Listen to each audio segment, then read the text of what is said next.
Chapter 462.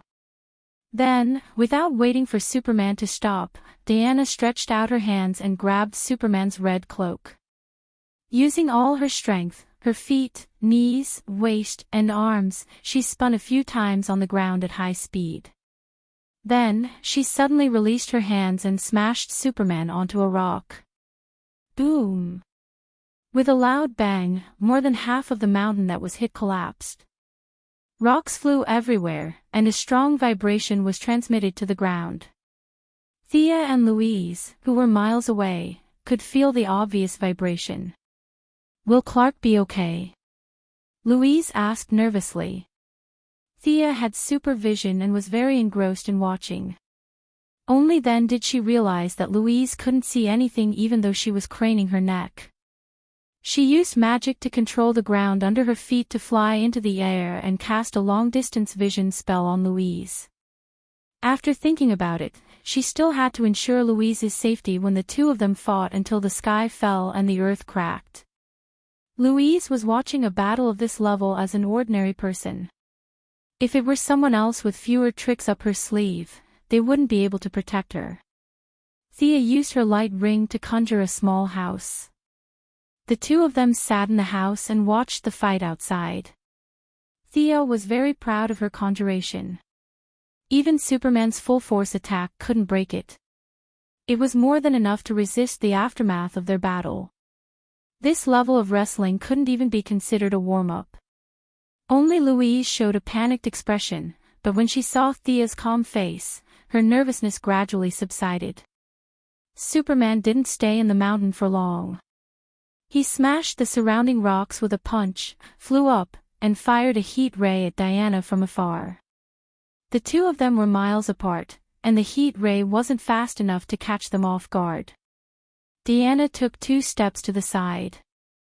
The heat ray hit the ground and vaporized the hard black earth instantly.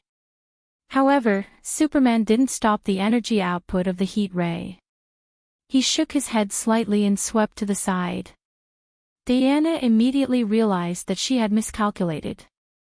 The extent of the opponent's head swing was much smaller than her dodging movement. She pushed off with both feet, switched the shield to her left hand, and charged forward while enduring the heat ray.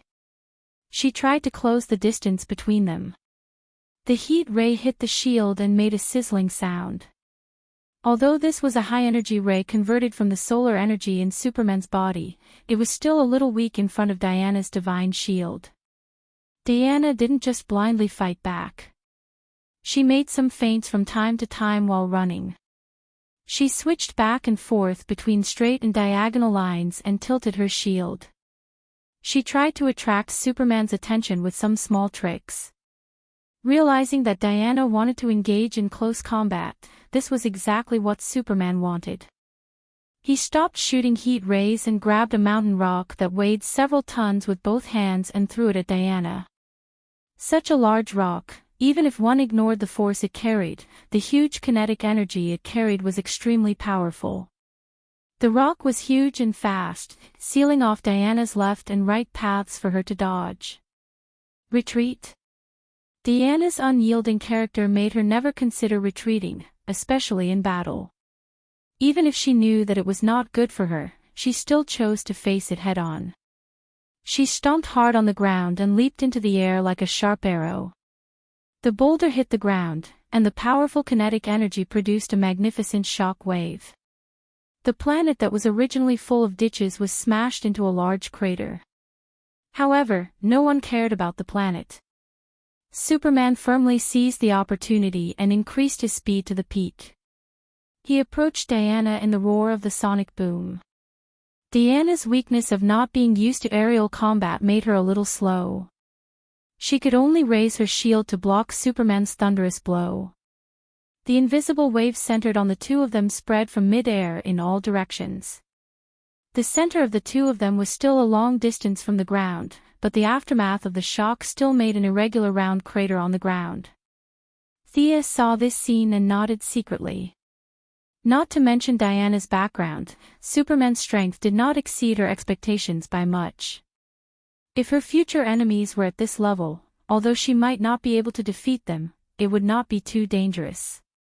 However, Milady also remembered that Superman and Luthor in the original spacetime had said that he had never used his full strength in a battle. Many years of living on Earth, rational, moral, legal, and all kinds of messy things made him spontaneously shackle himself. It was difficult to judge where his true strength lay. Diana's situation was similar to Superman's. The Guardian silver bracelet provided her with a strong defense, but at the same time, it also restrained her own strength. Diana's real strength would increase by 100 times when the Guardian silver bracelet was unsealed. According to Thea's estimation, Diana would be able to kill gods like a child at that time. It could be said that they were two warriors fighting with shackles. Superman's was an artificial morality, and Diana's was a fear of her own life and the divine power of gods. Both sides did not want to cross their own bottom line. Although the battle was fierce, it was not fatal, which was why Thea did not object. "I am an Amazon warrior, I am the daughter of Zeus and Hippolyte," Diana shouted loudly, gradually falling into a disadvantageous position under Superman's fierce attack. She began to artificially raise her momentum. "I am someone's grandson, someone's son." This was a very classical way of fighting. Many legendary heroes had this habit in battle. If the enemy was also a person who respected tradition, then he had to remember the other party's family tree at this time. When he defeated the opponent, he could very pretentiously trample on the enemy while saying, "Someone's grandson, someone's son, someone was defeated by me." To some extent, this was a classical literary version of the family tree. Superman could read all the medical books on Earth in 5 minutes. He was not a muscle warrior, and his level of knowledge was very high. He did know this habit, but it was a little embarrassing for him, an alien, to say the name of his own father and grandfather in battle. Her taciturn response had weakened his stormy attacks by a little. Diana seized the opportunity, threw away her shield, and attacked Superman with the Vulcan sword in one hand. Without the early advantage, Superman's combat intuition was still terrifyingly high. However, combat intuition could not always be there. There was a lot of randomness in it, and it was not as reliable as real martial arts. After receiving Diana's punch head-on, Superman did not notice the other party's feint, and was hit on the shoulder by the sword, leaving a shallow blood groove. The two sides paused tacitly. Without kryptonite, and without falling into a weakened state, this was the first time Superman was injured in battle. This also made him realize that the body of steel was just an adjective. Nothing was absolute, and nothing was unbreakable. "Amazing, you are a powerful warrior." Superman's energy circulated slightly, and the wound healed instantly. Only the torn clothes still reminded him that there was a wound here before. "Come on." Diana saw that he was fine, and there was no fear in her heart, only excitement. Finally, there was a guy who was not afraid of her attack. Superman had the same idea as her, and the dignified look in his eyes was a little more. Chapter 463. Bang! The two switched positions in the air, and Diana once again saw an opening. The silver bracelet was imbued with immense power, and she punched Superman in the stomach. Even though he had a body of steel, this punch was enough to make Brother Superman bleed. Thea glanced at Louise without batting an eyelid. She didn't know if this punch would affect their happy life in the future. Superman realized that he was at a disadvantage when it came to fighting moves, and he instantly changed the rhythm of his attacks.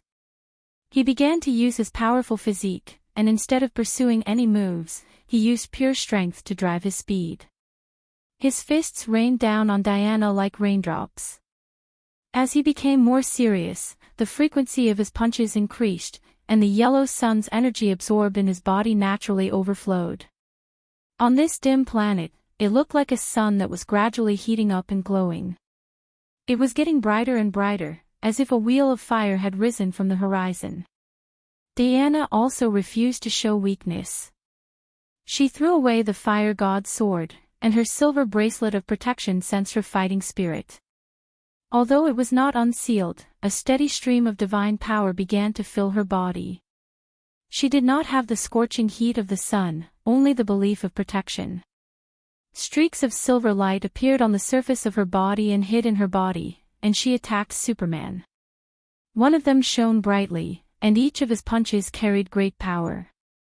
The other was like a bright moon in the sky, unparalleled in defense, and could also mix in a fatal counterattack.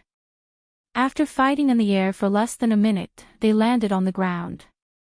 Aerial combat was not suitable for this kind of attack.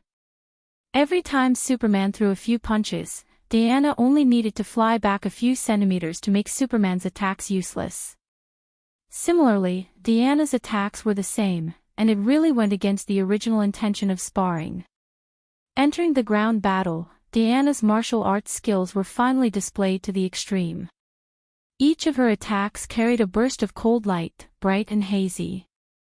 In a short period of time, Superman took 2 punches and 1 kick. What a pity. Thea sighed. What's a pity? Even though Thea had cast Farsight on Louise, she was still dazzled. As an amateur, she really couldn't see anything. Thea blurted out that it was a pity. She only thought that it was unwise for Diana to give up the divine sword to compete with Superman. However, she also knew that it was reasonable to give up the divine sword after giving up the shield. For Diana, it was better to be empty-handed than to play with a one-handed sword. In the future, the fire deity would forge 2 one-handed swords for her. Perhaps dual-wielding was her future path? Thea, can you do this as well? You're a deity too. Louise asked with lingering fear as she watched the 2 of them dig trenches in the ground and open holes in the mountain from time to time. The eldest young mistress laughed. This question was too unprofessional. What should she say? Bragging that she was a demigod would be too much of a show-off, and there was no need for that. I'm just an ordinary earthling. I can't compare to them, haha. Louise rolled her eyes at a place where she couldn't see. Normal people. Who are you kidding? I'm an ordinary earthling, okay? Especially when Superman and the others were fighting farther and farther away. Thea could only control the materialization under her feet to catch up with them. This further confirmed Louise's thoughts. She was the only ordinary person among the 4 of them. As the energy used by the 2 of them increased, the destruction of the planet began to show. Superman had already scanned the area with his supervision early in the battle. This planet did not even have many microbes, let alone intelligent life. He had no qualms about destroying it. Diana was even more so. As long as she was not an earthling, the life and death of extraterrestrials had nothing to do with her. Even if the planet was destroyed, the few of them could go back. They had no qualms about fighting. Diana exerted force with both hands, lifting up an entire piece of the ground and throwing it at Superman. Such a crude way of fighting suited Superman's intentions perfectly. He raised his right fist and jumped up, punching through the flying object. At the same time, not to be outdone, he looked left and right. Suddenly, his eyes lit up. He flew to the side, exerted force with both hands, and pulled up a mountain that was dozens of meters tall and weighed hundreds of tons from the ground. When he raised it above his head and was about to throw it, he suddenly noticed something. His eyes could not help but look into the distance. Diana reacted quickly. She realized that something had happened and stopped attacking. Seeing Superman lifting a mountain like a gorilla, Thea wanted to laugh. When she saw the change in their expressions, she also noticed that something was wrong. She switched to her supervision and looked in the direction Superman was looking. After searching for 1,500 kilometers, Thea finally noticed something strange. 2 alien spaceships landed on the surface of the planet one after another. The first spaceship was equivalent to the crash of a fugitive, and the second spaceship was the pursuers if nothing unexpected happened. Little death-courting expert landed on the ground with Louise. She did not know what had happened. She looked at Superman nervously. What's the matter? Diana could see very far. 1,500 kilometers was also within her range. She just needed to fly high. Thea truthfully told the two girls what she had seen. Louise was even more certain that the capitalists were not telling the truth. How could an earthling like you see 1,500 kilometers away? Superman put down the mountain regretfully. It was tiring to keep lifting it. What should I do? Or should they meddle in other people's business? Did they say anything? Can you hear them? Thea asked Superman. As the only man present, Superman listened seriously. He was a little speechless.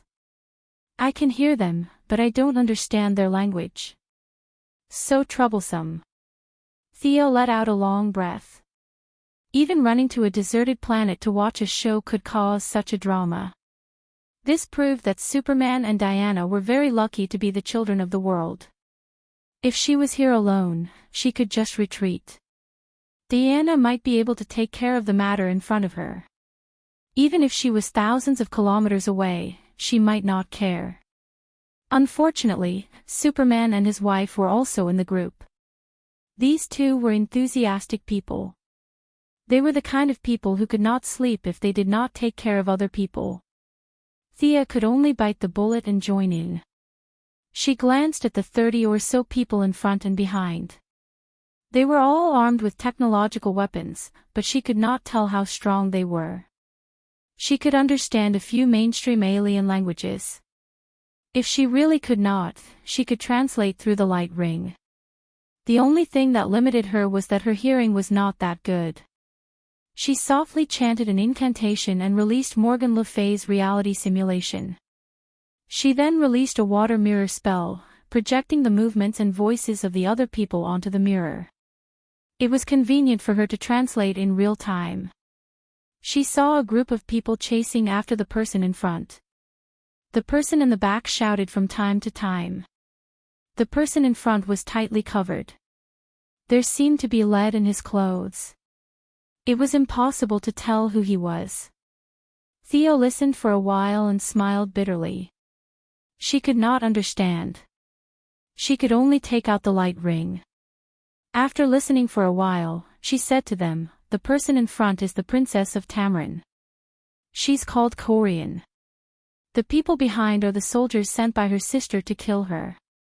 Chapter 464. The vendetta within the royal family, the antagonism between family members, and the influence of Earth's movies and TV series made it easy for them to analyze some of the inside stories here. Everyone could see the intentions in each other's eyes. Save them. Superman was worried about leaving Louise in this desolate place. However, neither he nor Diana had the ability to take his girlfriend and fly at high speed while protecting her safety. The big burden was handed over to Thea again. Who asked her to have so many tricks up her sleeve? She conjured a plane and carried her straight into the distance. 1,500 kilometers passed in the blink of an eye for them. They arrived at the scene of the battle almost at the same time. They saw Princess Corleone, known as Spark, turning back to attack the enemy from time to time. Her palms would shoot out some kind of green energy shockwave, but she seemed to be injured. Her steps were messy, and it was difficult for her to aim. She was being pushed back by the enemy and was about to be defeated. The four idlers descended from the sky, which made them a little puzzled. Without supervision and superhearing, they thought this was a deserted planet. They didn't expect to meet intelligent life forms. Thea and Louise sat in the plane. It was yellow, and they couldn't see what it was. Superman and Diana's attire was very conspicuous, especially when Diana was holding a shield and a sword. It automatically made the enemy think of some backward civilization. The leaders looked at each other and sneered. In their hearts, these guys who had descended from the sky were most likely the natives of this planet. They were the kind of primitive people who only had strength but didn't know what technology was. Princess Spark, who was not far away, had the same thought. She hurriedly shouted for the four to run. Although they didn't speak the same language, Superman could still judge from the other party's behavior that the one in front who told them to run was a good person, and the group behind who raised their technological weapons were bad guys. There was nothing to say.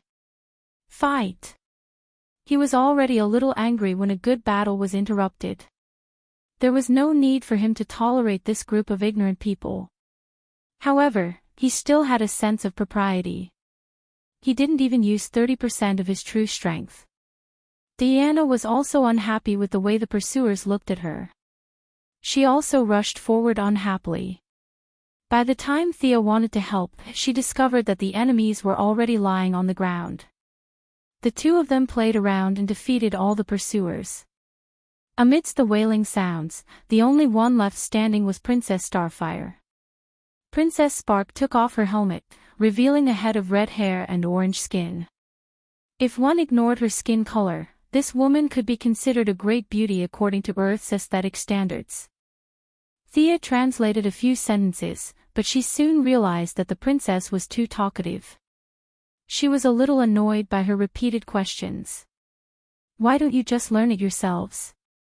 Using the language function of the light ring, he projected the vocabulary of Tamarin's language in the form of a 3D projection in the air for the two top students to learn on the spot. Superman and Diana looked at each other and seemed to find this very interesting. At the same time, they started to remember. It turned out that Superman's father was farsighted. The all-rounder Kryptonian's ability was simply unparalleled.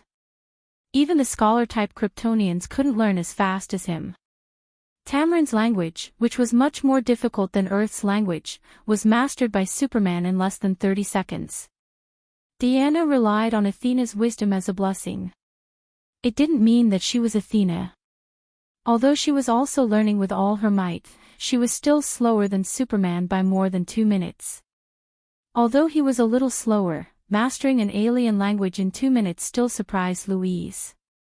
She felt that the gap between her and Clark was a little too big. Don't tell me you learn things very quickly too.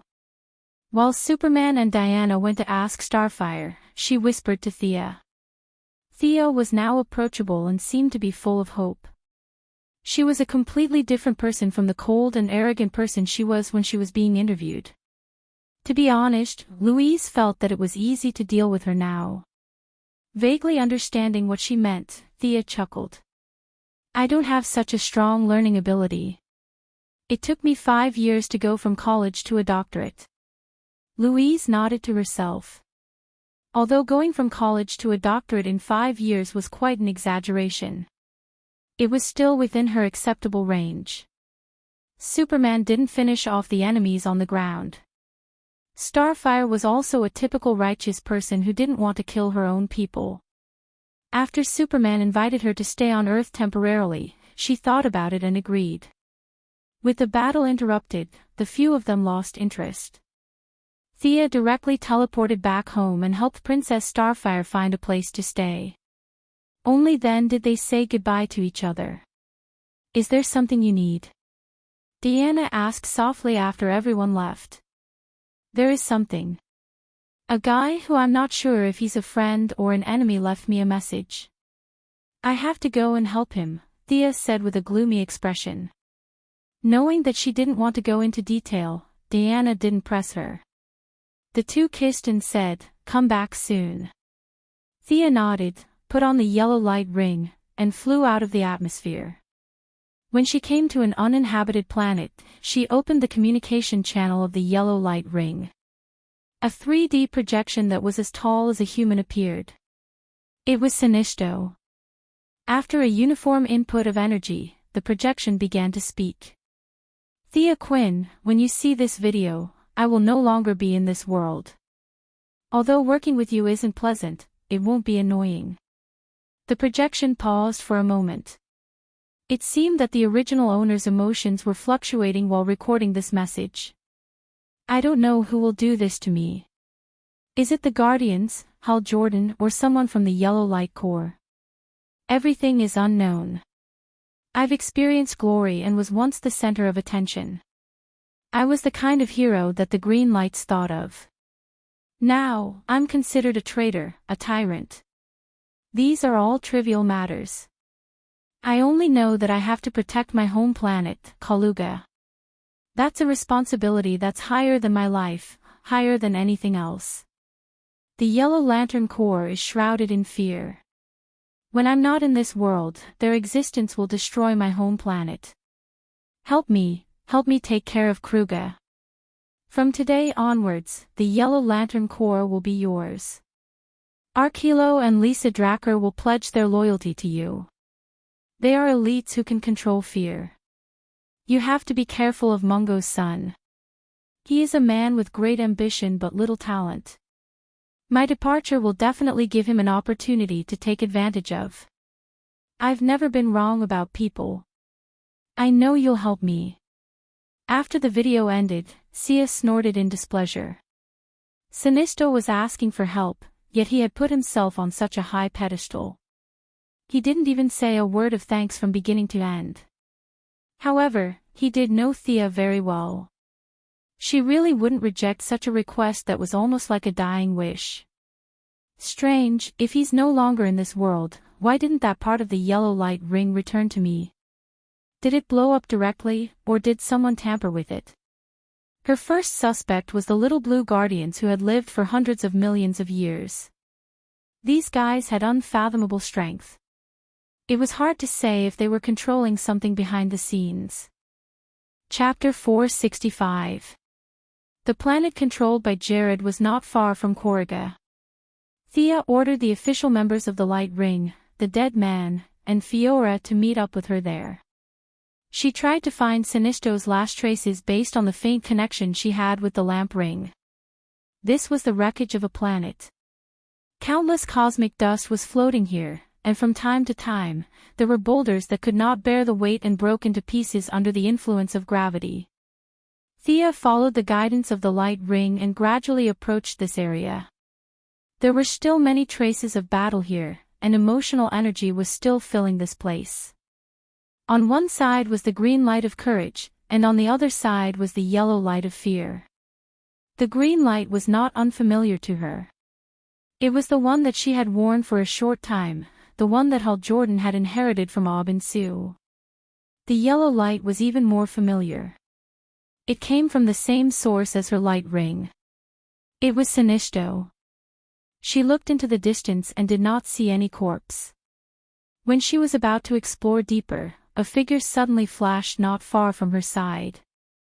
The white-haired, blue-skinned guardian wearing a red suit and a white robe was looking at her thoughtfully. Only one. Theo looked around blatantly and found that there was only one guardian in front of her. She put away the teleportation gem in her hand. She nodded slightly and said, "Respected guardian, what alarmed you and made you leave the main planet of OUA that you have guarded for hundreds of millions of years?" "Hello, Earthling, we meet again. You can call me Gantz," the little blue guardian said expressionlessly. Oh. It's him. Gantz could be said to be the only guardian who still had feelings. Maybe it was because he was kind by nature, or maybe it was because the ring of the first Lantern Warrior Horone was sealed in his body, so his feelings were not completely erased. This guy could be said to be the only guardian left who could be dealt with. Thea followed his advice and said, "Lord Gantz, is there anything I can help you with?" She could not see the depths of their strength on OUA that day.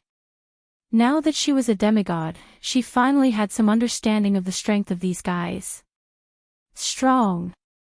Really strong. She just used an imperceptible spirit power to sweep the edge of his body, and it was easily bounced off by an indescribable force. The guardian named Ganser looked at her blankly as if he didn't know. Thea gritted her teeth. No one she knew was as strong as him. Although in the original spacetime, Gonla boasted that Spectre was not as good as him and was pressed to the ground by Spectre 3 minutes later, his level was indeed higher than the current Thea. Thea felt that she had to at least become a new god or fuse with the Parallax monster to be able to compete with him. Gonsei didn't mind her little tricks. Perhaps it was because of the billions of years that they had spent together, but there were too many people who wanted to test them. They were all immune to it. do you think Sinisto did the right thing? He used his own order, his own understanding, to plunge the planet into a vortex of fear. Hal Jordan disagreed with his actions, and the two fought. You and Hal are both from Earth. What is your point of view? Thea really didn't think about this question. Half an hour ago, Kalucha's explosion had nothing to do with her. She was as busy as a spinning top every day. How could she have the time to think about it blindly? After thinking about it seriously, she had to admit that the various philosophical works on Earth were very rich. Predecessors had already come to a conclusion on this matter.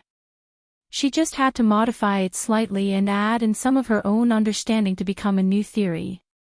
Sinisto used his own power to establish the order of the planet. He enforced the law and judged the people on the planet.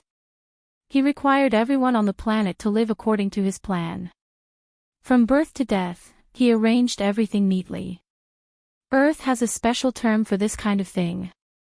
It's called a utopia. It means a utopia that can't be done. No one on Earth does this.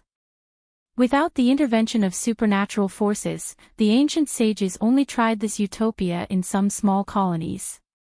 Reality told them that it doesn't work at all. Galma was just listening in a daze. Now that she had caught his attention, the powerful guardian couldn't help but ask, why? Freedom. People don't have freedom, or the right to choose. They lose their life goals, expectations, and hope. Everyone falls into numbness and trifles, wasting their time doing nothing. Hope. Galma muttered to himself. Thea's words were getting smoother and smoother. She didn't care if he was listening or not. She continued, the ancient sages of Earth gave up the utopian idea. We are walking on a free and unrestrained path. Let me give you a negative example. Krypton. You know about Krypton, right? Galma nodded. He knew about such a famous planet. He also had a premonition of what Thea was going to say next. Krypton has the best genetic modification technology in the universe. They screen the babies at the embryonic stage and use a huge algorithm to calculate the future direction of the child. Before they are born, they have already determined their future direction. Every Kryptonian understands their mission when they can remember. Like a machine, they do their own things in a cycle. Their planet was eventually destroyed. Only one Kryptonian who gave birth naturally escaped. His parents gave him the right to choose. The glory of humanity is now sprinkled on Earth. This is the birth of a great soul. Galma seemed to be thinking about the truth behind her words. Hope, is it? Hope can change life. Only hope can save them. He muttered to himself. Slowly, he seemed to understand some truth. There was a hint of emotion on his emotionless face. He stepped back emotionlessly and threw a residue wrapped in energy to Thea before disappearing. This is the remaining part of Sinisto's ring. I have collected it. You should be able to use its power. Sinisto was only banished to the anti-material world. Don't worry. According to the records of the Book of Ura, his story has not ended. Take care, Earthlings with ideas. We will meet again. It was not until this person disappeared without a trace that Sia looked at the ball of energy. She was not worried about Sinisto. This old man first served the Green Lantern, then the Yellow Lantern, then the Green Lantern, and then the Yellow Lantern again. In the records of the Green Lantern history, he seemed to have returned to the Green Lantern for retirement. Sinisto's life had been changing between Green Lantern, Yellow Lantern, and White Lantern for a short period of time. It could be said that his story had just begun. It was not an exaggeration to describe him as having 3 ups and downs. Galma kept talking about hope. Was this a sign that he was going to establish a Blue Lantern? Thea shrank her neck. In all honesty, she was just talking nonsense. There was no special purpose. Chapter 466. The guardians who had lived for hundreds of millions of years did not understand the thoughts of intelligent life and forcibly used their way of thinking to interpret the world. It could be said that 70% of the major events in the universe were created by these little blue people according to their own ideas. Day did not understand the darkness of night. Different levels of life had different ideas and heights. Thea did not know what she said that resonated with Gonla so much. The timeline of this world was already very messy, and now with her messing things up, she did not know what would happen in the future. She would deal with the future in the future. She urgently needed to deal with the remnant of the lamp ring in her hand. She found a cave on a nearby planet and began to examine it carefully. The more she looked, the more distressed she felt. Hal Jordan and Sinistro were both idiots. The energy impact of their love and hate had actually caused the lamp ring to explode. Thea let go of her lamp ring and began to use fear to communicate with the energy in the remnant. Now, her control over her mental strength had long surpassed that of these lanterns.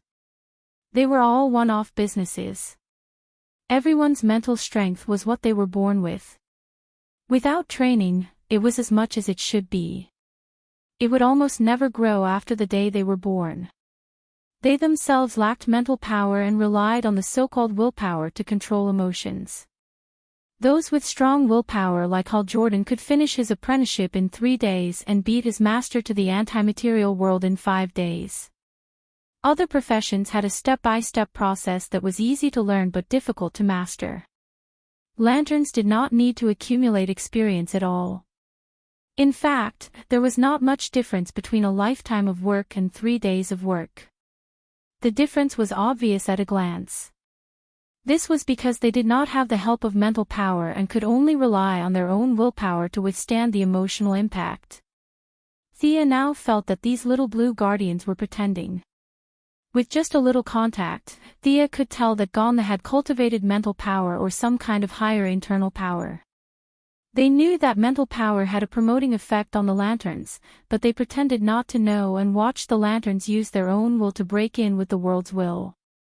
The result was self-evident. Sinistro, Hal Jordan, and the other strong-willed men were driven to the brink of death by them. It was evident that they had killed them. However, it was understandable that Thea would also hold back when she did things, but she would not go overboard. It was not a matter of holding back, but at the very least, they would hold back 7 or 8 times. The communication between the ring and residue was not smooth. The 2 rings had been separated for too long, and residue did not agree with Thea very much. Now, it had to add an update. Unfortunately, Thea was not a regular lantern. She was not an ordinary person who could not do anything after taking off her ring. He directly incited the fire magic to smelt the remaining wills. If he was happy, they could obey him. If he was unhappy, they had to obey him. She might not be able to deal with Genseli, but if Thea couldn't deal with this ring, then she would have wasted so many years of effort. She had even mixed a trace of power of will into it. The remnants of the lamp ring could no longer withstand it, and yellow particles kept flying into her lamp ring. The originally pale yellow lamp ring was gradually darkening. The weak resistance was suppressed by force, and the strong resistance was transformed by power of will. The speed of fusion was gradually increasing. Thea tried to imprint her spiritual imprint into the ring during the fusion period. The ring almost did not resist, and it acquiesced to her ownership.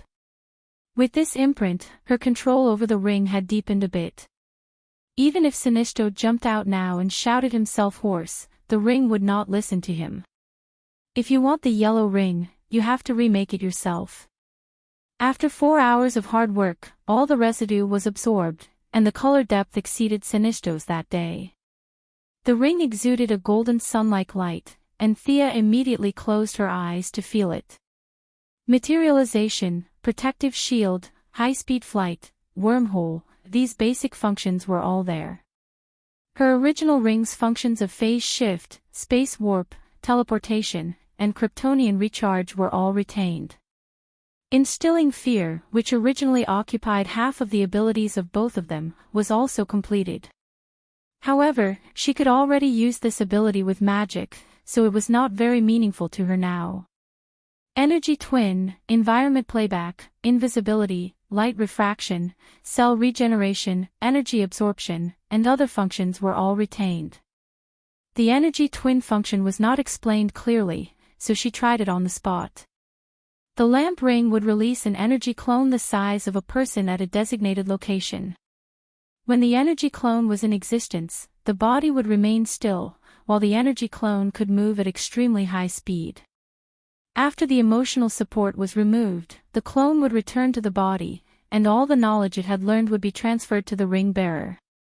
It seems to be a learning ability. Thea did not see how useful this clone was to her. It could not speak, and it was yellow all over. Anyone could tell that it was a fake person. The only advantage was that it could go to many dangerous places. The body stood outside, and the clone ignored all the traps and moved at high speed to start memorizing. After that, regardless of life or death, it would bring the knowledge to the body. It could be said that when the two rings were reunited, many of the functions that she had envied were now useless. Thea was not very used to wearing it every time she used it. She could cast spells at will, and it was much more convenient and faster than the lamp ring. Sigh, I'm already so strong. Thinking back to the original experience, the lamp ring was like a step to the sky for ordinary people, but for her, it was just icing on the cake. The emotion amplification function of the lamp ring was still affected by the broken ring. Thea's original ring could amplify emotions by 150 times. Now that the two rings were reunited, the amplification did not exceed 240 times, which was 30% less than she expected. Calculating the time, most of the dead people had already arrived. Thea did not waste any time and tried the wormhole of the new ring. It was faster and more stable, and the speed of flying at full speed could exceed the speed of light. The first yellow ring in the world was indeed worthy of its reputation. This kind of power and speed was really intoxicating. Thea could not fly so fast by herself, and she was only the first yellow ring. Just like Lantern Number 1, regardless of whether it was the Rainbow Lantern or not, he directly obtained the first lantern ring in the universe that gathered all the primitive emotions in the universe. His power was instantly raised to the peak of the true God, and he could easily change history and reality.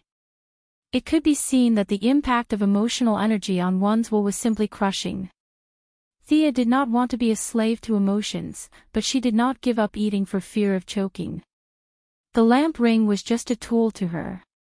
If it was not for the fact that she automatically changed into the tights every time she wore it, she might have been able to use it a few more times.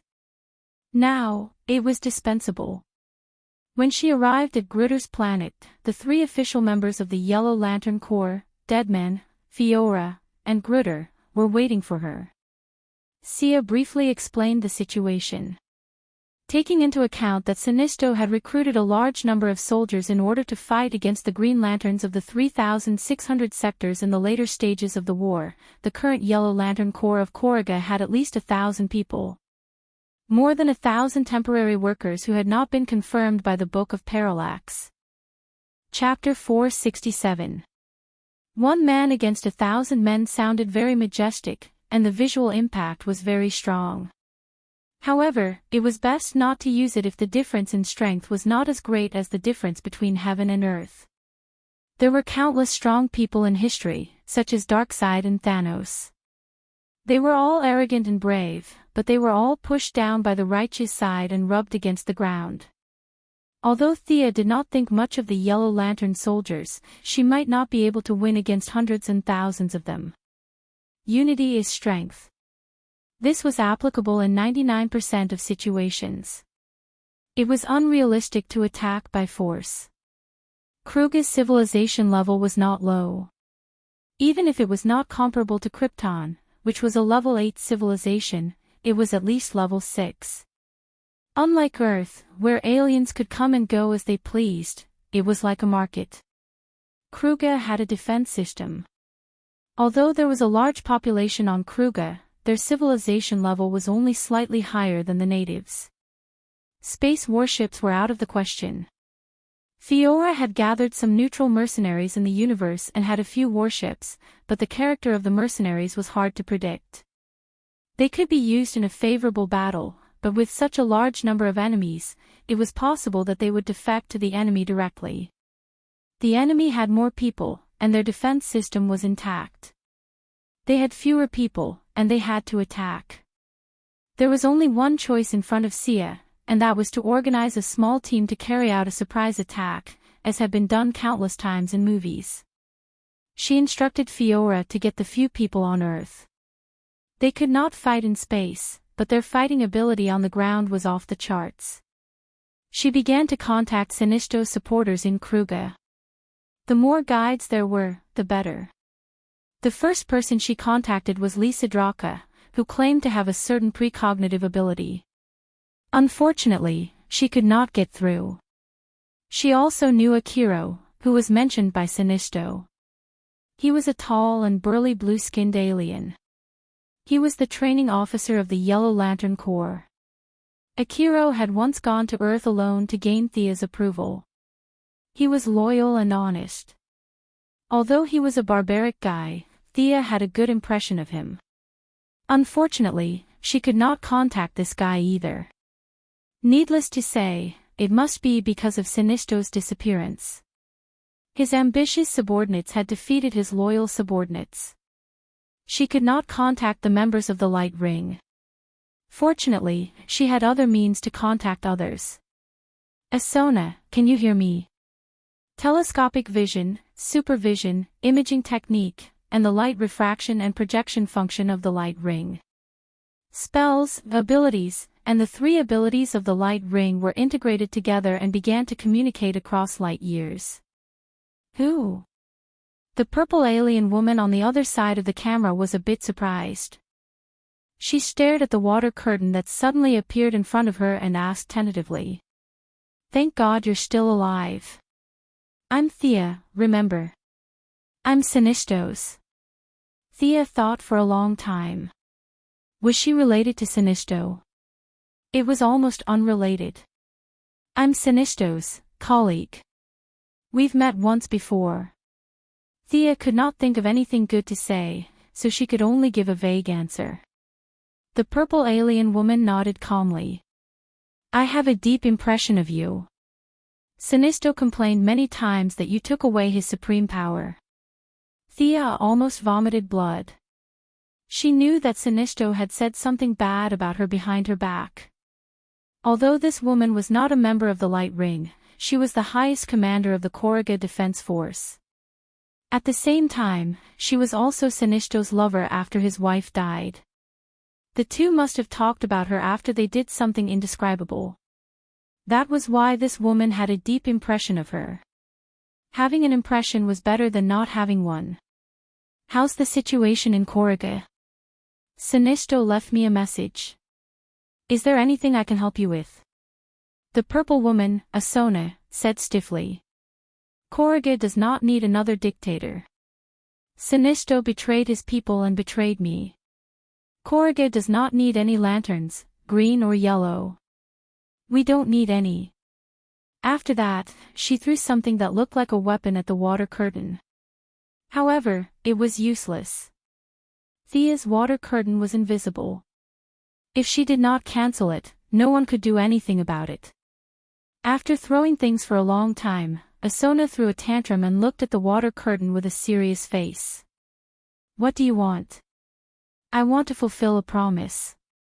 Or rather, help Sinisto get rid of his Yellow Lantern Corps and liberate Koruga. And after that? After that? Thea thought for a while. The unqualified Light Ring members will be stripped of their rings and sent back to where they came from. I'll take the rest with me. In the future, Earth would be the center of the universe. Other than Sinisto, no one would care about a planet like Koruga. This answer was out of Asona's expectations. She was a very decisive woman. What do you need me to do? Help me find a secret room. I want to take the team directly to Korriga. As the person in charge of the planet's military force, Asuna immediately thought of a few words. She did not know that Thea did not have enough manpower. She only thought that the other party was not going to launch a large-scale attack. This was very much in line with her intentions. Okay. Asuna agreed without hesitation.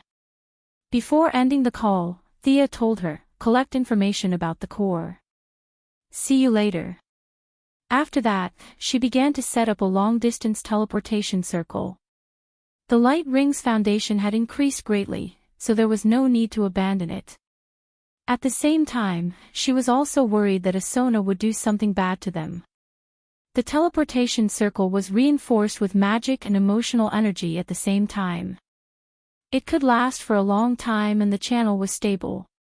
Without a specific method, even a nuclear bomb could not destroy it.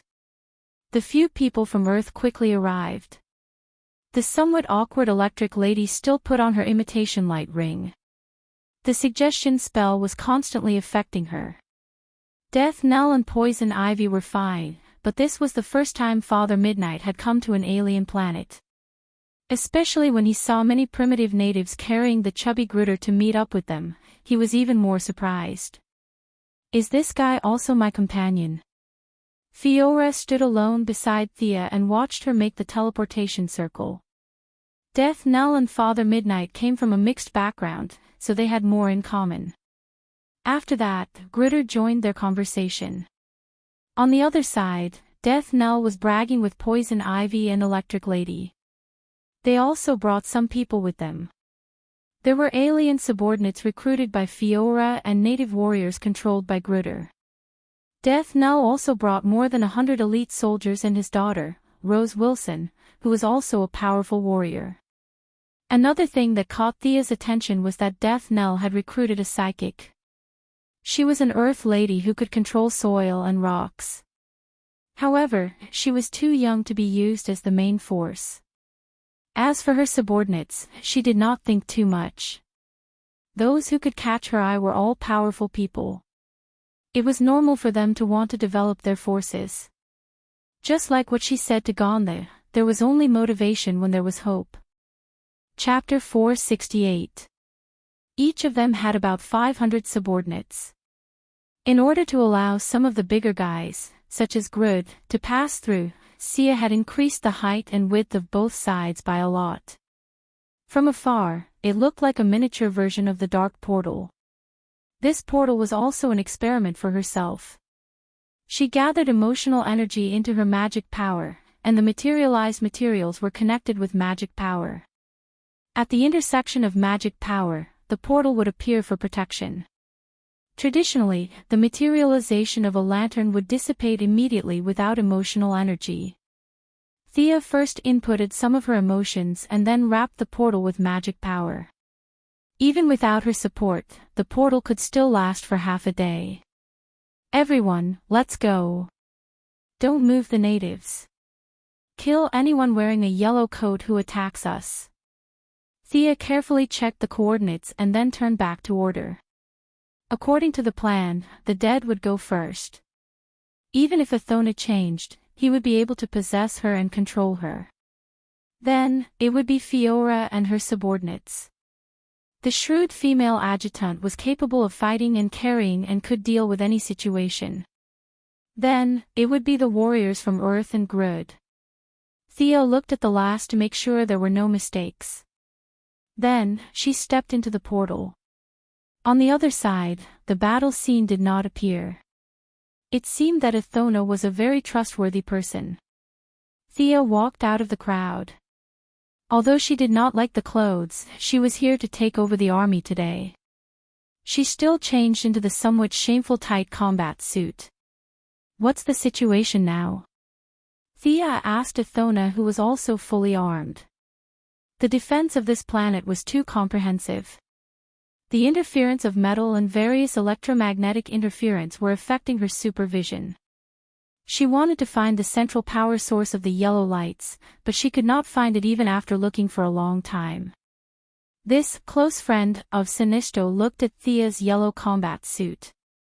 Her pupils shrank a little, but she quickly got rid of the unnecessary emotions and said loudly, "Come to our headquarters. Those Yellow Lantern villains are destroying our city everywhere." With Death, Nell and Fiora, two experienced veterans, Sia arrived at the frontline command of the Korriga Resistance Army. It could be seen that Sinistro was not unprepared for the possibility of a rebellion. He had equipped some of his compatriots with weapons that could counter the hard light of the lantern rings. However, Korriga had been peaceful for too long, and many of the Yellow Lanterns were notorious bandits.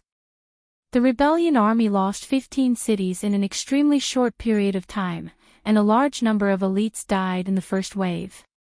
If Thea had not intervened in time, it would have only been a matter of time before they were exterminated and enslaved. Do you know what a central energy source is? Thea was worried that she might not be able to express herself clearly, so she showed her a portable lamp with a charging ring in her water mirror. It's something 100 times bigger than this. Have you seen it before? Do you know where it is? Asona had indeed seen it before. After all, it was impossible for a lantern that was several hundred meters tall and completely golden in color to go unnoticed. Sinistro might be able to hide it, but such a large item had very high requirements for a place to hide it. I've seen it before. I think it's in the depths of Satara City. Sinistro had hollowed out 20 kilometers underground and placed a lot of things there. Asona recalled. What are you going to do? My ring can control the central energy source. It will take back all the energy in the ring. When dealing with some unarmed alien criminals, I'm sure the resistance army will be enough to deal with them, right? If the ring loses its power, then what about you? Asona's meaning was self-evident. Thea smiled brightly. Even Asona, who was also a woman, was a little dazed. To the Sinistro army, the ring is everything. But to me and my men, it's just one of the means. We have crossed the distant sea of stars, traveled through time and space, and witnessed the rise and fall of civilizations. The power of a mere lantern ring is too insignificant for us. Asona did not understand. Thea was bragging without paying taxes. She had bragged so much that if one did not look at her, they would have thought that she was the heavenly father of the new creator planet. Asona's eyes were filled with stars. She did not believe it, but the previous conversation and teleportation made her realize that the woman in front of her had an ability that Sinistro did not have. She no longer bothered about the lantern ring and explained to them in detail what they needed to pay attention to in Satara City. Half an hour later, the assault team led by Thea had arrived at the outskirts of the city. There were all kinds of detection equipment in front. She did not dare to charge in with her invisibility spell. The invisibility spell of more than 500 people required a lot of magic power. Thea planned to split a portion of them into a feint attack while the rest attacked the city.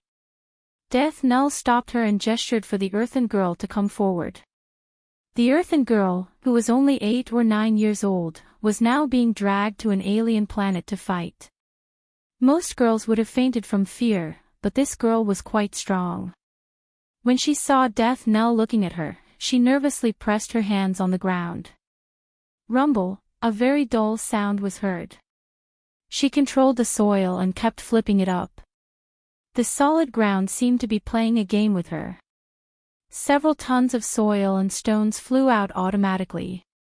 What appeared in front of them was a deep pit that was 17 or 18 meters deep and 10 meters wide. Yo! Not bad. Thea had not absorbed Gaia's divinity yet. She could only cast a few simple earth attribute spells. She could dig a hole to bury someone in her daily life. This kind of large-scale movement of the earth veins was a bit like earthquake, collapse, and silence. She could not cast it as easily as the Earthen Girl. If they could dig into the ground silently, it would save them a lot of trouble. Using her X-ray vision, she saw that it was not too far from Sinistro's underground base. It was less than 2,000 meters away. The little girl is not bad. This will help her recover her strength. Tell her to dig the hole diagonally below the spot I indicated. This little girl was too young and was not worth her time. She would need at least 5 or 6 years to grow up. That was too long. Thea threw Death Knell a gemstone that could recover his strength. It was better for him to give orders to his subordinates. Death Knell was very excited. As Thea had more and more talented subordinates, his importance was declining. He urgently needed to prove his worth, so he was determined to bring the 9-year-old earthen girl out. Okay. Death Knell nodded heavily at the earthen girl. Because of her ability, she was treated as an oddball in the village.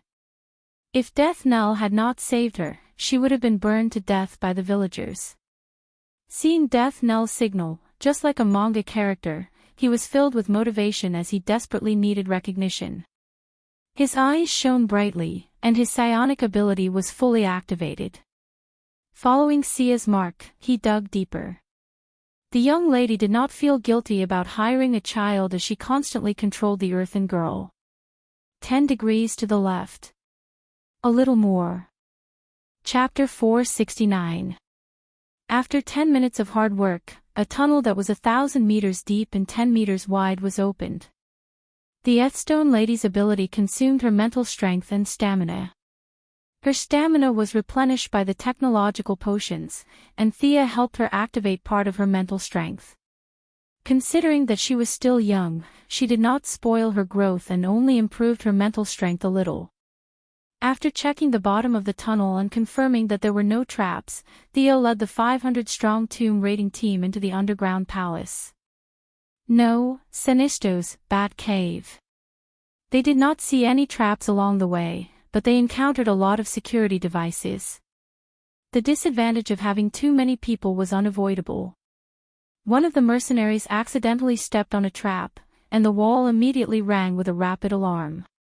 Forget it, let's go to the southwest. Thea could only see that the direction was blocked by her X-ray vision. The central power source must be there. On one hand, she contacted Asona to launch a ground attack to attract some of the enemies. On the other hand, she cast a large area of effect haste on the tomb raiding team to start a race against the enemies. The team rushed for 4 or 5 minutes before they were stopped by a group of Yellow Lantern Corps at a crossroad. It could be seen that the enemy had gathered in a hurry, and there were less than 100 of them. The sludge, whose body was made of corrosive liquid, was also in the team. It was one of the few official members of the Yellow Lantern Corps that Thea had seen. It could borrow the ability of the corpse wrapped in liquid when it was alive. It was difficult to judge this guy by the human sense of good and evil because it was not even a living creature. It was even more out of the question whether it was a traitor or not. This guy probably did not even have the concept of betrayal. This area had a lot of visual interference, and Thea did not see the Yellow Lantern Corps' deadliest killer, a super virus that could only be seen through a microscope. They might have a miniature enemy. Let your plants start searching. Thea turned to Poison Ivy. Plants had different sensory systems from living creatures, and they were best at searching for enemies like microbes. Some plants could also release interferons, which were fatal to viruses. The enemy group was in chaos, and a burly alien with a yellow face and a height of 5 meters stood out. Master of the Book of Parallax, are you here to congratulate me on conquering Kaluga and becoming the leader of the Corps? The alien's orange eyes automatically looked at Thea. Who are you? Sia pretended to be confused. She recognized this burly guy at a glance. Little Mungo, or Mungo II. His father, Old Mungo, had attacked Seaside City on Earth in Sia's memory. But in this spacetime, Old Mungo had led the so-called army that had conquered the entire universe to attack the main planet of Ura. She didn't know if he was crazy or he didn't take medicine. Galna could not defeat the Spectre in a one-on-one fight, but this did not mean that the Guardian Blue men were weak. It was just that the Spectre, the vengeful spirit of God, was too strong. Furthermore, there was not just Galna on the main planet of Ura. There were 6 other Guardian Blue men with the same combat strength. In addition, there were 7,200 official Green Lanterns, a considerable number of reserves, and a small number of elite Supreme Green Lanterns with modified bodies. Facing such a powerful force, Mungo, who was full of confidence, crashed into it head-on. This wasn't the Green Lantern Corps that Hal Jordan had led after the Lights Out incident, and there were only a few of them. What greeted him was the Green Lantern Corps at their peak. A green sea that covered the entire planet of Ura crushed his invincible army into dust. Similarly, his body, which had been tempered thousands of times to the point of being able to attack Superman, was shattered into pieces. The result of tens of thousands of people attacking him was that his head was sent to Ura's showroom. Sinisto had taken in his son, who was now standing in front of Thea. It had to be said that his genes and physique were indeed extraordinary. When others wore one light ring, he might feel that the effect was not strong enough, but he wore 4 rings of the same attribute. A normal person would need a strong willpower to wear one ring. Just like Thea, wearing different colored rings required different emotions. It was different from this person who wore 4 rings. Sinisto and Hal Jordan were both strong-willed people. When had anyone ever seen them wear 2 rings of the same color? There was no need for this at all. The amount of emotion output per unit of time was fixed for everyone. The advantage of wearing 4 rings of the same color was probably just to maintain the firepower.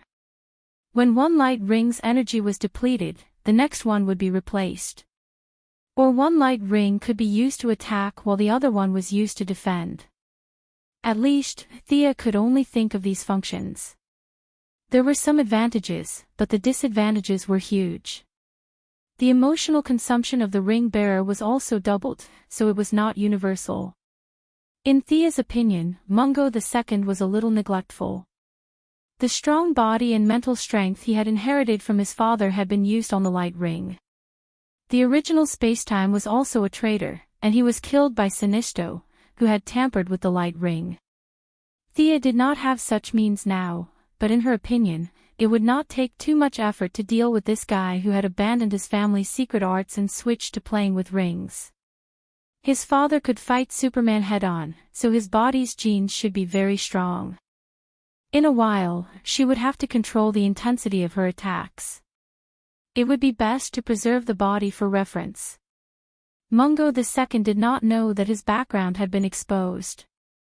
Theo was going to take his body back for research.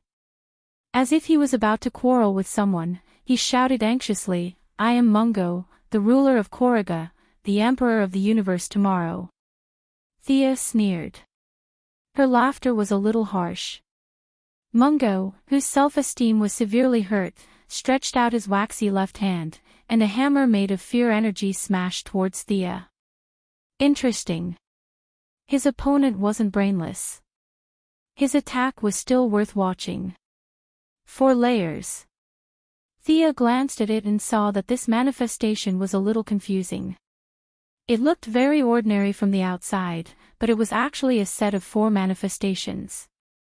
The emotional manifestation of the temporary light ring was too weak, and Mungo could not work on quality. He could only pursue quantity. However, this was meaningless in the face of absolute power. Fiora stood beside Thea and saw the huge hammer coming towards her. Her expression did not change, and she smashed the manifestation with one hand. The 3rd, 4th, and 5th layers did not mean much to her. Her move shocked the yellow lanterns on the other side. She did not rely on any emotional energy, nor did she rely on any technological equipment. With just a casual punch, she shattered Mungo's attack, which they thought was invincible. The yellow lanterns, who were all villains, could not help but feel their momentum stagnate. Thea's side had more people than them to begin with.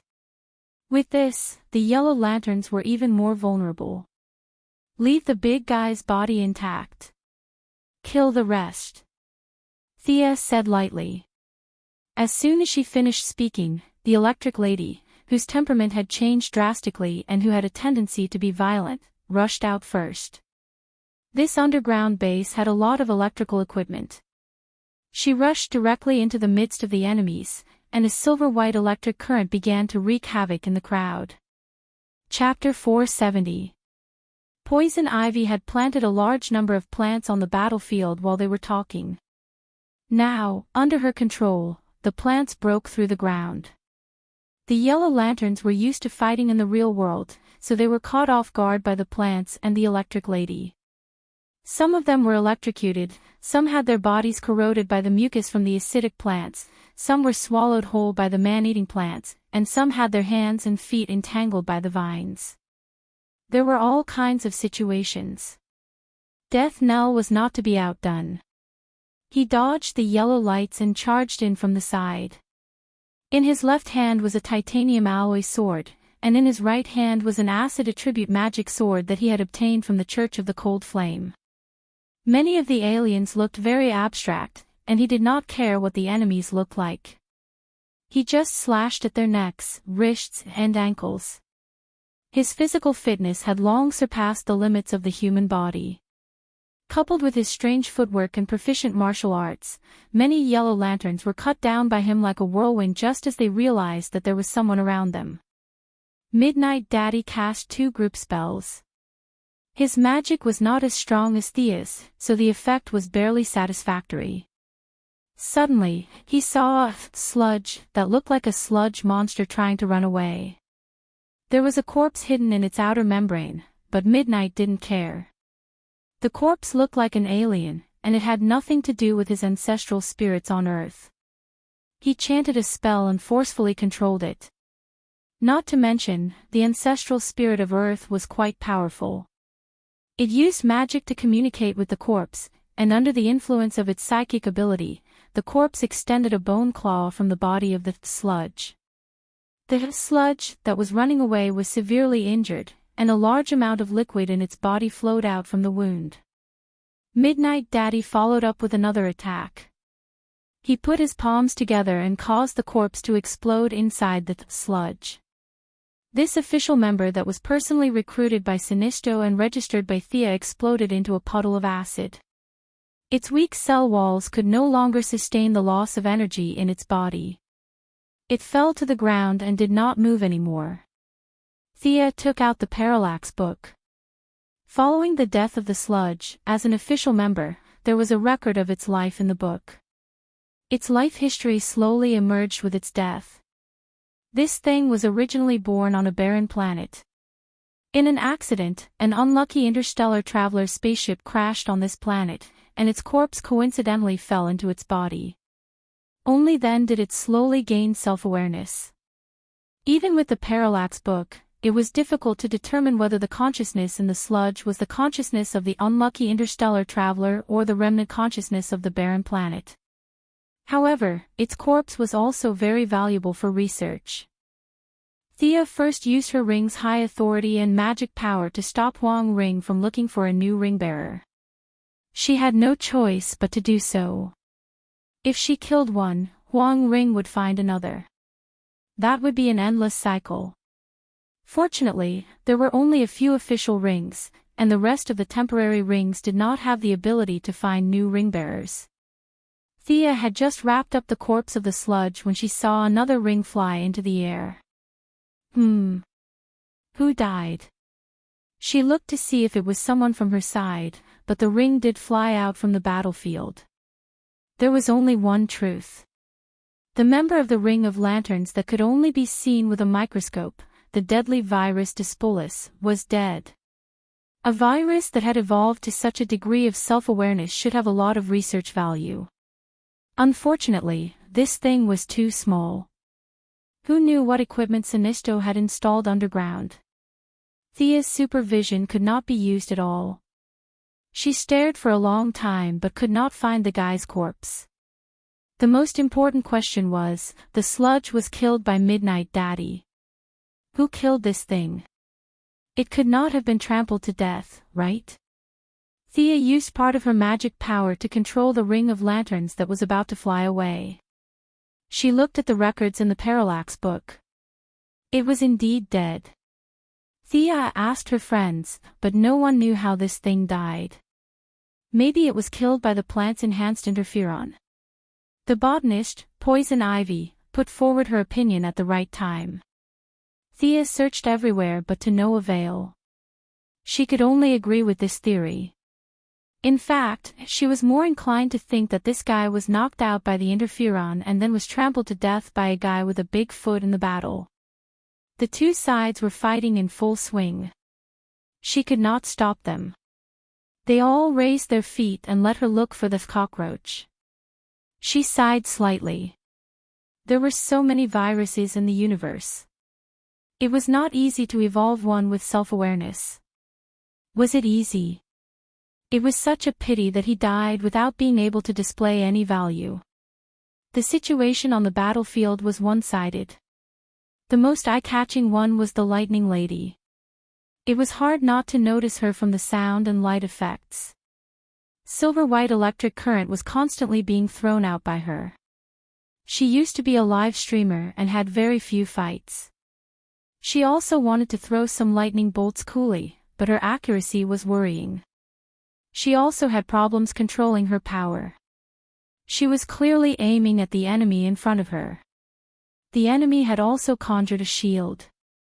She did not expect that she would swing her hand and hit the face of the enemy next to her. The Yellow Lanterns did not know that her accuracy was poor and thought that this was her fighting style. A group of people came over to besiege her. The Lightning Lady was least afraid of being besieged. Coupled with the fact that she could not control the electric current, her AoE damage could be said to be number one on the scene. Coupled with the fact that she would occasionally flash out of the encirclement and run from one group to another to release electric current, the Yellow Lanterns were beaten to a pulp.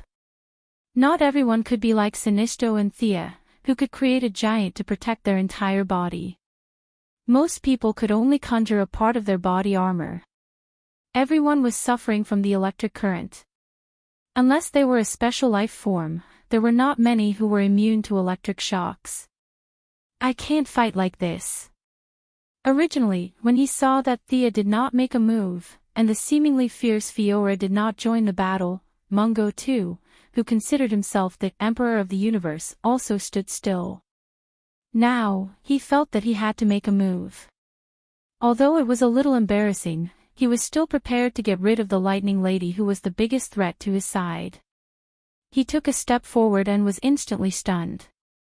He could only feel that something was squeezing into his body, and at the same time, it was as if a giant hammer was hammering his head. He did not know that this was the cooperation of the dead man and Grud. One was drilling into his body, while the other was forcefully controlling him. His willpower had already been worn down by the 4 lantern rings. Now that he encountered the skills of these two hooligans, he kept losing ground in his spiritual world. The control of his whole body had already been squeezed out by 1/3. It would be strange if he could still move. Seeing that the generals were fighting beautifully, the morale of the soldiers on Thea's side was greatly boosted. Death Knell's daughter was particularly eye-catching. Her fighting style was very similar to her father's. Her double swords flew up and down. Her strength, speed, and skills were not inferior to Thea's in the past. The natives brought by Grud were also quite brave. Every day, they carried this several tons of gorilla and ran around the mountain. A few of them had really trained their strength. The javelins that were as thick as an arm were thrown by them, leaving after images. The throwing objects of the leader of the strong men could even shatter the shield. Chapter 471. Mungo too was dragged into the spiritual world by Grudra and Dead Man to play tug-of-war. Sludge and Super Virus were directly destroyed, and the remaining Yellow Lanterns died one after another. If it weren't for the constant return of the Lantern Ring members from the battlefield on the ground, they would have collapsed long ago. However, they had no coordination ability and no command system. There were too many loopholes in their fighting style. Facing Thea, who had the upper hand, they were beaten to a pulp. One after another, 2 after another, 3 after another. It seemed that they were still persevering, but the number of people who supported Mungo was rapidly decreasing. Many people had begun to think of a way out.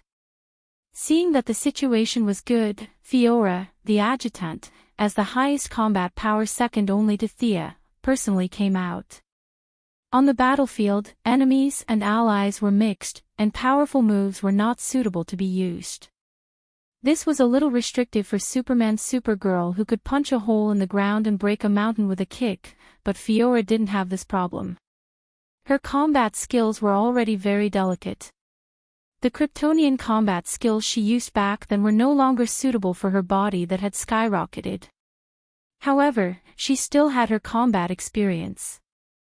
If Superman was like a farmer with infinite strength, then Fiora was like a thief with full strength. Her figure was extremely fast as she weaved in and out of the crowd. None of her attacks were a match for her. These ordinary materializations were completely defenseless against her. After killing more than 10 people in an instant, she walked to the side of the dazed Mungo 2.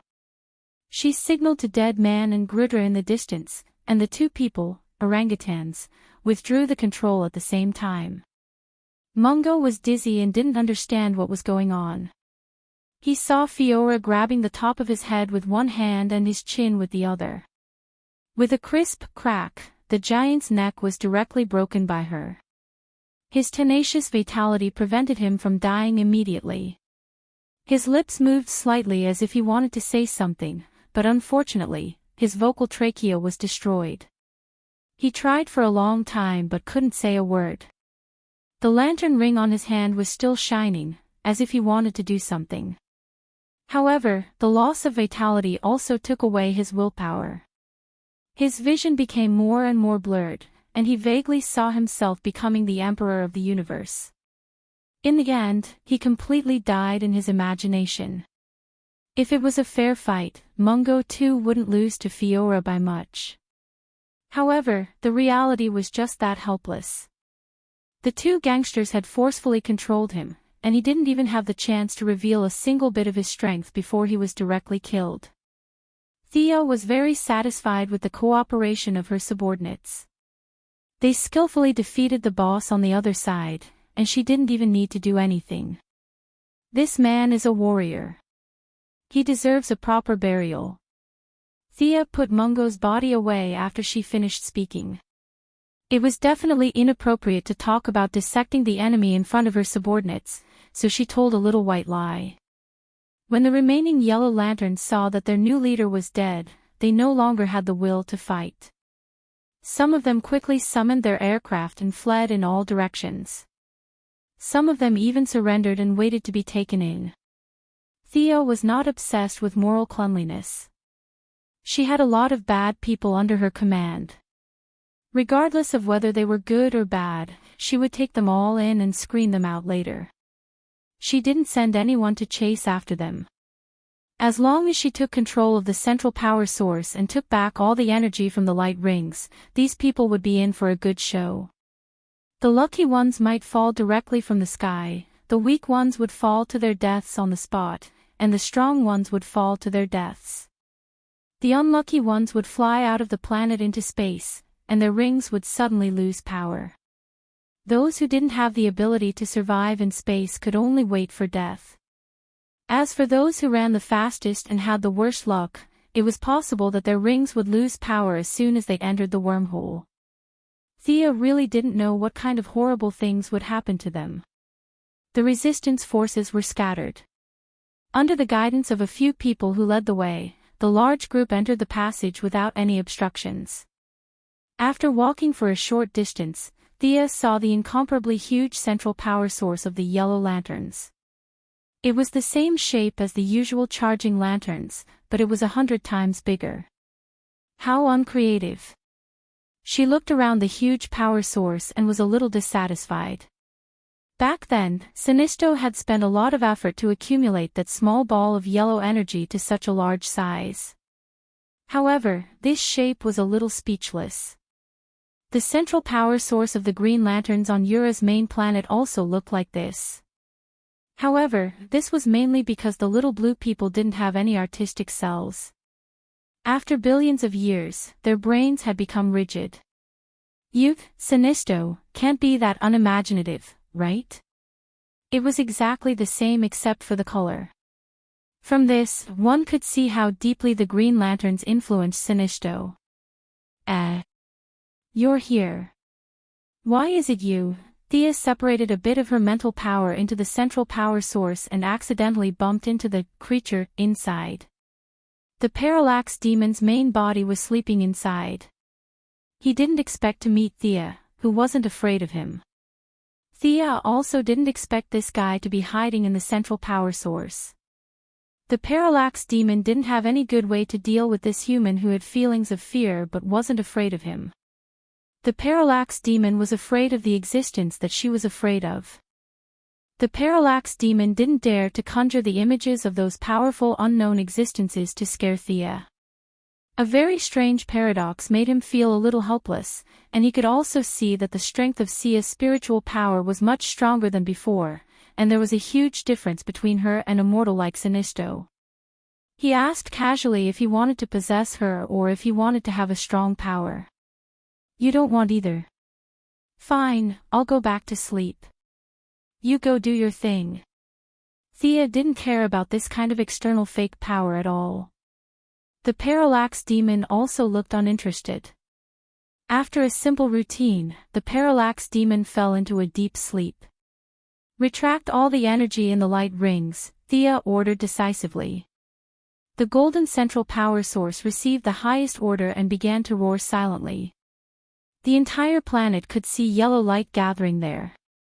The light rings on the scene didn't differentiate between friend and foe.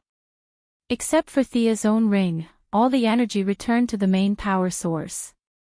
Even in the distant outer space, accompanied by all kinds of unbelievable screams, yellow energy flew out of the light rings and gathered at Kaluga. Asona, how are you guys doing outside? We won. We won. It could be heard that the commander on the other side was so excited that he had forgotten his surname as he spoke incoherently. The rest of the battle was nothing to write home about. The tens of thousands of Kaluga resistance army fought against more than 1,000 unarmed aliens. It was a massacre. When there were only about 300 people left, Thea and Asona signed a new agreement. Both sides officially stopped fighting, and the defense of Kaluga was finally over. Asona needed to reclaim their cities. 15 cities were lost, 6 of them were in ruins. Countless lives were lost, and the loss of all kinds of resources was astronomical. Asona was busy, and so was Thea. She had to accept the current members and identify the good and the bad. Some of the rings were confiscated and sent back to their original planets. Chapter 472. She did not care if the ex-Yellow Lamp members would return home and continue to wreak havoc. Lisa Draka, Aquilo, and the other loyal followers of Sinistro were also rescued by them. Aquilo immediately pledged his loyalty to Thea. Thea recognized his ability to train new recruits. This guy was vulgar and rude, focused on strength, and had a fierce face. He was an expert at training new recruits. Kara Hill, compared to Lisa Draka, who was a little neurotic, was a rare girl among the members of the Ring of Lights. After hesitating for a while, she also chose to pledge her loyalty. It was fine if she did not speak. From afar, she looked like a beautiful woman. However, when she opened her mouth was full of sharp teeth. She did not even need makeup to act in horror movies. Some beast souls lingered around her body from time to time. Even if she did not use the Ring of Lights, she could still be considered a psychic. Lisa Draka and the antimatter weapon master that Thea could not see through were left. The two of them wanted to find Sinistro. They did not have any conflict of interest with Thea. In the original time, Sinistro wanted to come back to save the people and quickly walk out of the shadow of failure. Now, he might not have such great determination. Thea did not make it difficult for them. Too many elders in the army were not conducive to her control. It was also a good thing that the two of them wanted to leave. She helped them recharge the rings and politely sent them out of Korriga. All the ownerless Ring of Lights on the battlefield were collected. There was no need for more than 3,000 Yellow Lamp members. Sinisto's initial selection criteria was to control fear. Later on, it became to create fear. Perhaps it was the pressure of the Green Lantern, or perhaps it was his own mentality that caused him to forget his original intention. He began to wantonly recruit villains and villains. The elite atmosphere of the entire army was destroyed by him. Did those who controlled fear have to be bad? Just look at Batman. Sinisto had led the entire army astray. Thousands of temporary ring of lights were directly thrown back into the central power source.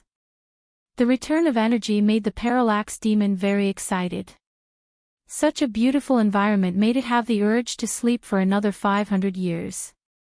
After removing the impurities and preserving the essence, the sea of ring of lights turned back into energy. Thea cut a part of it and distributed it to her subordinates. Dead Man. Both Groot and Fiora's rings had been upgraded to the so-called elite level, which was about the same as Hal Jordan's ring. Death Knell and the other Earth companions each received an official lantern ring. The one who was the best at conjuring was Midnight Daddy. He was a magic-type character with high intelligence and was very talented at conjuring things. He directly conjured a creature that looked like it was made up of various animals and looked very much like an evil god. The Poison Vine Lady and the Lightning Lady lacked imagination, and the use of the light ring was more for them to wander around. Death Knell's materialization was similar to Hal Jordan's.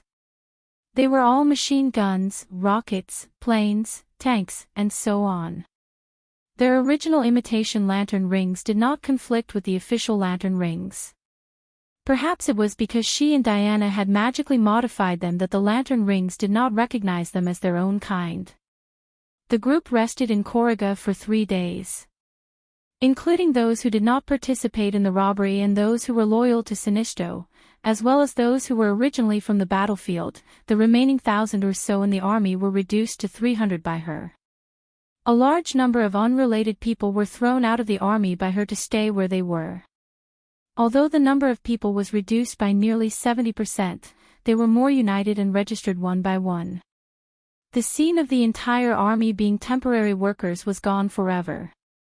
With the close connection between each other and the energy restriction of the lantern ring being lifted, it could be said that the combat power of the new Yellow Lantern ring was not reduced by much.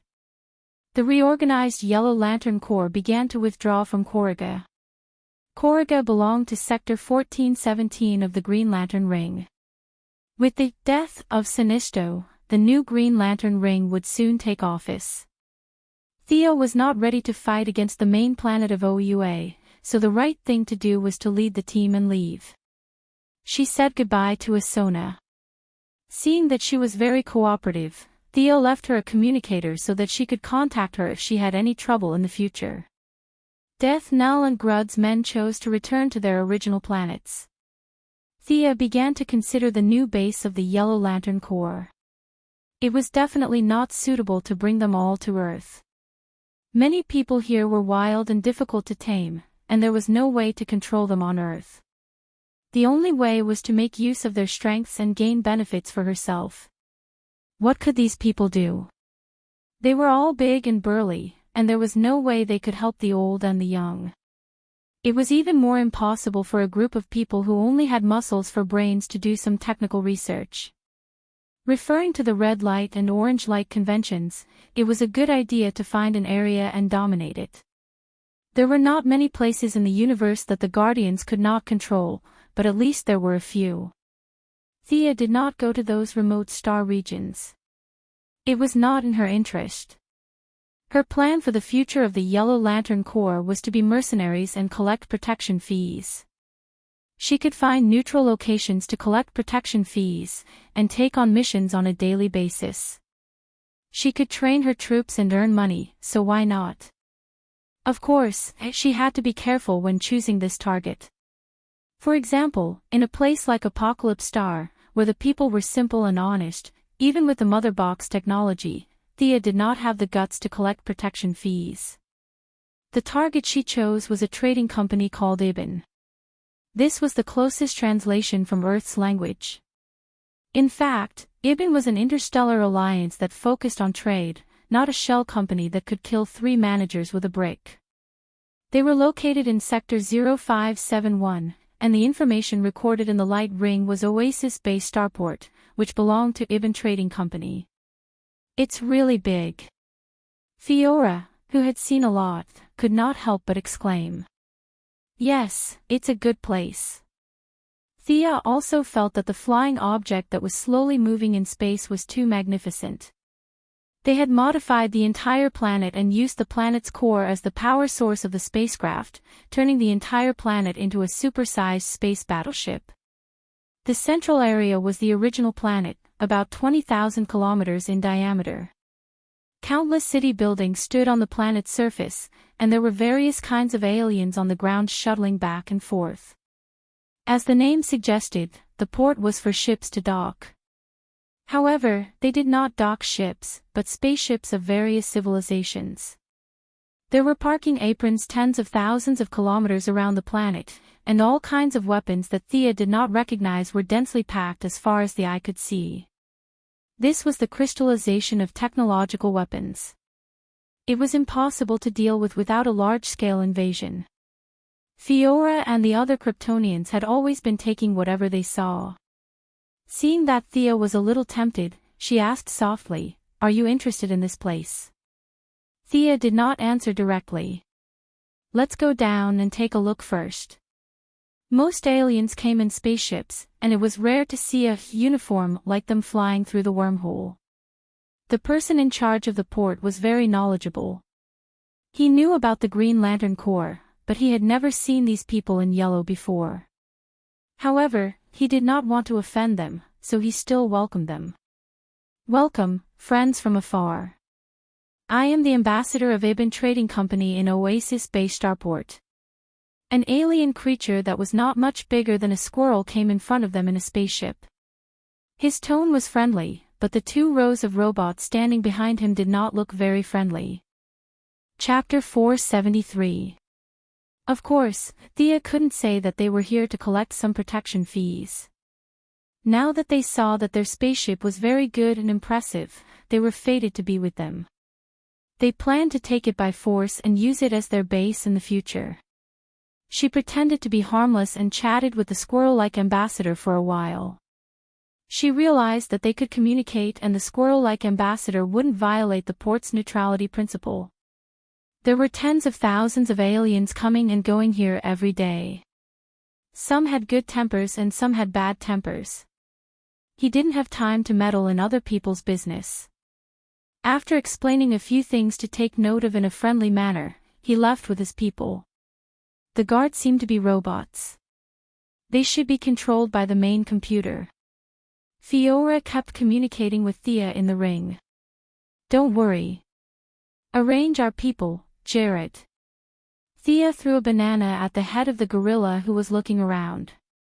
"Understand their organization structure. Control them from the bottom. Be careful and don't make any mistakes. Let the dead cooperate with you. Death Knell, you lead." Sia sized up Poison Vine Lady, Daddy Midnight, and Lightning Lady. These 3 people's combat power would be affected in the space environment, especially Poison Vine Lady. After leaving the plant and walking in space, she was already sweating profusely. "You take Electric Lady and the Yellow Lantern Corps to develop your connections here. Poison Ivy and I will return to Earth. Midnight, I want to take a look here and continue my old profession. I opened a small bar to inquire about news from both the black and white sides.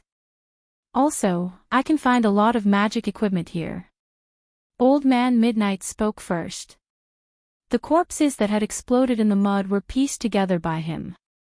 This unknown voodoo sorcerer insisted that the alien corpses could respond to his psychic arts and were of great research value. Thea thought for a while. It was not impossible. Now that her subordinates had the Yellow Lantern rings, it would be easy for them to return to Earth. Earth's magic world had regressed by 30 years because of her. It was useless to leave Midnight on Earth. "Okay, we have a lot of universal currency in our hands. We can take the money from Fiora to buy land and various facilities. No matter if it was General Zod or Sinisto, they were both rich people. Thea had ransacked their collections. Even by the standards of the universe, she was not poor. She wanted to slowly take control of the entire army. The entire process required both coercion and enticement. As long as she occupied this lucrative port and this trade alliance, loyalty and cohesion would naturally come. Investigate their main control computer. Brainiac is still a threat, so they won't develop artificial intelligence. At most, they'll use artificial intelligence. They'll create a few robot rebellions, and will help him solve the problem.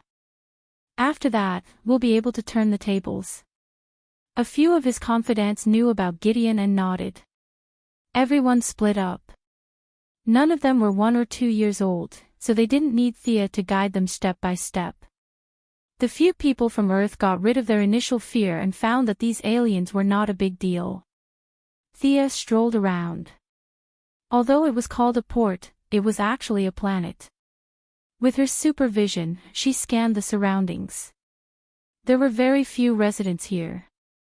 The city was filled with various types of interstellar hunters, robbers, and mercenaries. There was no production of food or machinery. Everything depended on currency. She looked around and was slightly disappointed that there was no high-tech R&D facility like she had imagined. She left a few messages and returned to Earth with poison ivy. Thea returned to the metropolis first and found Diana. Only then did she know that Hercules had gone through another round of treatment. His own willpower was now strong enough to kill the tainted consciousness. He stopped after a little treatment. According to his original words to the Martian hunter, he wanted to rely on his own strength to defeat the devil in his heart. Did your business go well? Too well. Thea didn't do anything from the beginning to the end, and the battle was over. The corpse of the super virus was still not found, even with Croydon's compass. Perhaps the compass didn't know what the super virus was. She had gained a lot in these 3 days. More than 300 loyal fighters, the corpses of Mungo and Sludge, and many of Sinisto's private collections. The two girls chatted for a while before Thea left the metropolis alone and found a secluded cave. She was going to absorb the divine essence that Gaia had given her. She was already very familiar with the order of changing the magic structure in her body. First, she suppressed the 5 elements in her body and relied on her body's instinct to resonate with the divine essence. If the first time didn't work, she tried twice. If the second time didn't work, she tried thrice. Thea was very confident in her own talent. To a certain extent, as the wielder of the sacred sword, she also represented the wishes of the people. The power of the people's hearts would help her increase her chances of success. Sure enough, after 3 tries, her body and the divine power had completely merged. Thea looked carefully and found that it was the earth element magic that she urgently needed. Earth, fire, water, wind, light, and dark, the 6 elements began to form a small cycle in her body. The remaining divine power of Gaia was completely absorbed by her and turned into magic. The cycle in her body began to cycle endlessly. Thanks to the purity and thickness of Gaia's divine power, her overall magic level rapidly increased. Halfway through, she pulled out the sacred sword and underwent a heroic spirit transformation. Her body was scattered and reassembled, and during this process, many remnants of Gaia's divine power were expelled. Thea's method was simple and crude. She reduced the divine power to magic and then broke it down and reassembled it. Whatever was not suitable for her body was discarded regardless of whether it was good or bad. It was only 2 days later that she finished absorbing the magic. She carefully felt the vigorous and resilient magic in her body. This wasn't an external object like the lantern ring.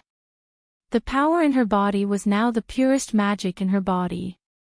Perhaps there were powerful existences that could change reality at a higher level and rob her of her power, but those existences were still far from her. Thea had already done what she thought was the best.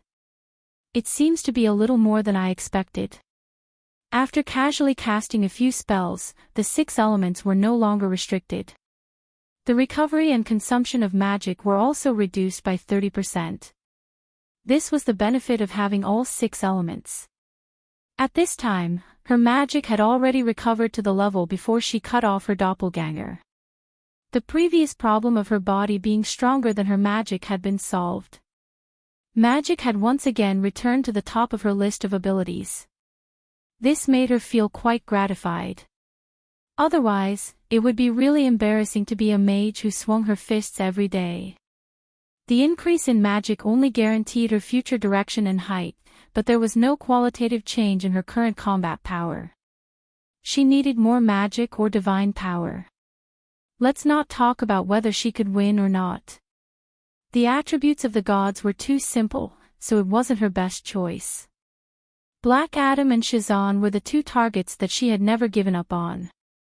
These 2 were rare people with balanced attributes. As long as she could obtain the power of either one of them, Thea was confident that she could raise her strength to the peak of the demigod realm. Chapter 474. After becoming a demigod, one would become a new god. As long as one could obtain the source, anyone at the demigod level could become a new god. It didn't have to be at the peak of the demigod level. Thea had never seen a new god before, and she didn't know the difference between a peak demigod and a normal demigod. She could only assume that being at the peak of the demigod level would result in greater achievements in the future. How to obtain the source had troubled her for a long time. If she didn't want to go to the new planet of creation, Revelation Star, and beg the Heavenly Father and Dark Side to accept her, then she could only look for the wild source. Zeus had been searching for it for thousands of years, and Thea's luck couldn't possibly be that good. Thus, she only had one choice left, to find the source behind the Wall of Origins. At first, she wanted to master the 7 emotions, evolve into a white lamp, and enter the Wall of Origins. Behind the wall was a light reservoir, the source of all the emotions in the universe, the life equation, and many of the source that Thea imagined to be hanging on an apple tree. This method was dangerous and uncontrollable. Kyle Rayner could enter after turning into a white lamp. Could she do the same? Kyle lost his memory after entering the Wall of Origins. No one knew if there was something affecting him inside. It was even hard to say if the person who came out would be Kyle himself. Thea wasn't a risk-taker. As long as there was a 10% chance of failure, she would be very careful. Fortunately, another method appeared not long after. With the help of the Holy Sword and her new talent, she could use the Holy Sword to communicate with the masses. By paying a huge amount of willpower, she might be able to change the rules and lure the source out from behind the wall. Many grains of sand made a tower, and many a little made a mickle. Eventually, the impossible became possible. This method seemed much safer than banging her head against the wall. Of course, the premise was that Sia had to do a lot of things related to order. It was impossible to hook up the source with the praises of hundreds of people. According to her own calculations, saving old ladies on the roadside and helping the disabled like Superman would at most count as a portion of the power of will. This level of savings would need at least 1 billion to hook up the source. There was still a long way to go. It wasn't just the matter of willpower. Black Adam and Shazam were still nowhere to be found. The clones of the little brat Billy Batson had been made quite a number. They could even form a wrestling team. However, old Shazam still needed a few more years to complete his mission. He lived in the subspace, and if he did not come out, no one could enter. Billy was quite easy to deal with. All he had to do was seal his mouth and have the clone with the voice most similar to his shout, Shazam. After obtaining the power, he could gift it to Thea. That's right, it was a direct gift. There was no need for any ceremony or sacrifice. It was safe and fast, and there would be no trouble in the future. Black Adam was much more troublesome. Thea only remembered that he was sealed somewhere in the Middle East in the original spacetime. It was the famous archaeologist Dr. Savannah who found the place where he was sealed and released him. As long as he could find the location of the seal, things would be easy. Black Adam's strength wasn't bad, but it wasn't to the extent that he couldn't be looked directly at. She could set up a trap in advance. When he came out, a group of people would surround him and beat him up. After that, they would knock him out and draw his blood to clone him. The key problem was that they couldn't find him. Thea not only planted spies in Dr. Savannah's expedition team, but also in several large expedition teams near the Middle East. However, after spending a lot of time and money, they couldn't find anything. Everything seemed to be telling her that the time wasn't right. She still needed to continue to endure. When she returned to the metropolis, she immediately began the preliminary preparations to do good deeds. Faced with the dazzling array of various difficult and complicated diseases in the market, there was no panacea. Even if there was one, she wouldn't immediately release it. Thea chose 2 diseases that were considered to have a large number of patients to begin the preliminary research and development. Amyotrophic lateral sclerosis, which was a type of motor neuron disease. Patients generally only lived for 2 to 5 years, and there was no cure. In addition, she chose spontaneous interstitial pneumonia. The patients only had half a year to live. The only treatment at present was a lung transplant, but the success rate was pitifully low. With her profound knowledge in genetics, she led the scientists of her own group to research for half a month.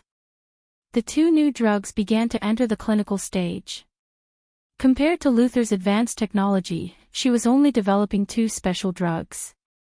She was not afraid of suspicion at all. However, speak of the devil. She had just left the laboratory for 2 days when Luther came knocking on her door. Seeing that he dismissed his entourage, Thea asked calmly, "What's the matter?" Both of them were in the metropolis, but they adhered to the principle of not seeing each other. This was the first time she saw Luther since the Kryptonian incident. The madman who wanted to pull Superman down from his pedestal was a little emotional today. This was a little different from his usual calm style. "You developed a special drug for amyotrophic lateral sclerosis, right?" Thea thought a lot in her mind. She didn't expect him to mention the special drug. Anyway, they had entered the clinical stage. They basically knew what they needed to know. In the future, they would rely on special drugs to treat patients. There was nothing to hide. Thea nodded and readily admitted it. "Can you let me see the current clinical report?" "So urgent." Thea was a little confused. She didn't want to steal trade secrets directly. The 2 companies were so large that the market for 1 or 2 special drugs was too small for them. "Sure." Thea took out a thick report from her desk and handed it to him. She had no doubt that he could understand it. Luther could indeed understand it. He was also a person who had gone a long way on the path of cloning. Genetic science was not a problem for him. However, Thea relied on the knowledge of the entire universe and the Kryptonians. He had to rely on self-study, so there would definitely be blind spots that he missed. He read the first few pages of the disease introduction very quickly. He only paid attention to the treatment process and results later. Thea was busy with her work. Luther could read freely. However, it was impossible for Thea to serve him tea and give up her seat. The room was extremely quiet. Only the rustling of Thea's writing and the rustling of Luther's paper could be heard. "My sister has the same disease." Luther finished reading the report and let out a long sigh. He seemed to be talking to himself. "Lena Luther." Thea was a little surprised. The well-behaved little girl was still holding the shares of her new company. They hadn't seen each other for a long time. "Yes, it's been a year. I also want to develop a new drug, but I haven't been sure." "Your drug? Are you sure there won't be any side effects?" Thea smiled. "It's rare to see you so worried." "Of course, I have my own confidence. You've seen the experiment report. I don't need to explain too much to you." Luther suppressed his excitement and said, "Good," 3 times in a row. He didn't talk nonsense and directly opened the door to leave Quinn Merlin Group. Chapter 475. Thea did not intend to use such a special drug to suppress Luther. She was going to gain fame anyway, so it did not matter who she gave it to. Her bottom line was not so low as to let the little girl suffer and wait for death while she used a few pills as a bargaining chip. The clinical trial was progressing very quickly. She had a lot of follow-up plans, so she did not want to spend too much time on it. She ordered several departments to speed up production. Luther had seen the composition of the medicine, but he did not dare to give it to his sister directly.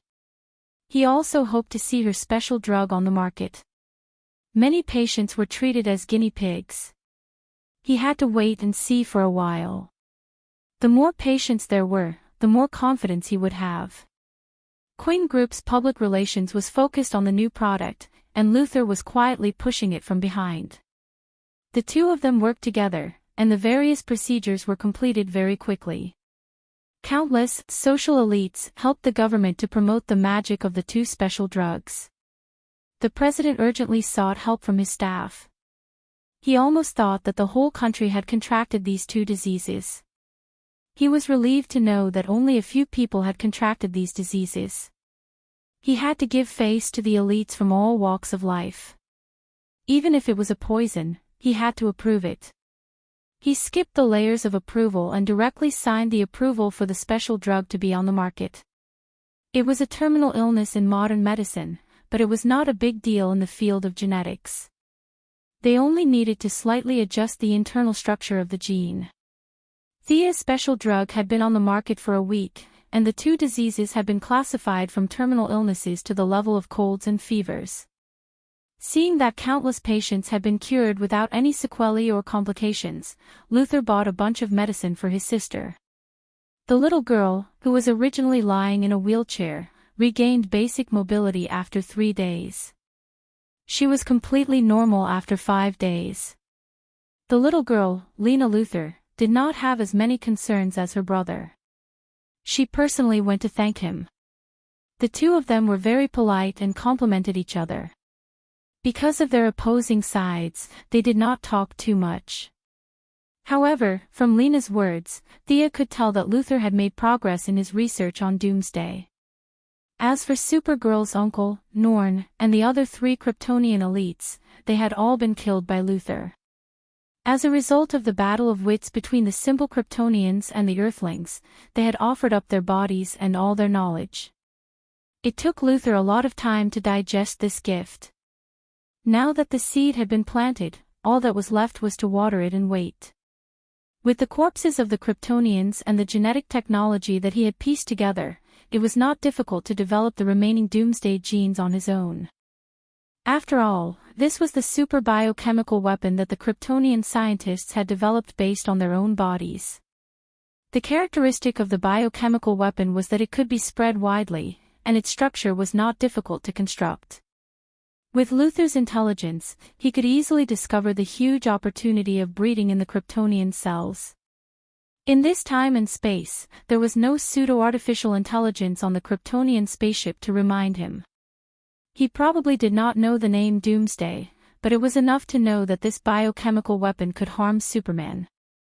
Unlike in the movies, the military was also busy researching the Kryptonian genes. They did not have Luther's high intelligence, but they had the geographical advantage. When General Zod's spaceship was broken into 3 pieces, they collected the wreckage and reverse-engineered it.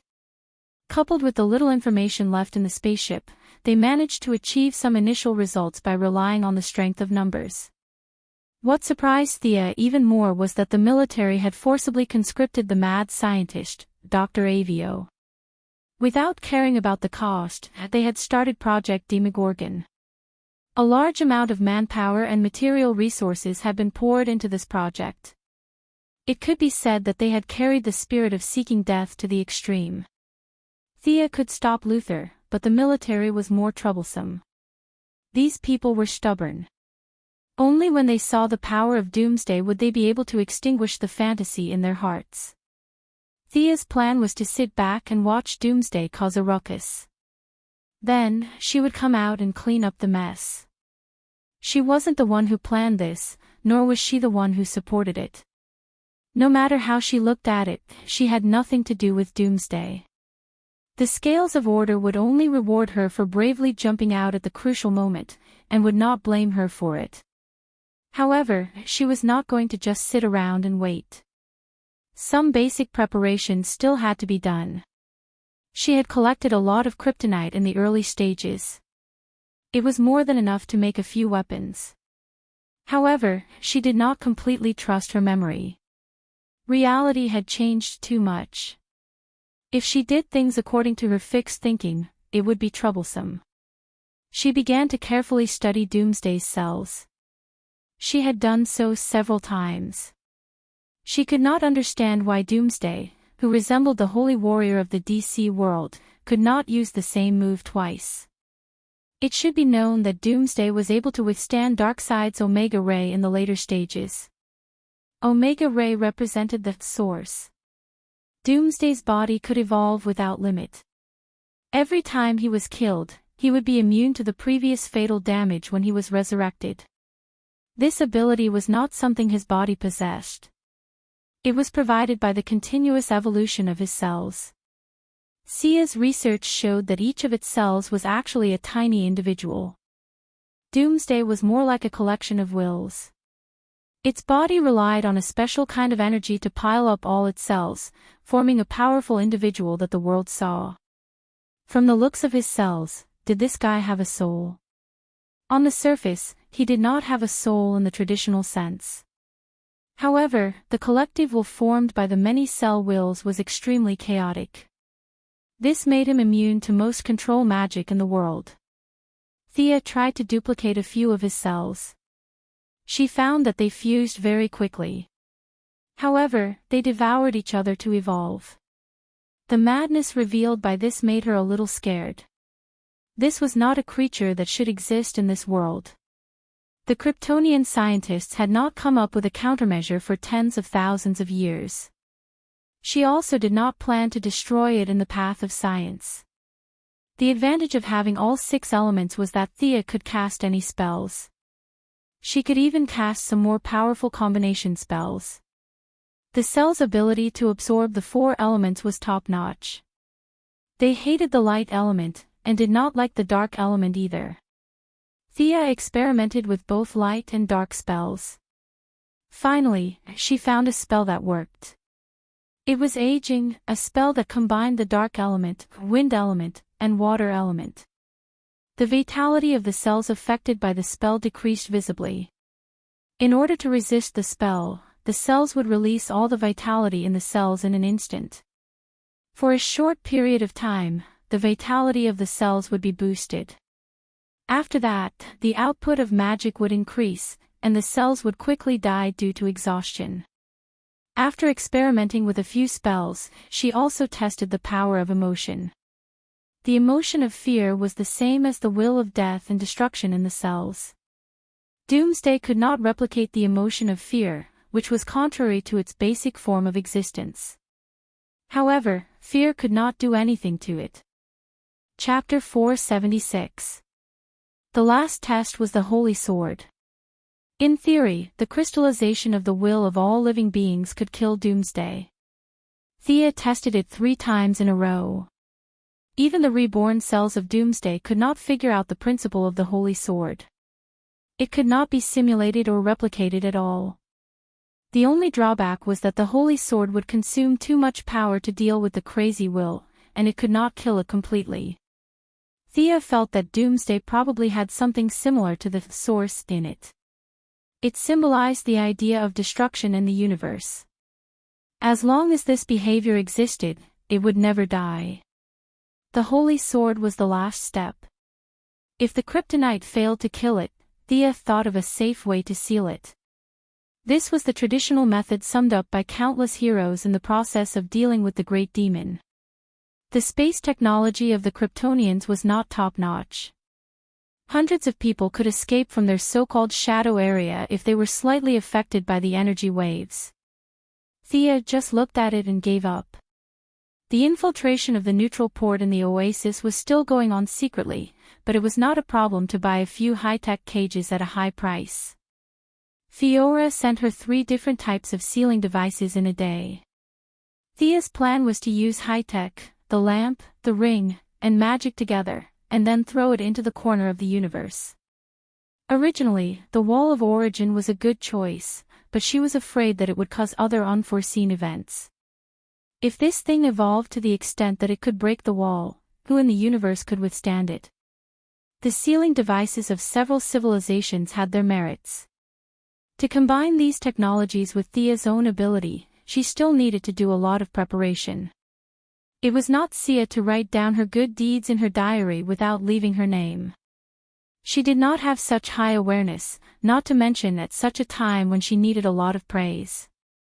The 2 special drugs were a great success, and dozens of patients who were about to die were pulled to the metropolis by her for a live press conference. The patients did not deliberately put on a show. They wept and cried about the joy of their desperate situation. The reporters took photos crazily. Thea said a few words and left the scene to the CEOs of the group. She saw Bruce Wayne, who was in a suit, was winking at her and asking the people around to leave. The 2 of them walked to a place where no one was around. She asked, "What's the matter?" "Yes. Do you recognize this symbol?" Bruce said as he drew a big omega for her to see. "Omega, aren't you asking the obvious?" Thea had a vague guess. Bruce thought about the language again and again. "I have this symbol in my mind and a memory that I have personally experienced but have no recollection of." At first, he could not express himself clearly in English, so he had to switch a few languages before he finally managed to express his feelings. He felt that it might be something from the mystical realm that was affecting him, and that was why he went to the metropolis today. However, Thea knew that it was the flash from some unknown point in time that reminded Batman of some time and space. But in the original time and space, it was because of the battle of superhumans. Now in this time and space, the differences between the 2 still existed. It was still very big, but it was definitely not to the point of tearing each other apart. So what did the Flash come back to remind him of? She didn't know the answer to that question, and neither did Batman. She deliberated over her words. There was no need to tell him the whole story, but a simple introduction was still fine. "I can't explain the different life trajectories you mentioned. It's beyond my ability. But this symbol, if you're not here to test me on the Greek alphabet, then I probably know something about it." Thea's words were very vague, but Bruce's attention was still drawn to her. "Do you still remember the guy in the green tights during the battle at Seaside City?" "I've done my research. Hal Jordan used to belong to Ferris Aerospace. He was an excellent test pilot," Bruce said without hesitation. "Yes, but he has a new boss now. He now belongs to the universe's police force, the Green Lantern Corps. He's in charge of this area of Earth. What I want to talk about is his new employer. They are the oldest race in the universe, and now they call themselves the Guardians. You know, I'm the Yellow Lantern. I used to be close to the Green Lanterns." Bruce wanted to say, "What the hell do I know?" But when it came to such secret knowledge, talking about the universe and ancient races at the drop of a hat sounded very impressive. Like a detective, he listened attentively and nodded against his will. In the records of the Guardians, before them, there was a group of people outside this world. They called themselves the New Gods. They lived in an untouchable place. Because of their ideals, personalities, and other reasons, the New Gods split into 2. One was the righteous father, and the other was the evil dark side. In fact, Thea didn't want to use such a superficial division of good and evil, but she couldn't reveal too many details. Why was he so familiar with an untouchable place? If Bruce asked, she wouldn't be able to answer. She could only use a hearsay to distinguish between the father and Uncle de Bruce also had his own values, and he felt that her hasty division of good and evil was a little arbitrary. But considering that Thea was most likely repeating the records of her predecessors, he didn't say anything. The Omega symbol you described represents the evil lord, Darkseid. Thea spread her hands, indicating that she only knew that much. Bruce nodded.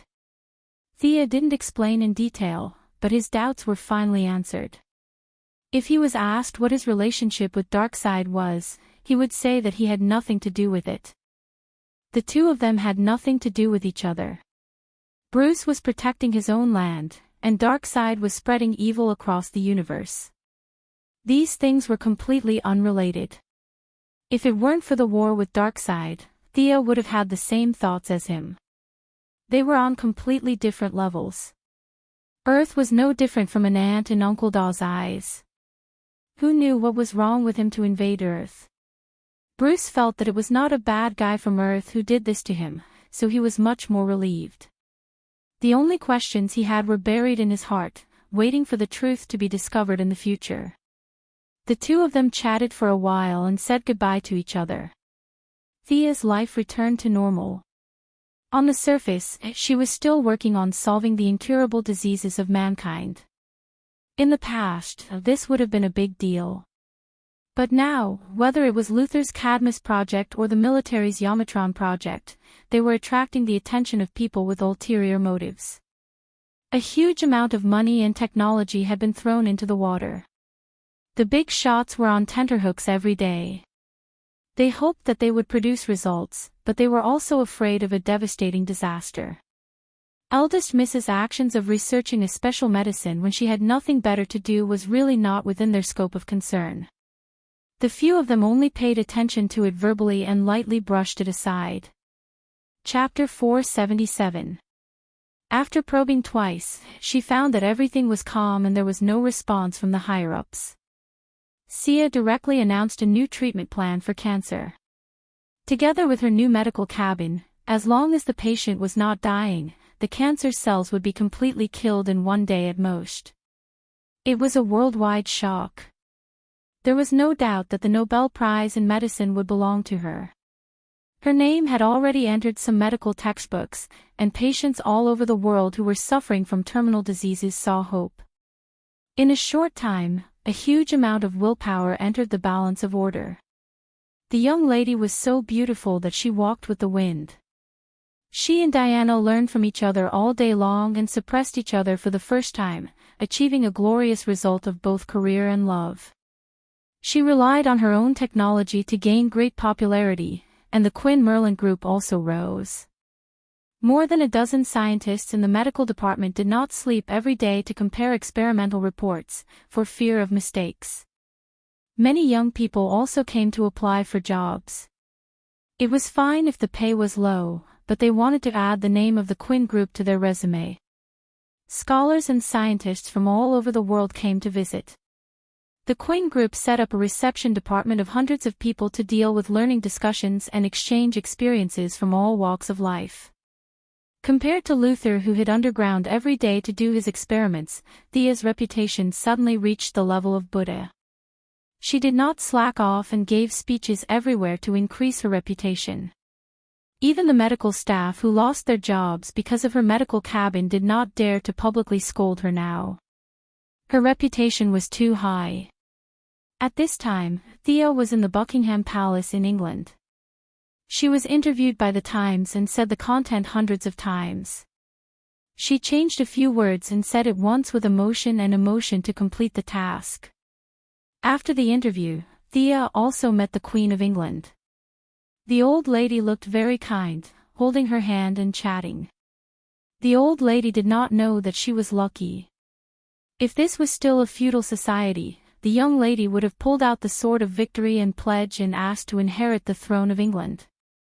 Thea casually said a few words and then left. She did not go straight home, but went to Diana's new apartment. "What's wrong? Something on your mind?" Diana was not in the mood tonight. The two of them were only wearing pajamas. Thea asked in a low voice. "I can't say for sure. I feel uneasy, as if something is about to happen." Thea couldn't guess such a vague and ambiguous thing, so the two could only hug each other to sleep. The matter of the special medicine was about to come to an end, and the path of obtaining the power of will had just begun. In that indescribable ancient country, there was a saying that there were 3 immortals.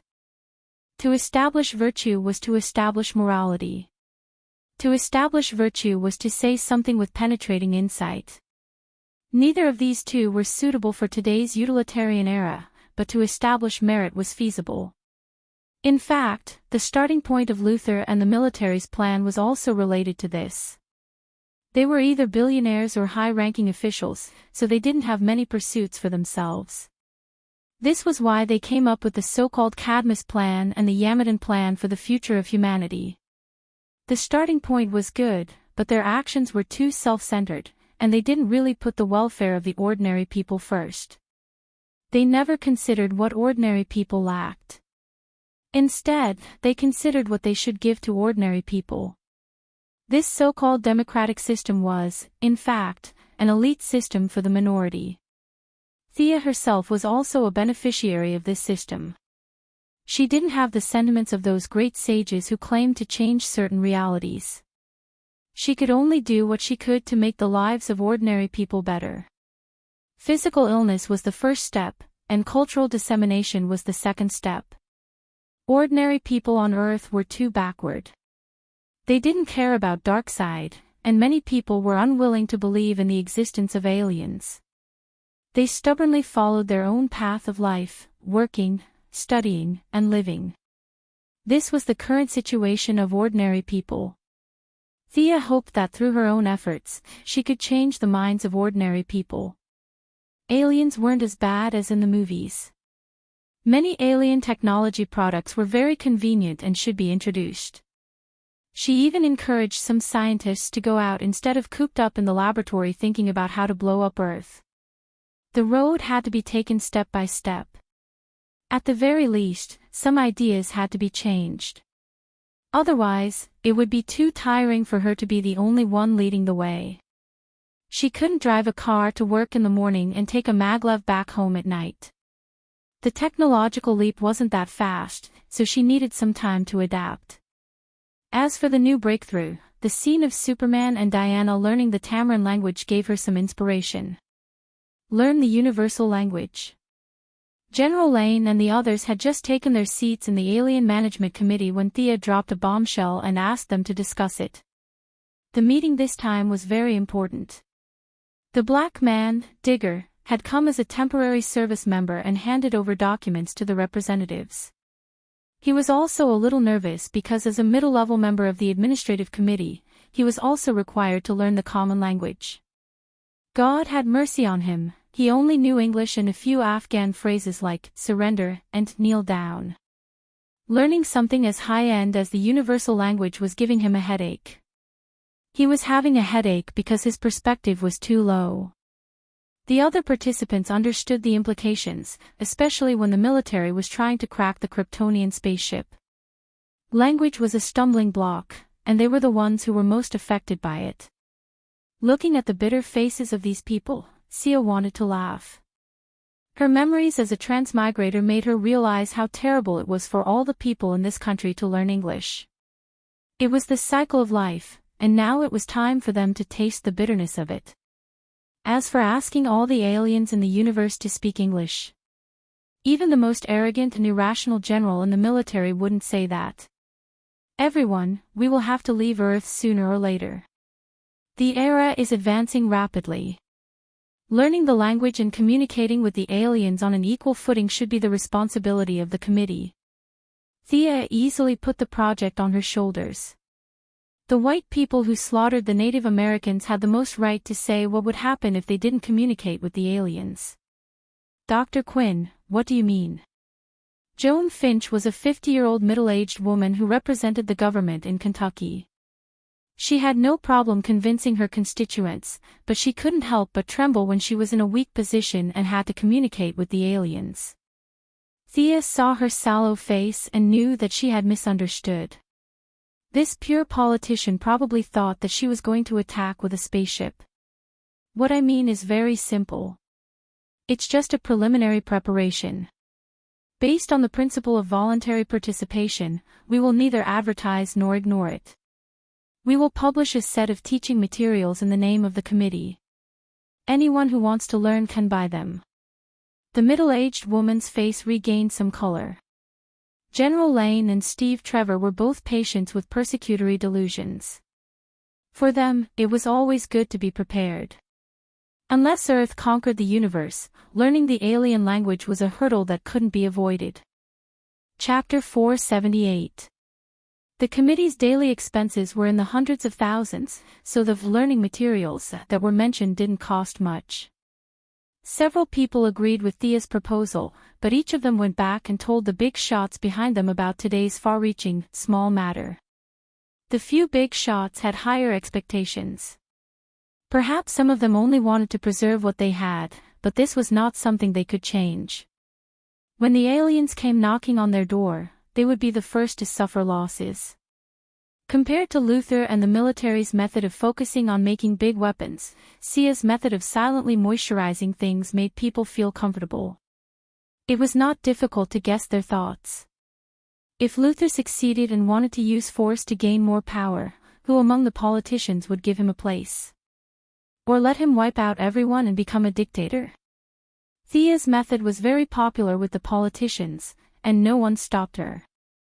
The learning materials that she wrote in the name of the committee chairman were quickly produced. There was no shortage of people with foresight. The first 100,000 sets of learning materials were sold out before they even entered the market. People like Luther directly bought 1,000 sets and distributed them to the people in the company.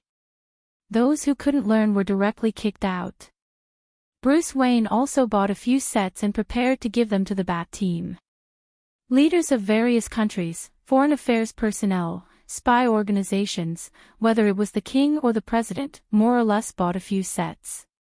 It wasn't a nuclear weapon, and the Americans were open-minded enough to let them pass, as they had the intention of dealing with the big trouble together.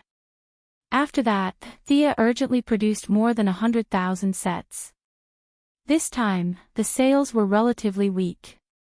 Many ordinary people thought it was an April Fool's joke, and only a few people realized something.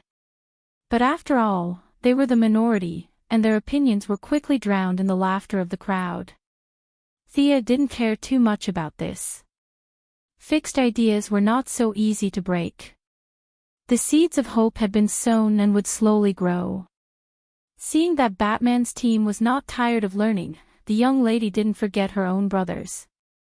Although Thea felt that the average education level of the Green Arrow team was only in junior high school, she still brought a pile of learning materials back to Star City. When she returned to the secret base she opened, the current Green Arrow base, she found that there was one more person there.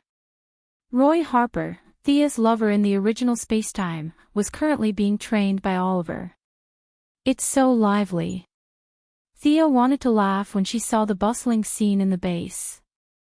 2 green arrows, 1 black arrow, and 1 red arrow who had yet to graduate. This must be the Star City Archery Club. When she walked into the base, the 4 of them were training in full swing. Felicity and Laurel, who didn't know any martial arts, were watching them from a distance. However, after careful observation, Thea found that Laurel's fingers also had traces of archery practice, which made her even more speechless. Thea. The first person to notice her was naturally Olivier. They all greeted her in a friendly manner. Roy Harper was also a little nervous as he thanked her for saving his mother.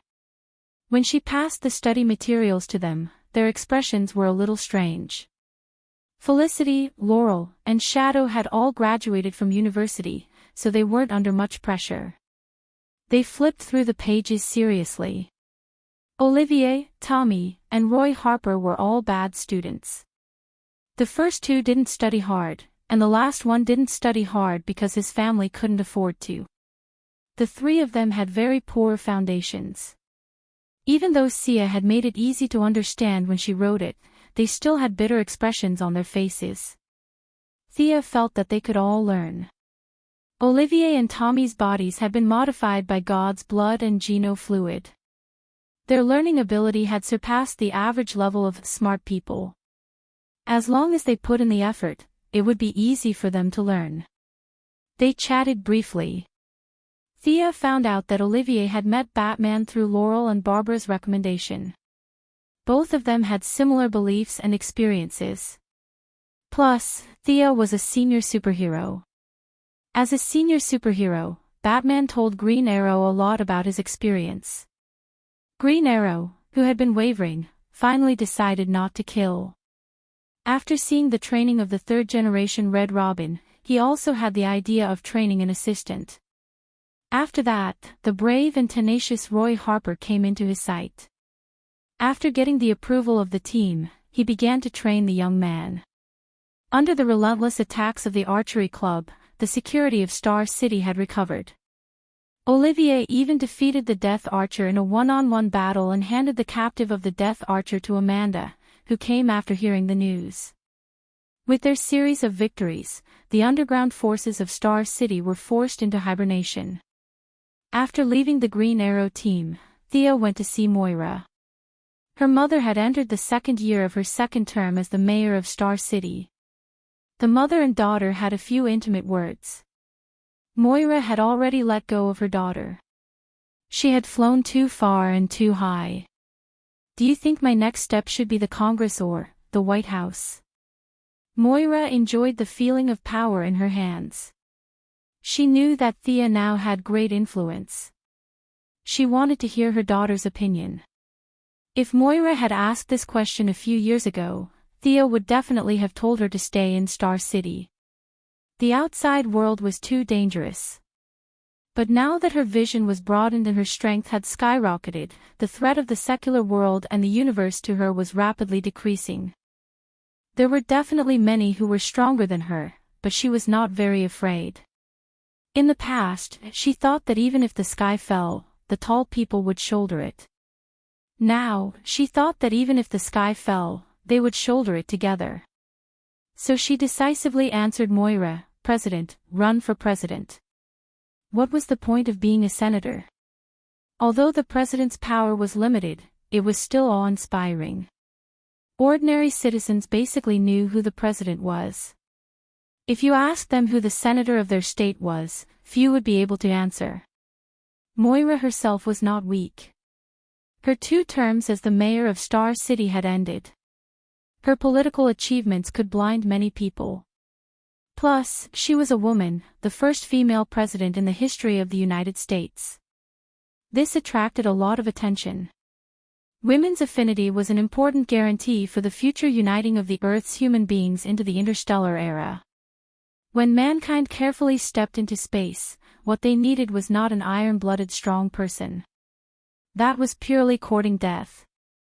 Moira's background and her relationship with Thea made it very likely that she would be elected. Luther, a businessman, could run for president. Her mother would have no problem. Seeing Thea resolutely let her run for the White House, Moira was very moved. She did not have any dedication. She just felt that this was a crucial step to realize the value of life. Now that she had her daughter's support, thoughts instantly appeared in her mind. Which ally should she rope in and who should she make some exchange of interests? Thea encouraged her mother to run for president. Naturally, she also took defensive measures against her into consideration. Chapter 479. Moira's physical fitness was not bad. Her bodyguards were not as strong as her, but she did not know how to use it. Occasionally, she would do some fitness exercises. Thea taught her a few moves and knew that her mother had no combat awareness at all. Even if she could run faster than a bullet, she would not think of subduing a gunman. Running faster than a bullet was unrealistic. Milady's gene optimization fluid was not that powerful, but her physical fitness was solid. Even if she did not have consciousness, she still had some dynamic vision and muscle reaction. Considering that it would be 2 years before she became the president, and it would be relatively safe in the next 2 years, Thea did not make too many arrangements. She only made 2 magic gems. One was a defensive magic that could defend against rifle grenades, and the other was a teleportation magic. She put some thought into setting the coordinates. If Moira was attacked, Quinn's old house and her mayor's office might not be safe. Thea could only set the coordinates to her laboratory in the metropolis, which was under Gideon's control. Without hundreds of people with modern weapons, it would be impossible to break in. The incident with the teleportation gem also reminded her that there were many ordinary people on her side. Even Oliver, who was the most skilled, could dodge ordinary firearms with his outstanding combat talent and physical fitness. However, if more than 100 people with submachine guns were to fire at him, he would be finished. The remaining people in the team were even more hopeless. After bidding farewell to Moira, Thea went back to the Green Arrow's base and told them her idea. According to their personal wishes, she made a teleportation gem for each of them. Even Roy Harper was given one. The young man was a little confused by the sudden appearance of such a magical item in the real world, but he still took it. "I'll give you two." Theo looked at Felicity, a former hacker who could not tell the difference between food and drink. She was clearly a weakling, but she still liked to go to dangerous places. Unlike the original spacetime, the Green Arrow's triangle was torn to pieces. Without the black man as a buffer, Oliver's stubbornness was unbearable. Oliver and Tommy, Laurel and Shadow. The four of them were intertwined with each other. Outsiders would feel dizzy just by looking at them. No one would want to get involved. In this spacetime, Felicity and Oliver's relationship was only a so-so. Although she didn't go to the metropolis to take care of her mother, she stayed in Star City instead. She only helped out a few times because of Laurel, her sister. She stayed in the Green Arrow team as a family member. Considering her nature of seeking death, Thea had also injected her with the gene optimization fluid. However, she was the same type as Moira. In layman's terms, she was trash. It was useless to give her the physique of a new god. She made a few gems on the spot and taught them how to use them. Thea told them to learn the common language well before she left Star City. Her relatives and friends all had teleportation gems, and Diana naturally wouldn't forget about it. Although Thea didn't think that there was anyone who could beat Diana to the point that she couldn't fight back, she still had to be prepared. Diana's thoughts were similar to what she had expected. She was about to run away. Could Earth still be saved? However, she still accepted the teleportation gems modestly. With Thea's frequent actions, more and more people, not just in the metropolis, realized that aliens did exist. There were few fools in modern society. Especially after seeing that the officials didn't refute the rumors but instead acquiesced to them, many citizens felt anxious. Thea's learning materials finally caused a sensation. A large number of citizens began to scramble for them. However, she soon found that there were many pessimistic voices on some small forums and social media sites. Aliens were invincible, Earthlings were weak. There were all kinds of opinions. She was overreacting. She saw that the power of Vow on the order scale had decreased by a small amount. She felt that people's hearts were unpredictable. What should she do? Increase the publicity. It was nonsense to tell ordinary people about the Guardians and the new gods. Moreover, Thea couldn't personally tell them about this. She couldn't possibly explain to ordinary people how she knew about this. Therefore, it was necessary for an alien to tell the story. Princess Starfire, whom she met a while ago, was a good candidate. First of all, she was a righteous person. Even if she was scolded, she wouldn't do anything extreme. Secondly, her appearance. If one didn't look at her green eyes, she would definitely be a beauty. In fact, if one got used to it, green eyes wouldn't be unacceptable. When Thea took over the Yellow Lantern Corps, she only remembered asking Superman to arrange a place for her to stay. As for the specific location, she had to ask Superman. She activated her supervision and found Superman at the scene of a fire. Princess Starfire. Bros Superman scratched his head in response to Thea's question. Why? Did something happen to her? No, but I asked the Martian hunters to take care of her. Superman said vaguely. Huh? Thea was confused. Under her continuous questioning, Bros Superman didn't say anything. Then, she went to look for the Martian hunters. Only then did she know that Superman's Louise was jealous of Hai Xingbo. In order to not cause any conflicts in the family, she could only throw the beautiful Princess Starfire to the Martian hunters. After asking for the address, Thea went to Starfire's apartment. Just as she was about to knock on the door, she saw the door open from the inside. The tall and handsome Nightwing, Dick Grayson, was holding hands with Princess Starfire. They were about to go out. What a coincidence, what a coincidence. After knowing each other for so many years, it was impossible to pretend not to know each other. Dick Grayson could only awkwardly greet Thea. This was a winner in life. Even though he had broken up with Barbara, he still had some feelings for her. Occasionally, they would even have some friendly sex. This was even more impressive. Starfire had only been on Earth for a short period of time, but the two of them had already hooked up. Thea could only admire them. Originally, she was worried that she wasn't familiar with Starfire. Now that Nightwing was acting as the middleman, it was easier for them to talk. Thea forcefully pulled back Nightwing, who was about to run away. Your Broodhaven doesn't need to be saved. You can leave after you finish my business. After briefly explaining her original intention, Thea began to talk about her goal. Miss Starfire, are you willing to do a television program to introduce Earthlings to extraterrestrials? From your point of view, don't scare the citizens, but don't nurture their arrogance. Television program. Starfire and Nightwing looked at each other. What should I say? I can't possibly talk about Tam Allen, right? Sure, you can say whatever you want. You know, Earth's scientific research ability isn't weak.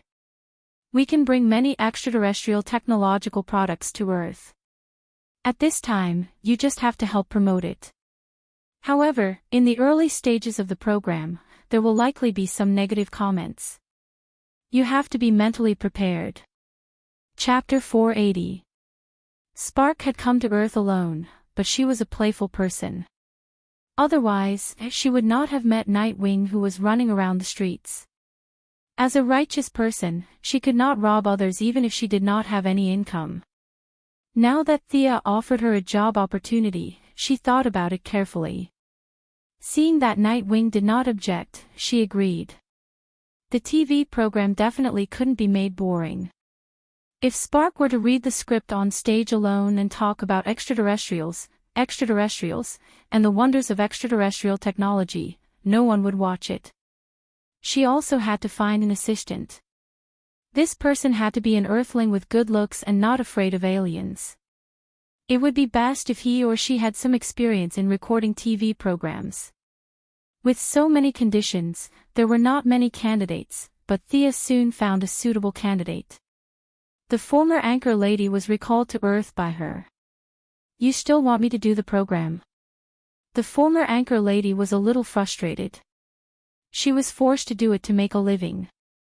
Now that she was so powerful, did she still have to do it? Yes, she had to do it. The young lady's order was unquestionable, so the former anchor lady had to come out again. Spark was not difficult to get along with. Although the anchor lady was still a little unhappy, returning to the program recording site gave her an illusion that it was a lifetime ago. Everything was paved with money. The first episode of the program was broadcasted smoothly. Princess Spark did not need to tell the Earthlings how big the universe was. She just focused on the environment she grew up in and the humanities. The experienced anchor lady asked some questions at the right time, and the two worked well together for the first time. Once the program was broadcasted, the response was not very enthusiastic. However, Spark's beautiful appearance and sincere voice still received some praise. Thea did not expect much abuse, which made her more confident in the follow-up plan. Except for Luther, who was a little dissatisfied that the anchor lady no longer mocked Superman, it was generally very harmonious. The control of Iban Trading Company was in full swing. One of their 15 decision-makers had been secretly controlled by Jared. The next step was to control their active computers and lead the robots to rebel. The Yellow Lantern Corps set things right at the critical moment. They started with the armed forces and gradually nibbled away this neutral universe business alliance. Later, they would develop their forces and feed back some technological equipment to Earth. The neutral camp was the entry point that Thea prepared for Earth to go out of the solar system in the future. After determining the future direction of development, Moira's enthusiasm was unprecedentedly high. In order to expand her network, she decided to hold a grand Christmas dinner in the name of the city government. Naturally, her children were all present. Even Diana, who had a bad premonition, was pulled over by Thea. "Mrs. Quinn, I've heard a lot about you." Diana bowed slightly. Her etiquette was impeccable. It was the etiquette of a junior to an elder. "Miss Prince, I often hear Thea talk about you."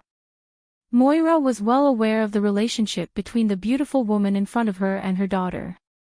Nowadays, this was not a rare thing. Since they were willing, Moira was naturally not dissatisfied.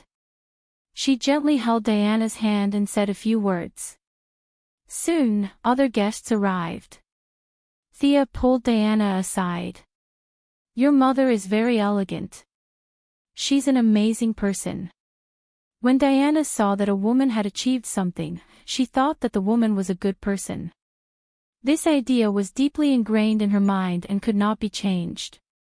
"Yeah, don't you think she's a bit similar to Queen Hippolyte?" Thea joked. "Ha! That's true. No wonder I feel so close to her." Diana thought about it seriously and nodded solemnly. Thea was amused. These women in power had the same basic characteristics. As if to prove her point, another middle-aged woman chatted with Moira. It was Lex Luthor's mother, Lydia Luthor. She had brought her daughter, Lena Luthor, to the dinner party. Not long after, Oliver brought Shadow and Tommy brought Laurel to the venue. Moira's ambition was not small this time. She had mobilized all her connections, and with Sia's timely help, there were a lot of politicians on the scene. The vice president, members of Congress, several ministers, and many socialites who had received the invitation were all present. The safety of the politicians could not be neglected. The Super Investigation Bureau of the Heaven's Eye Society had sent their best men to protect the guests.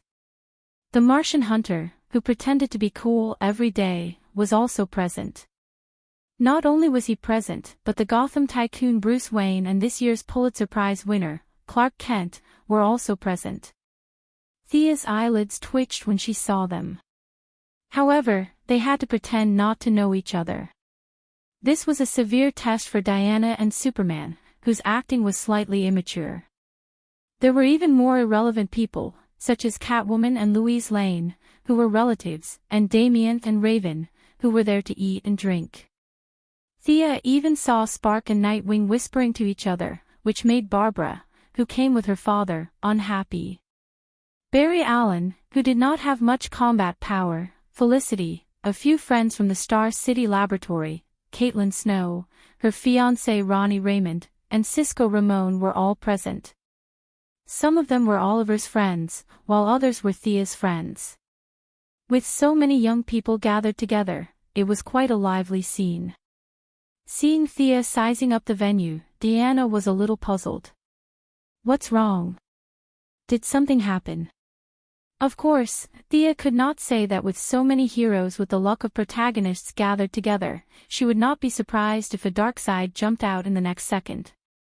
She laughed awkwardly, indicating that she was fine. However, things in the world were always unpredictable. When you thought of something, the good might not necessarily come, but the bad would definitely come. Pretending to walk past casually, Clark Kent whispered to her with his old-fashioned eyes, "There's a group of people 5 miles away, armed with guns. They seem to be coming here." Also, there seems to be a mole in this venue. Thea immediately activated her supervision to observe the interior of the venue. She did not notice it before, but now she realized that some of the staff present had fierce looks and a fierce temperament. Even though they kept their heads down, she could still see that they were up to no good from the corner of her eyes. Following Superman's instructions, he observed the movement 10 miles away. It was indeed a small gang. There were more than 30 people, and they were armed with all kinds of guns. The leader was a tall and strong man. He was discussing something in 2 trucks. They were heading straight for the city hall. Thea heaved a sigh of relief. There was nothing to be afraid of. She did not know the soldiers, but she had seen a picture of the leader. Wasn't that the brick wall who had recently disappeared? The waiters in the venue were Keanuway's men, codenamed White Porcelain, of the Triad. Thea even saw a few men with indescribable Manon characteristics helping in the kitchen. Chapter 481. In addition to a few spies in the venue, their leader, nicknamed White Porcelain, was wearing a wig to cover up her white hair. She was wearing a high-slit cheongsam and was greeting guests at the entrance. Thea felt sorry for them. There were so many heroes here, it would be safer for them to rob the White House. They were so stupid. The heroes here could beat the shit out of them. However, there were so many heroes that they had to worry about. Who was going to do it? Uncle Ron-Jen, can you control their minds? Thea contacted the Martian hunter telepathically. The result was as she expected. The Martian hunter refused without hesitation. I won't use my ability on ordinary people. You deal with it yourself. Thea sighed. Fortunately, Superman was a warm-hearted person and volunteered to deal with the people in the brick wall. They could detect abnormalities with their special abilities. Some of the bodyguards and agents of the politicians also noticed the abnormalities of these people. Agents sounded powerful, but in fact, they were only at a slightly higher level than ordinary people. If they took action first and caused a commotion, they would directly destroy the venue that Moira had carefully prepared. This was something that Thea would not allow. Also, the identities of many superheroes could not be exposed. This made her a little cautious. After whispering to Thea to make a big noise to attract the attention of the agents in the venue, she whispered to Oliver. Keanuway's people are in the venue. How many are there? Oliver's eyesight was the best among humans and had been strengthened repeatedly. Now that it had reached a higher level, after receiving Thea's warning, he immediately looked at the scene and found a lot of clues. 5. Don't make a scene. The 4 of you and Diana each take one of them nearby and deal with them. Don't disturb Mother. After receiving Thea's signal, Felicity had a conflict with a waiter. After many years of being a vice president, she was full of dignity and scolded the waiter until he apologized repeatedly. Thea directly cast a slow spell on the 5 people in the venue. Time was tight, and they couldn't make any big casting movements, so the power of this spell was reduced to the minimum. It could only make them fall into a trance for a while, but that was enough. They split up. There were still 4 enemies in the kitchen, so Thea left them to Batman's team. Seeing that Batman and the others pretended to go to the toilet and led Nightwing, Barbara, and Catwoman to the kitchen, Thea also found her target. With her face almost frozen from smiling, Keanuway, who was dressed as a greeter, was just about to catch her breath when she saw one of her targets, Thea Quinn, walk past her. Just as she was wondering how much money she could earn from this kidnapping, she saw Thea glance at her nonchalantly. Fear instantly welled up in her heart. Her childhood misfortune, everyone rolling their eyes at her, her youth wandering in a gang, her constant defection to new bosses, and her constant betrayal. She had worked so hard to get to where she was today, but everything seemed to have changed between illusion and reality.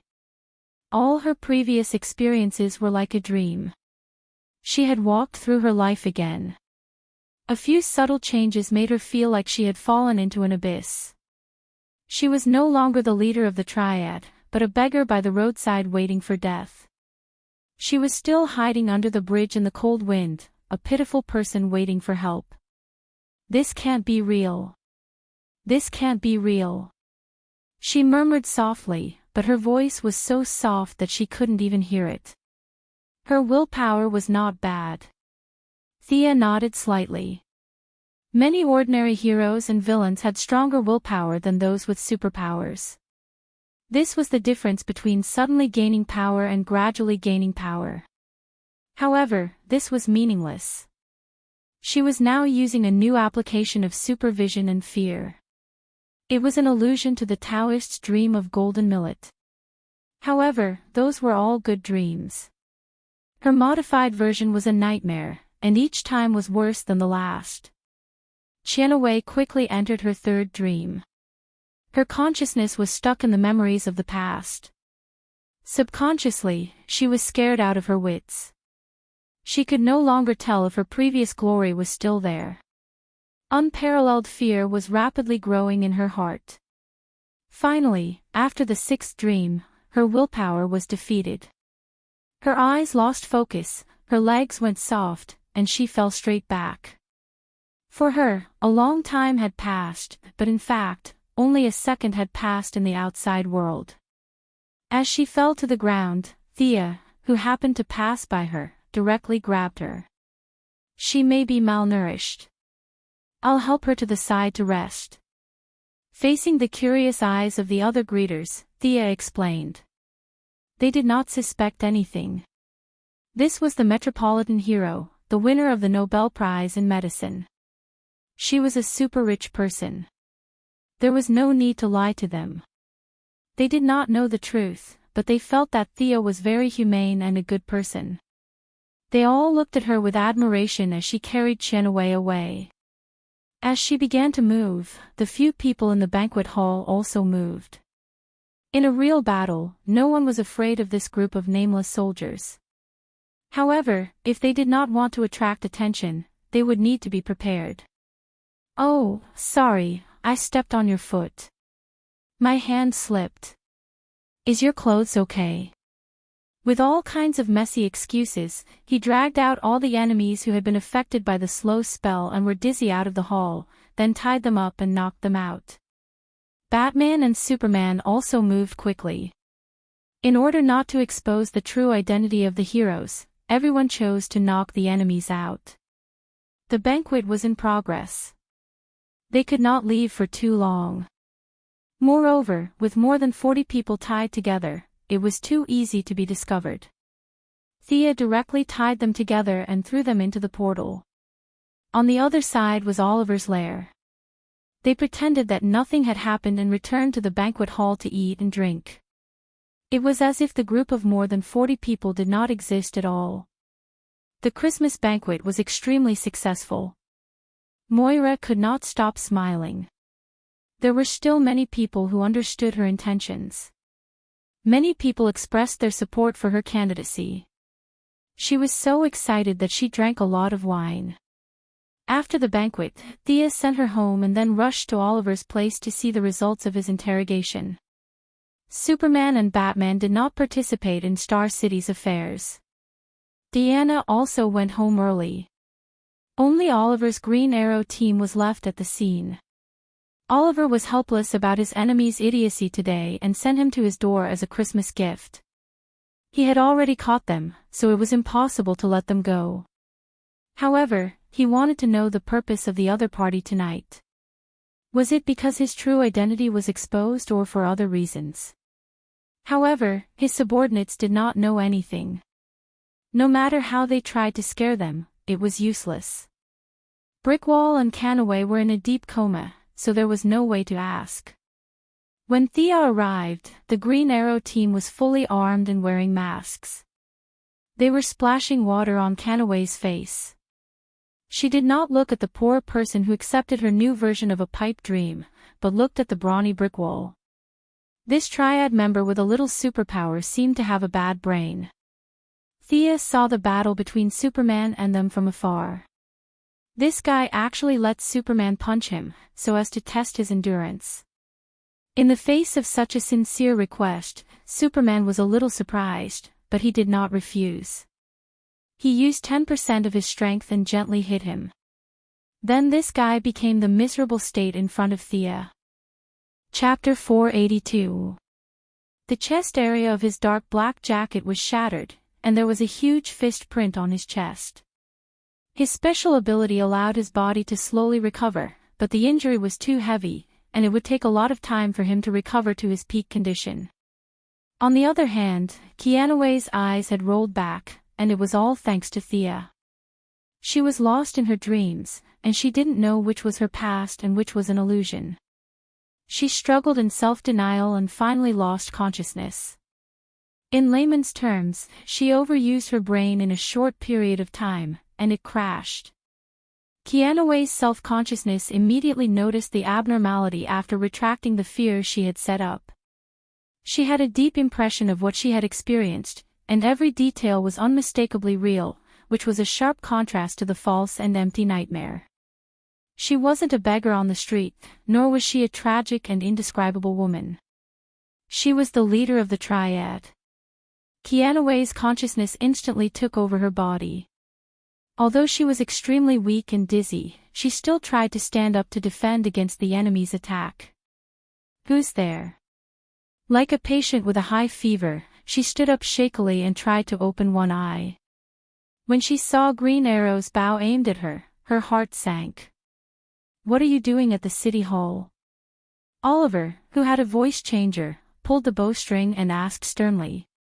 "I'm going to the city hall." "What am I going to do there?" Keanue's memory was a little chaotic, and it took her a long time to sort it out. Looking at her companions who were tied up like dumplings, she knew that the operation had failed, but where did it fail? She didn't know that there were a lot of superheroes in the city hall, and she only felt that she had lost unjustly. She had climbed up from the bottom, and she had always believed that failure was the mother of success. If she lost today, she would find the problem and win it back tomorrow.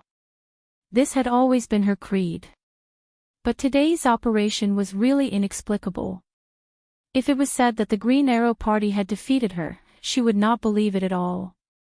Both parties had been fighting for half a year.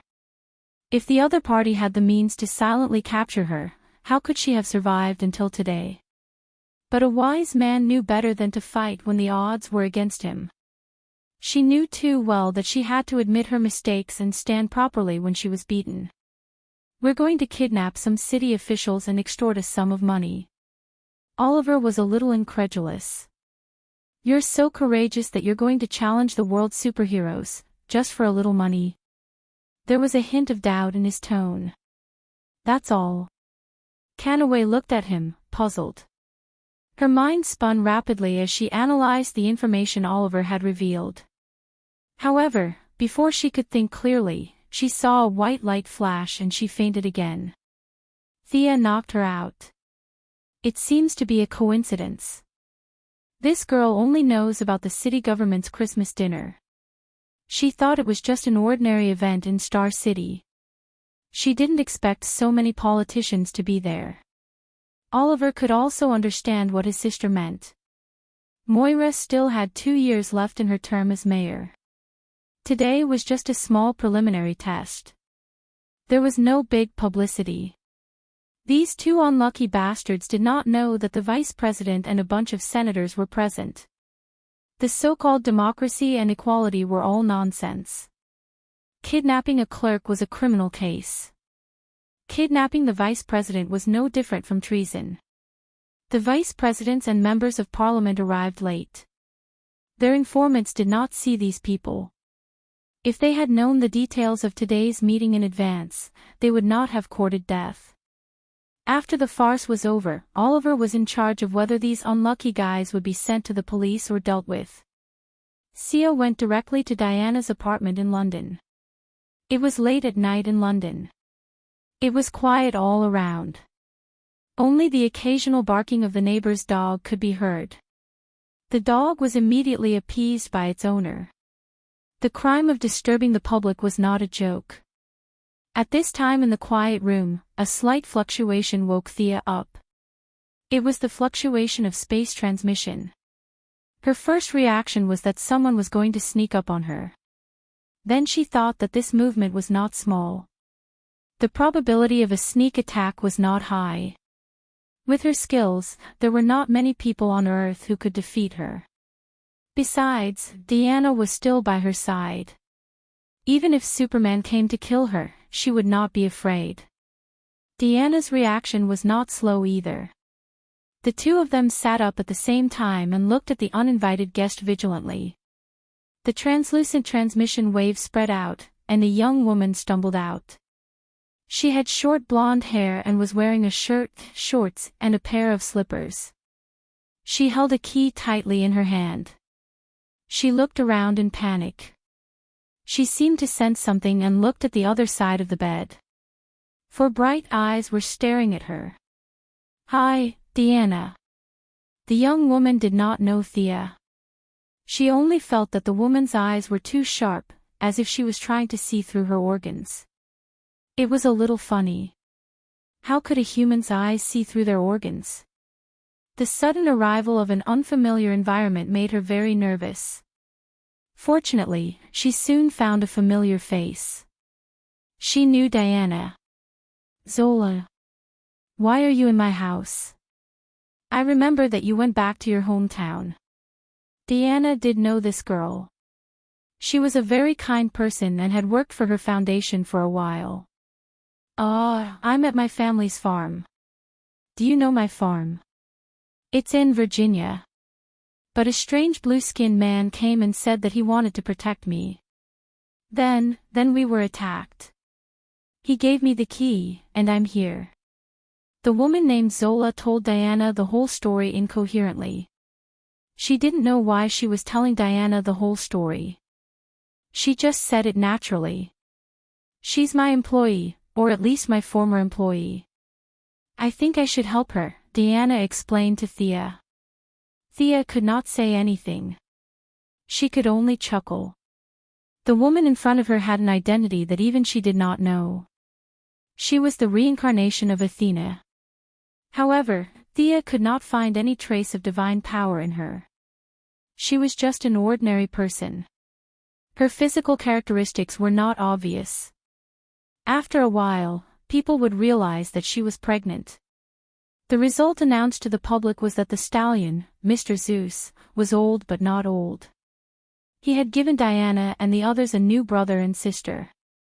The actual situation was that this main god was hiding from his eldest son and putting on a shocking show. The one who was born was not his son, but himself. According to Sia's understanding, his main account could not be leveled up anymore, and his level had been maxed out, so he took this opportunity to level up a side account. If he could get the source in the process, the old god would become a new god, and that would be even better. Thea kept looking at the young woman. She was a little disappointed. She was just an ordinary person, at least before the will of the gods. There were no flaws at all. As for the blue-skinned freak that she mentioned, it should be Hermes. Hermes was the god of speed and thieves in Greek mythology. However, he seemed to be honest, but he had other intentions. Seeing that Diana seemed to want to get involved, Thea could only go with her. She would meet Ares soon and accidentally kill the god of war in battle. Thea had to stop her. Chapter 483. It wasn't because Thea had a close relationship with the god of war, but because the god of war's godhood was a trap. Diana had killed the god of war and automatically obtained the god of war's godhood. 5,000 years ago, this would have been a good thing. However, at this critical juncture where the old god had fallen and the new god had risen, it would be too much of a trap if she didn't become the old god instead of the new one. The girl named Zola watched them change. In the dim light of the night, she felt that Thea looked familiar, but she wasn't sure. She didn't want to say anything, especially after seeing how close the two girls were. "How do we get there?" Diana asked. "I think the key in my hand can take us back," Zola said before Angelina could. Thea glanced at it. It was an exquisite magic item without any traps. She nodded at Diana, and the three teleported away. As soon as they left the teleportation portal, two sharp arrows shot toward them one after the other. With two muffled sounds, Thea and Diana reached out and grabbed an arrow at the same time. They were using the Assassin League's famous grabbing technique. Although the ninja master couldn't win against the two girls even if he did somersaults, his martial arts skills were praiseworthy. Some techniques were very useful at any time. As the person closest to Thea, Diana's martial arts skills were naturally affected. Facing the incoming arrows, the two girls both chose to use the Assassin League's grabbing technique. Casually throwing the arrow on the ground, Zola stepped back in fear. The two girls fearlessly looked at the enemy approaching from the dark. Clatter clatter. Two tall horses with majestic torsos and slender limbs came out. There was a knight holding a bow on each of the horses. However, when they walked into the night, the three of them finally saw what they looked like. They were not knights at all, but centaurs. The places where the horses' heads should have been were replaced by human bodies. Their upper bodies were covered in mud and blood. The human heads were also twisted out of shape like stomped watermelons. Their eyes were blood red, and the sounds coming out of their mouths were like the howls of humans and the roars of horses. This is not a natural creature. It seems to be the product of some kind of magical transformation, Thea said in disgust. She vaguely remembered that these two were sent by Hera, the Queen of Gods. The Queen of Gods, who was known for her jealousy, naturally wanted to kill Zora, who was pregnant. For these old gods who only stared at her every day, Sia really didn't want to get involved in their affairs. It was just that the noble circle was too messy, like a melodramatic family drama. It would be unreasonable if they didn't perish.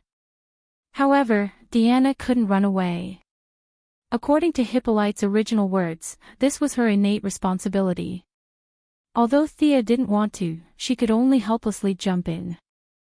What a blasphemy against life. Diana carefully sized up the centaur. Its aura was filled with madness and savagery. This thing was clearly beyond saving. One each. The two glanced at each other and instantly understood each other's meaning. Diana attacked first. She threw out her shield and knocked away the arrow. Then, she jumped up and slashed at the centaur's neck. Thea wasn't as powerful as her. These two centaurs only looked ferocious and had their full potential stimulated by magic. They were not afraid of death, but their true strength was not worth mentioning. Thea didn't have good armor.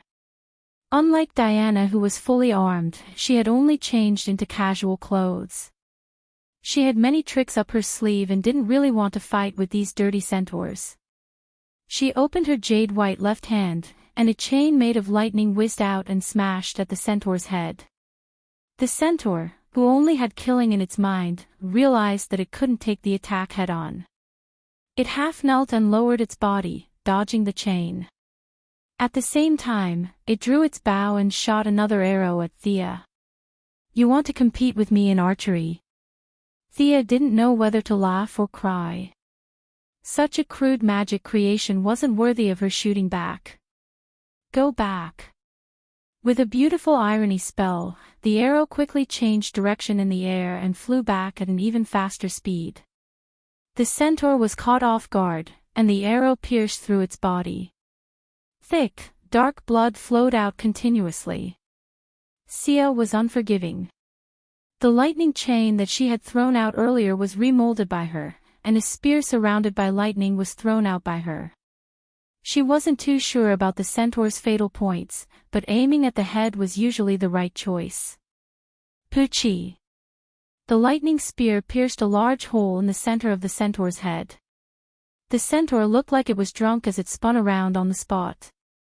Then, it lost its sense of direction and fell to the ground. Its limbs trembled a few times before it completely lost its breath. Only then did Thea look to the other side. Diana was also very fast. In just a few moves, she found a flaw in the opponent. She dodged the opponent's attack and flew up. Her body drew a beautiful arc in the air. With a light flick of her wrist, the centaur's huge and twisted head was chopped off by her. The two ended the battle at the same time. Zola, who was watching the show, remembered the blue-skinned monster who saved her and hurried back to her room. The two girls finished off their enemies and confirmed that they were dead. Then, they followed Zola into the room. The first thing they saw when they entered the room was a man lying on the ground.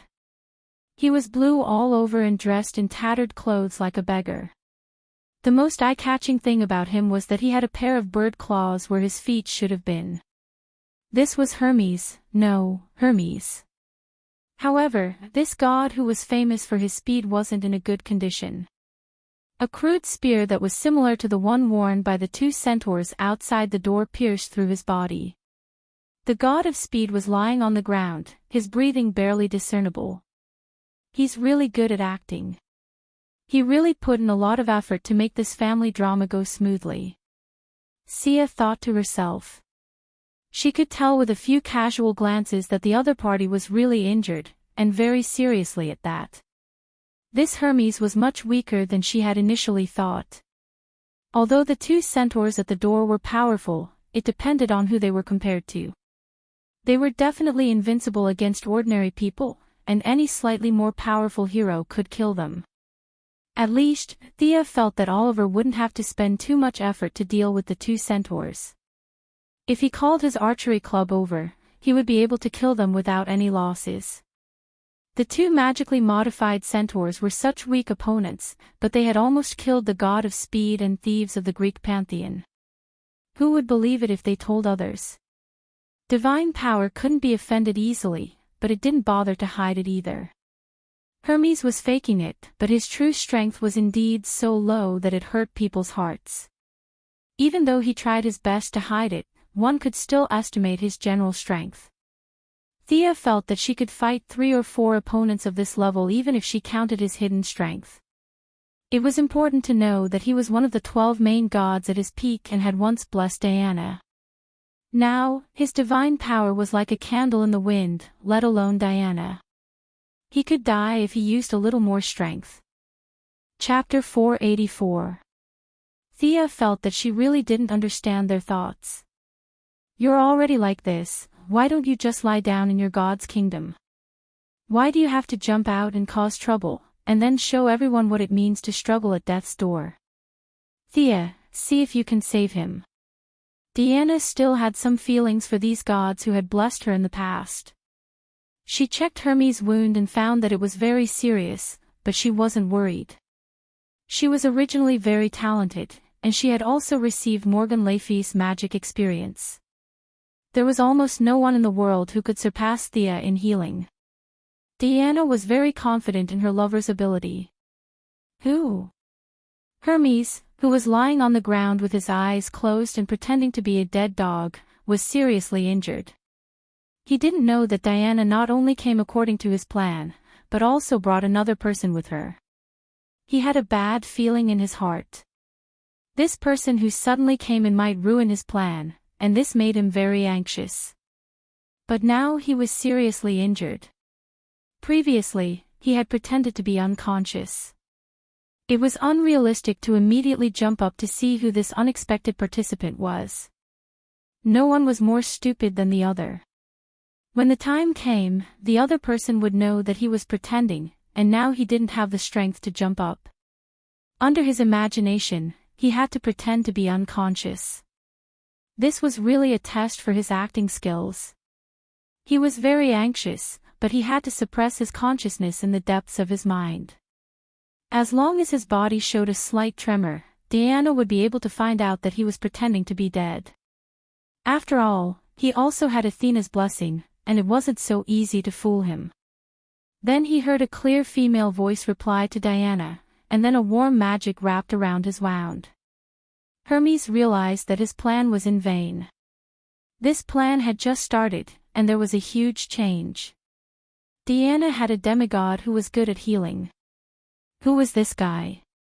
Unlike Hercules, although Hercules was trapped by the giants for thousands of years, he didn't experience the twilight of the gods. Now, except for a little mental problem, his divine power was basically intact compared to ancient times. Those who hid in their god's kingdom were different.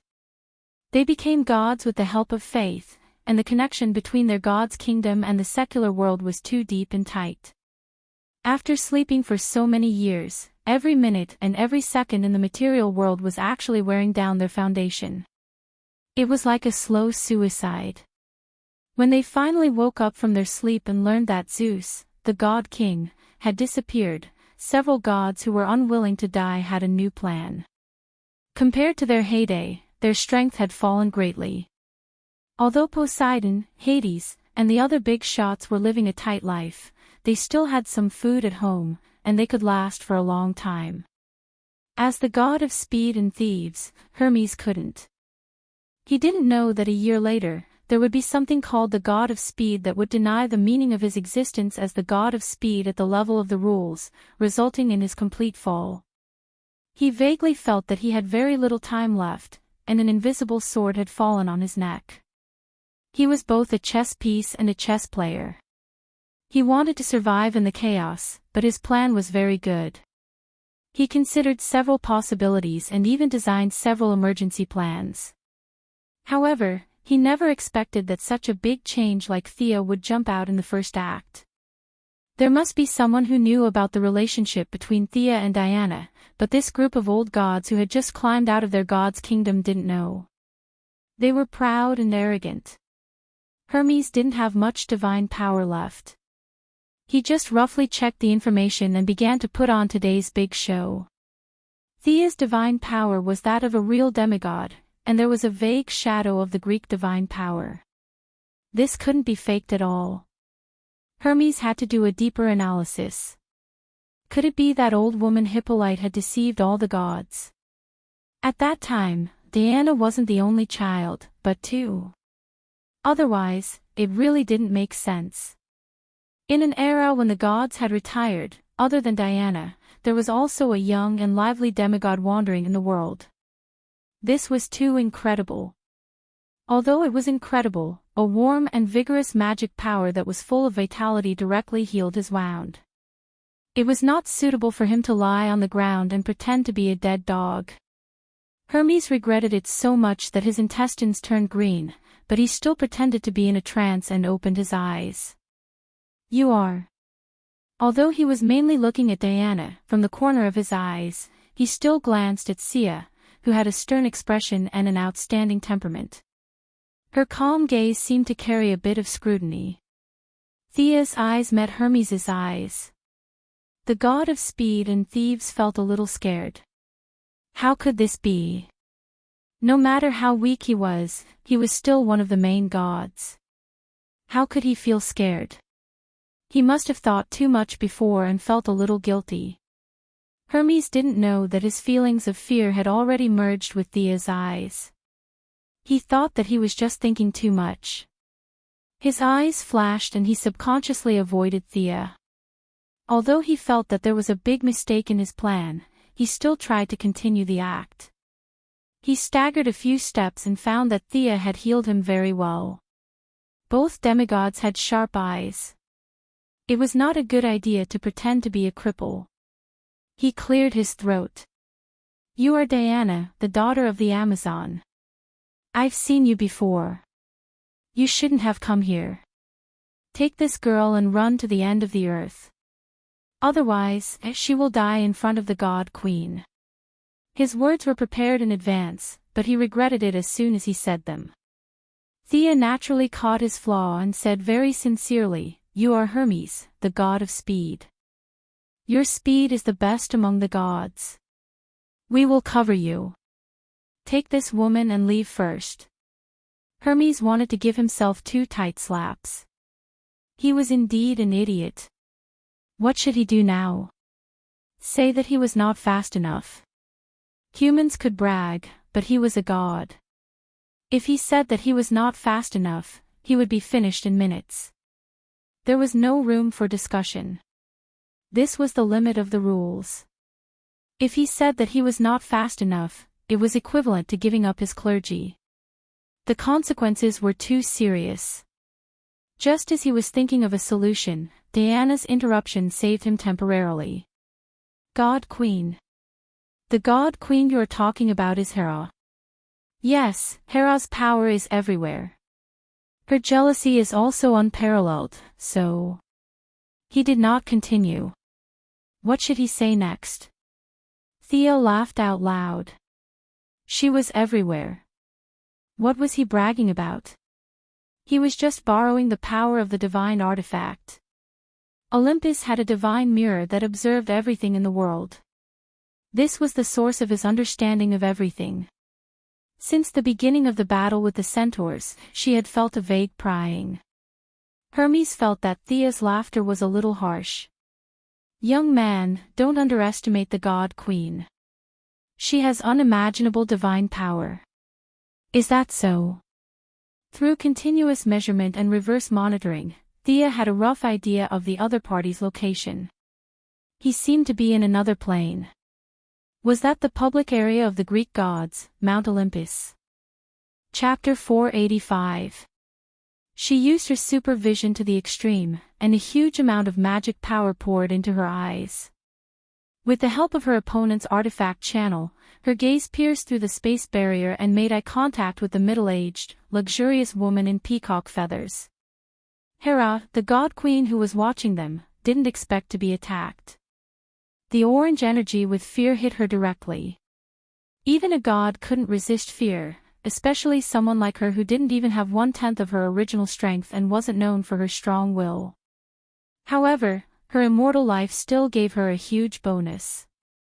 Her pride as a god didn't let her fall into self-denial like Kanavi. She reached out with difficulty and closed the channel of the artifact mirror. Is this Hera? Sia secretly mocked Hera. Hera, who had a bad reputation, had been seen through by Sia in just a short exchange. She would be bragging if she said that Hera couldn't withstand a single blow, but she wasn't invincible. Also, Thea felt that Hera was more like a mage than a god. She didn't know if Hera didn't have enough divine power to begin with or if there was another reason.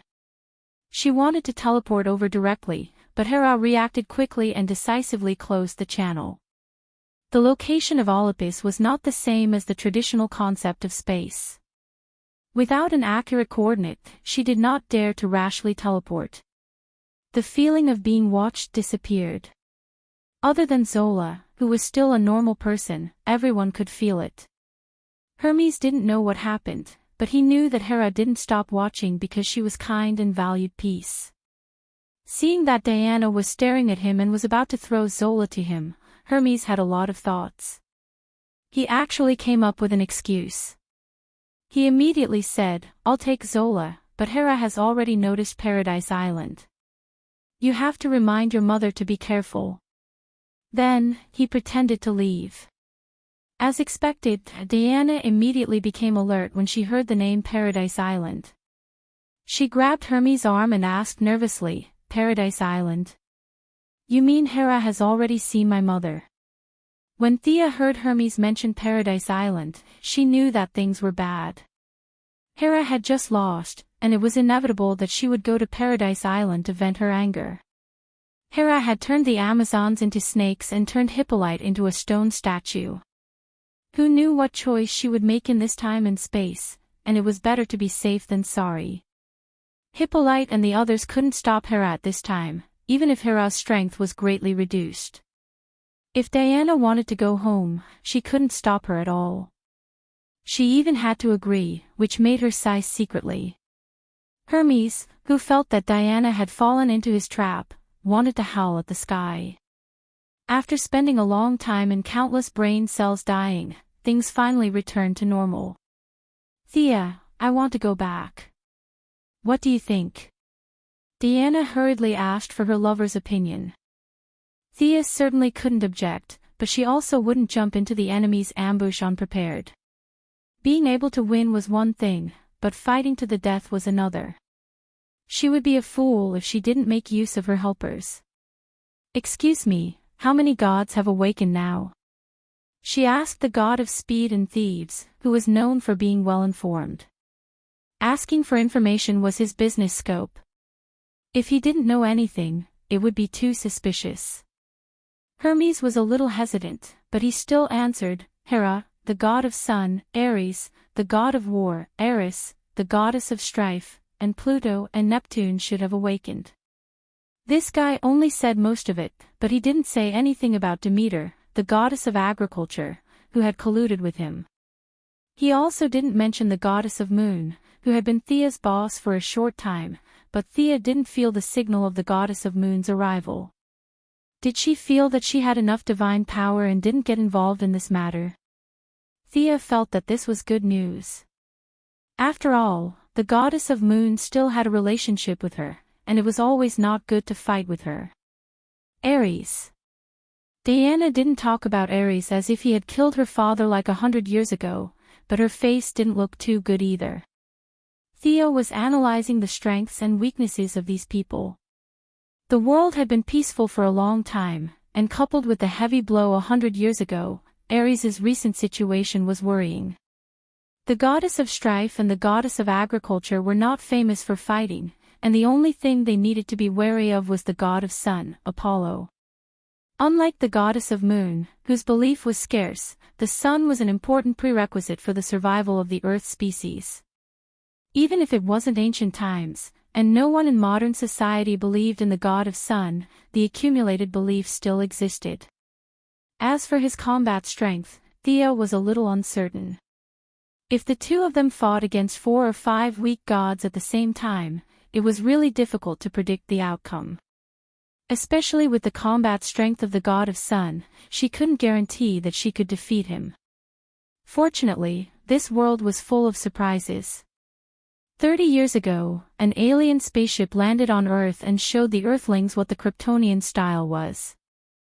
Thea's idea was to find a Kryptonian to fight the god of Sunday. Considering that they were going to fight on Paradise Island, they rejected all men, and Superman was directly excluded. Between Supergirl and Fiora, Thea chose Supergirl. This didn't mean that Fiora's combat strength was weak, but she couldn't walk away.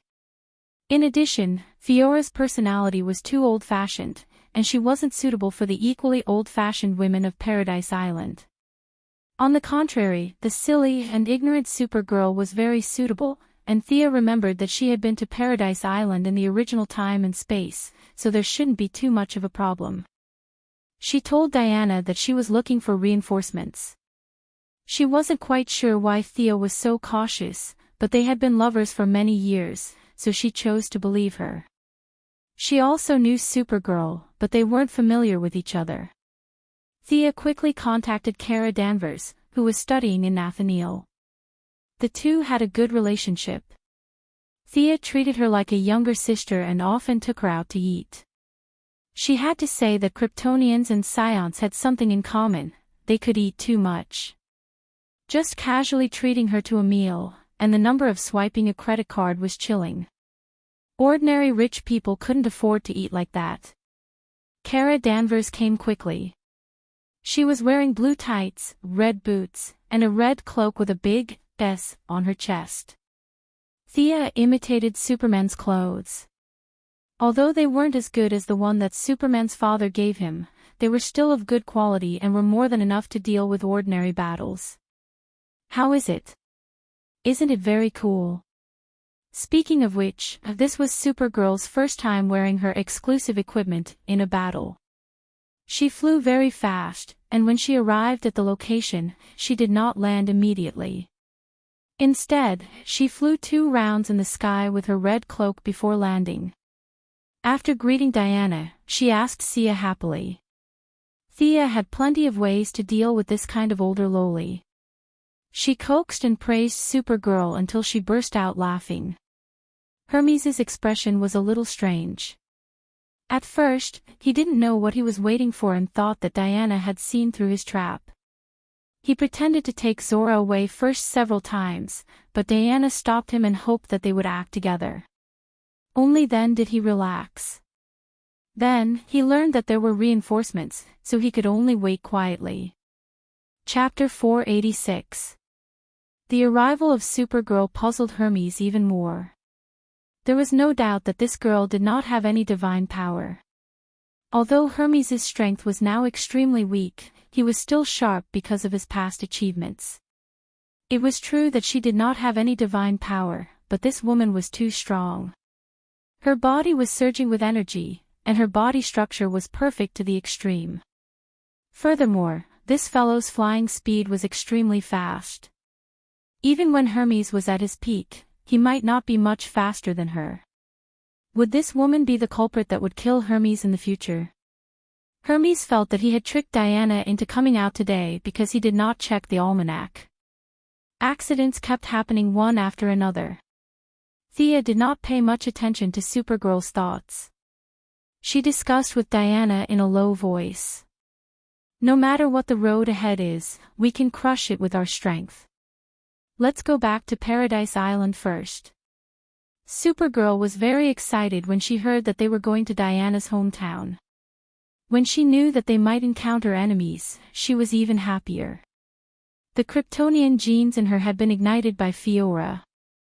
She was so excited that she clenched her fists. This scene made Hermes' heart sink. He did not know about the existence of Kryptonians. He could only wonder if all the mortals were so strong and aggressive. What happened to the reverence for the gods? He had to continue playing the role of a spy. He patted his chest with righteous indignation and promised that he would not leave Zola and the child in her belly. Supergirl accidentally saw the child with her X-ray vision. Hermes, who had originally planned to keep the child as a trump card, was speechless. If he did not have only 1 year left to live, he would have gone back to his god's kingdom and become a corpse. Compared to Diana and Thea, Kara Danvers was at least a demigod. In Hermes' eyes, Thea might even have the bloodline of Zeus. But who was Kara Danvers? There was no divine power in Hermes' eyes, but this ordinary person's performance was too amazing. Hermes felt that no matter what he said or did, he would give himself away. He began to pretend to be invisible, but his injuries were healed by Thea. He could not pretend to be invisible even if he wanted to. If it were not for Diana, who was worried about Paradise Island, she would have discovered his problem. However, Thea had no intention of exposing him. This was not a game where him would drop a piece of equipment after him was killed. His clothes were torn and his pants were torn. Only his staff was a good item. It was a teleportation staff that ignored time and space. However, his staff was too closely connected to him. It was similar to Diana's silver bracelet of protection. Thea only glanced at him from the corner of her eye and stopped paying attention to him. Decades ago, Diana had returned to Paradise Island once. However, she did not have a good talk with Hippolyte. Most likely, Hippolyte had ordered her not to return to Paradise Island unless there was an emergency. Now, no matter what happened on Paradise Island, Diana had a proper reason to go back. With Thea by her side, there was no need to fly back. The two women's foreheads were close to each other. Diana passed a complicated coordinate of Paradise Island to Thea. This coordinate was extremely complicated. As a pure warrior, she could not understand it. Diana had to admire her mother's foresight. Thea had the same idea. She had only asked about Paradise Island once a long time ago. Seeing Diana's hesitation, she knew that Hippolyte must have given Diana a gag order in advance to prevent her from talking about Paradise Island. In the end, this old woman still treated Thea as an outsider. Being a member of the Amazon was nothing. If it were not for the fact that she was Diana's mother, Thea would not care about her at all. Hermes, who lowered his head and pretended to be invisible, found that Supergirl had been staring at him with a pair of big eyes. He smiled awkwardly. "Are you an alien?" Supergirl pointed at the bird's claws where Hermes' feet were supposed to be. Poor old god. How would he know anything about Earthlings and aliens? His brain, which used to be extremely witty, was now a mess. He could neither admit nor deny it. He could only smile and deal with it. This guy was a fool. Supergirl frowned her cute eyebrows and came to this conclusion. She looked at him with a little sympathy and patted him on the shoulder to encourage him. So strong. Supergirl's strength was far less natural than Superman's. These two pats almost caused Hermes internal injuries. He decided that he could not stay here any longer. He had to leave quickly. He took out his cane and was ready to volunteer. However, before he could say a word, Thea quickly and elegantly drew a fixed teleportation portal on the spot. With the coordinates provided by Diana and the portal being on Earth, Thea quickly finished drawing the teleportation portal. After checking it briefly, she stepped into it. Supergirl had already seen Thea's teleportation many times. She walked into the teleportation portal valiantly. Come quickly. Diana called out to the remaining two people before entering the portal.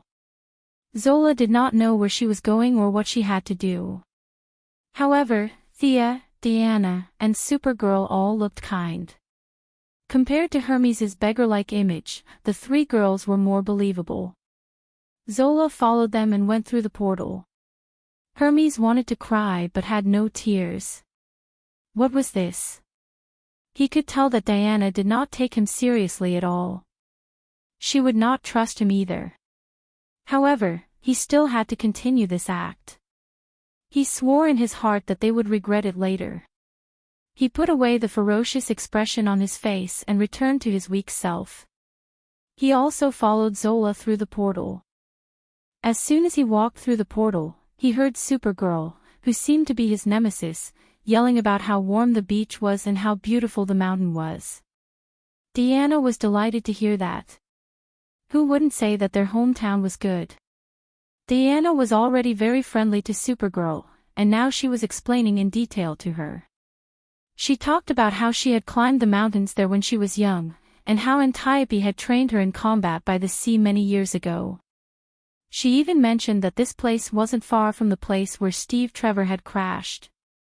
Diana even briefly recounted the great battle back then. However, after 10 minutes, she gradually fell silent and looked at Thea. Mother should know that I've returned to the island. Why haven't they appeared yet? Thea was also puzzled. The anti-magic spell is still in effect here. My supervision is not working here. Kara's probably not working either. Let's search with our naked eyes. The three of them immediately rose into the air and looked in 3 different directions. Kara, who had always been lucky, was the first to discover their target. There are many people in the southwest by the sea. Diana was very worried. She did not have time to greet the 2 onlookers on the ground and flew over first. Follow me. Thea waved at the 2 on the ground and chased after Zola with Kara. Can you fly? Zola, who felt that her worldview had been shattered, looked at Hermes uneasily. She still did not know why she had come here.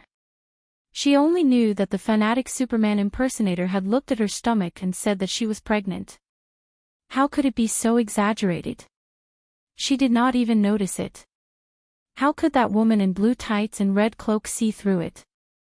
Chapter 487. Zola didn't want to follow them, but she didn't know where to go. There didn't seem to be any taxis nearby, so she could only ask Hermes for help. The god of speed and thieves was so angry that his nose almost went crooked. When this old man was circling the earth at the speed of light, these women were still nowhere to be found. He forced himself to hold it in. Of course, I can fly. He bitterly followed them with Zola in his arms. However, after flying for a short distance, Zola had another question. You don't seem to fly as fast as them. She wasn't a scientist and didn't have a speed detector, but she had seen the sonic boom when Supergirl flew. As someone who had received modern education, she could tell that Supergirl was at least close to the speed of sound. On the other hand, Hermes, who was carrying her, was flying slowly and unsteadily. The difference between their speeds was like comparing a wooden plane to a 5th-generation fighter jet. Hermes wanted to let go of her and drop her to death, but it was just a thought. There were too many implications, and he couldn't handle it with his small arms and legs. Zola pestered him twice and could only force herself to answer. If she said that she wasn't as good as others, especially in the field of speed, she would die at any moment. Luckily, Hermes was smart and quickly thought of a key point. He said earnestly, "I'm doing this for you. Your body can't withstand the impact of high speed. Don't worry, they'll be fine. Let's fly slowly." Zola felt that it made sense and accepted the answer without hesitation. Not to mention the two who were flying slowly, the three women had already landed. Supergirl was the fastest, followed by Diana, and Thea, who didn't have her light ring, was the last. Mother. Diana saw Hippolyte standing in front of everyone at a glance, and the strong goddess of war also shed tears. The innocent Supergirl also seemed to think of her family and was a bit sad. Thea didn't have such rich emotions. She first looked at the opposite side. The woman standing in front of her was none other than Hera, who had exchanged blows with her from a distance 10 minutes ago. At this moment, the Divine Empress was dressed to the nines. She wore an emerald green floor-length dress and a cloak woven from peacock feathers. This cloak was of a very high grade and was at least a high-grade divine artifact. The bracelets and earrings she wore on her person all had divine artifact fluctuations. At this moment, Hera looked majestic as she looked at the people of Paradise Island as if she was looking at a group of ants. The javelins and bows of the female warriors were like toys in her eyes, not worth her attention at all. On his left was a purple-skinned man. This man did not wear any artifacts and was dressed in cheap clothes from a street stall. Thea estimated that this guy's clothes did not cost more than $5. However, his casual attitude made Thea even more vigilant. He did not need any artifacts, which meant that he had a deep background. Compared to him, the fully armed Hera was a little inferior. If he wasn't mistaken, this man was the sun god Apollo. The woman on Hera's right was very interesting. Compared to the sun god and the divine empress, this woman had no fighting spirit. She wore a miniskirt, revealing a large part of her lotus-colored skin. She looked at everyone frivolously. The divine empress Hera, the sun god Apollo, the goddess of strife Eris. Thea nodded secretly. The goddess of agriculture and her old friend Ares were not here. She could totally deal with this lineup. Seeing that Diana and Hippolyte had a few simple words, Thea, who was relieved, also turned to salute Hippolyte. Just like how Diana treated Moira, she also saluted Hippolyte as a junior to an elder. "Long time no see, Your Majesty.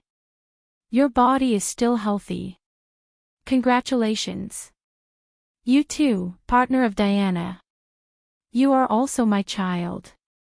I sincerely thank you for your selfless help to Diana." Seeing that Hera and the others had no intention of attacking, Thea and Hippolyte chatted for a while before introducing Supergirl. "This is our friend, Kara Danvers, who is like my sister." Thea pulled Supergirl over and introduced her. "Paradise Island also welcomes you. I can see that you are a brave warrior and a good child." Thea could also guess what Hippolyte was thinking. Paradise Island had suffered a great calamity. At this time, she would welcome anyone who came to help.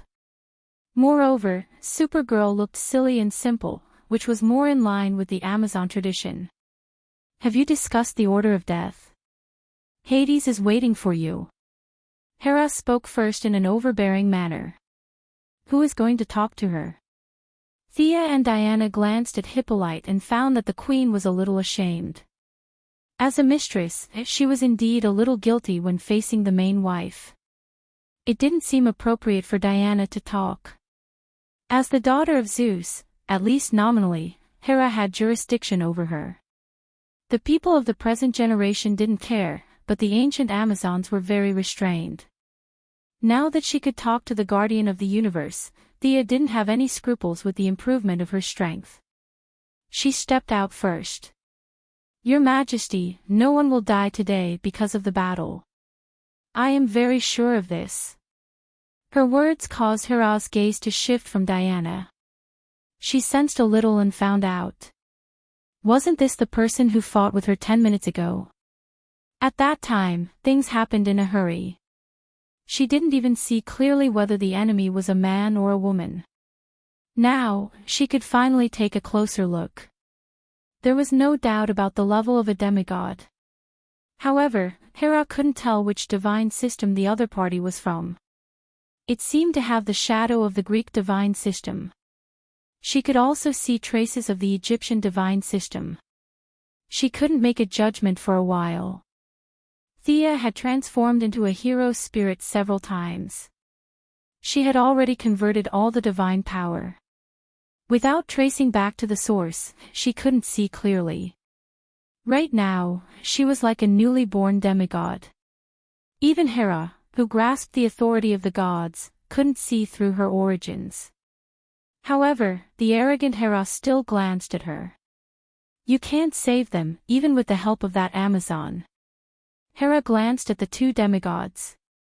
On the other side, the Supergirl was completely ignored by her. How about we go outside the island to fight? It's hard to fight here. Thea didn't like the environment of Paradise Island.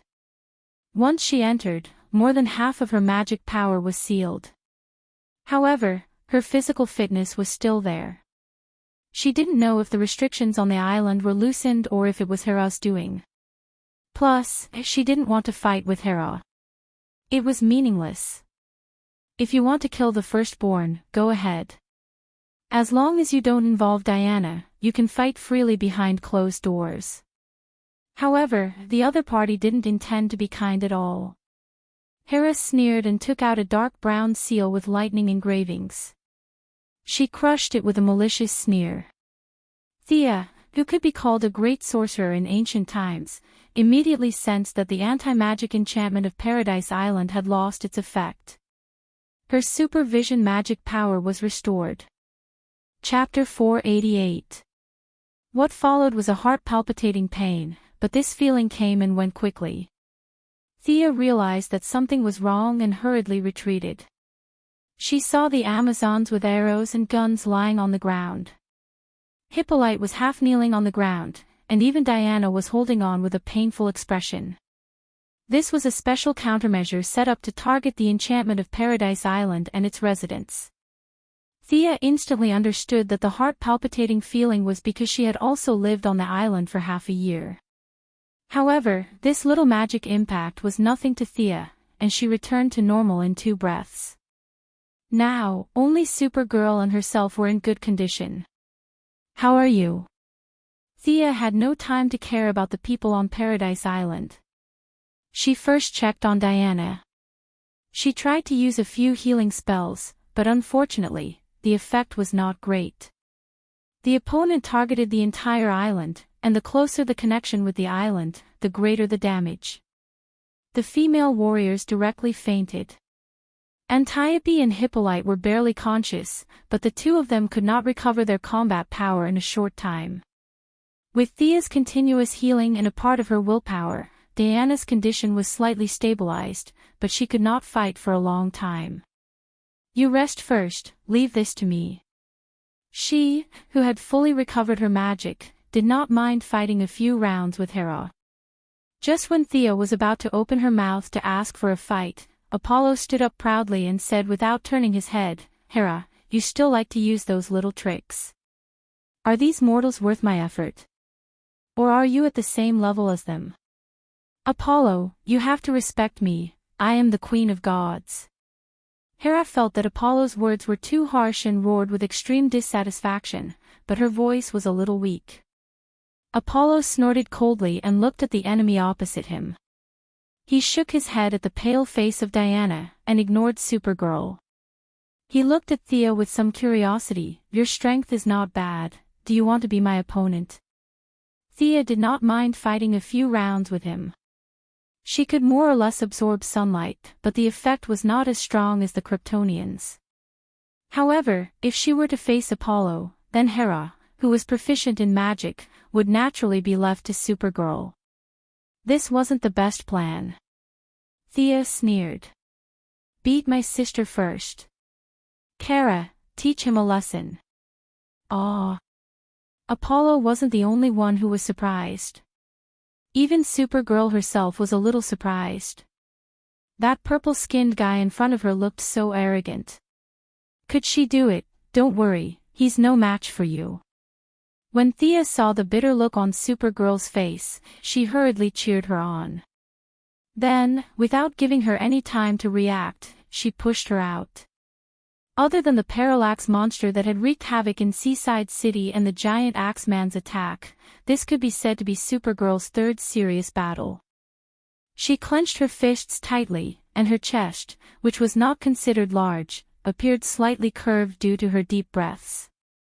After a period of hard training by Fiora, Supergirl's fighting style was finally starting to look a little better.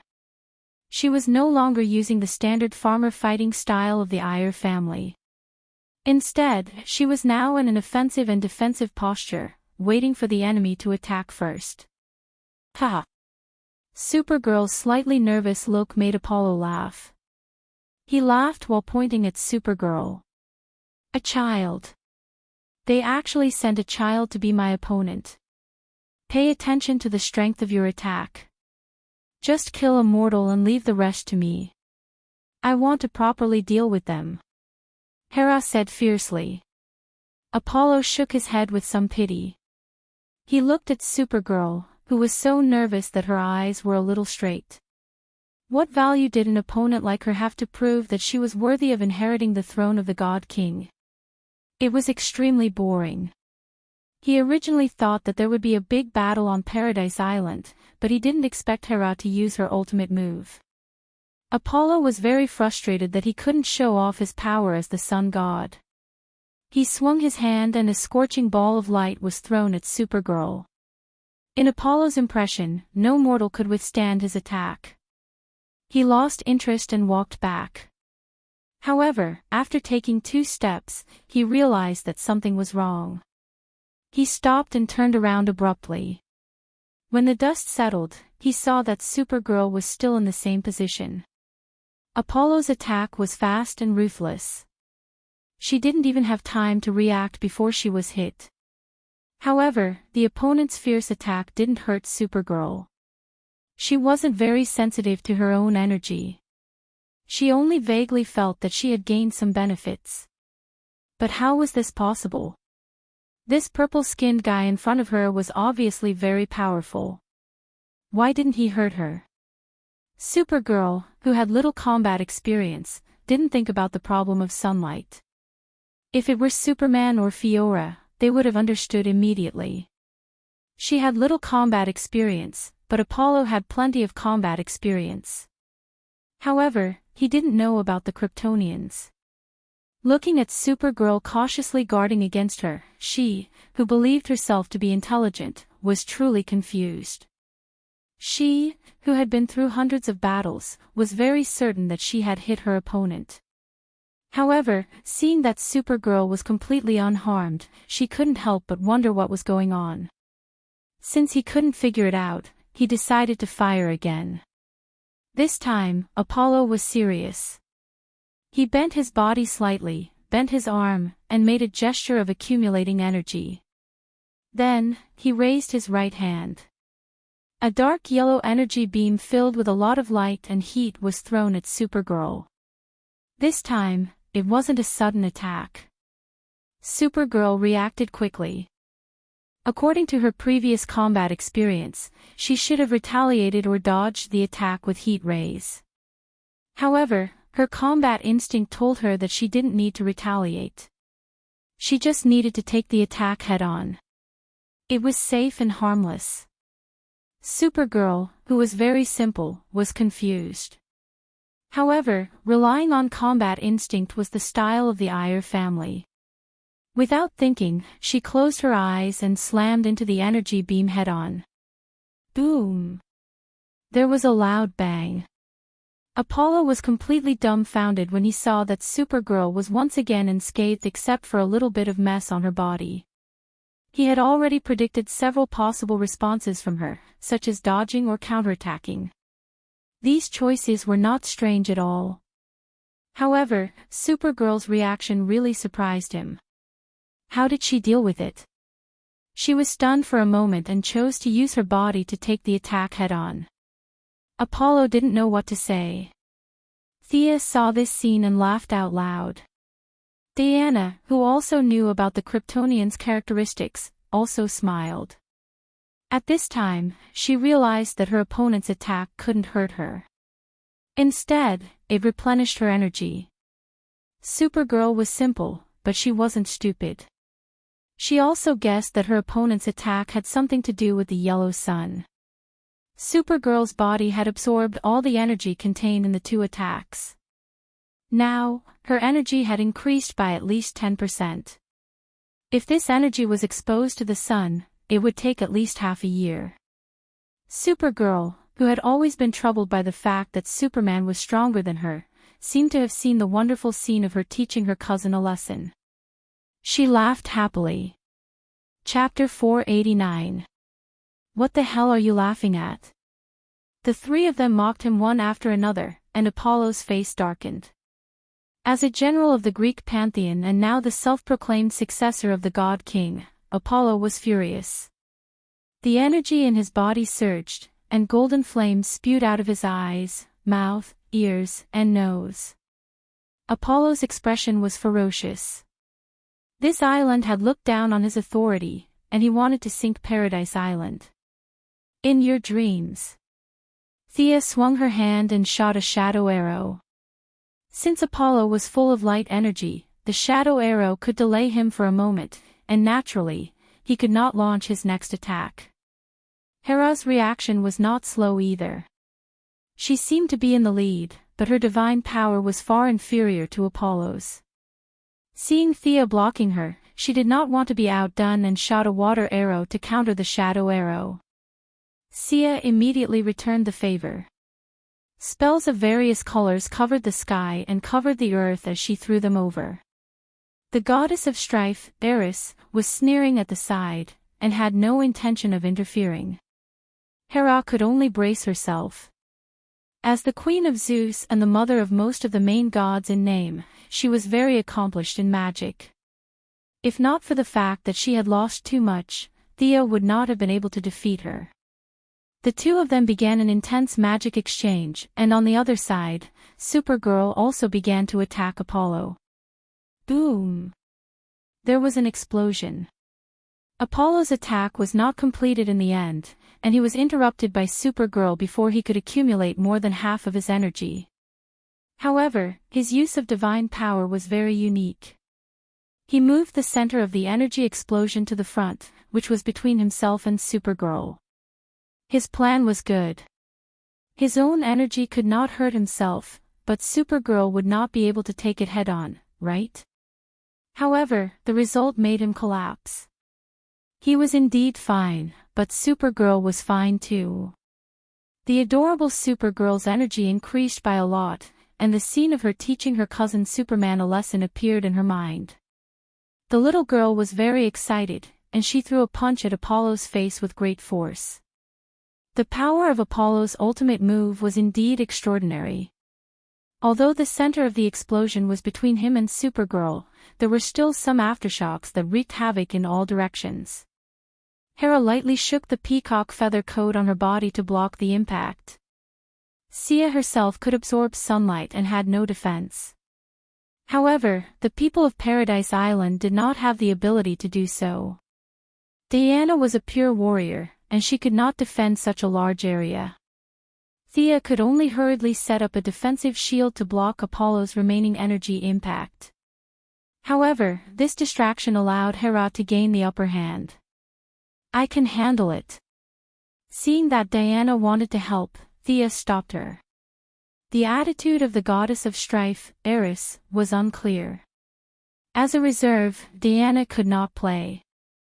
Several energies gathered in his body, and he raised his hand to send a bolt of lightning towards Hera.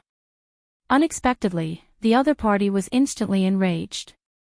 I'm Zeus's wife. How dare you use lightning against me? It turned out that Hera, as the wife of Zeus, also knew lightning spells, but she didn't usually use them. Thea exchanged a few blows with Hera and found that the lightning spells made Hera a little hysterical and made her lose her judgment. Thea was secretly pleased and quietly turned the situation around. Diana stared at Eris, the goddess of strife, with full concentration. However, Eris did not help. Instead, she took out a glass of wine from the void and drank it leisurely. From time to time, she would say a few sarcastic words.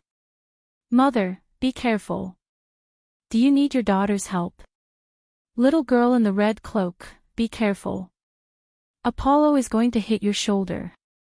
From her long-winded words, one could not tell which side she was on.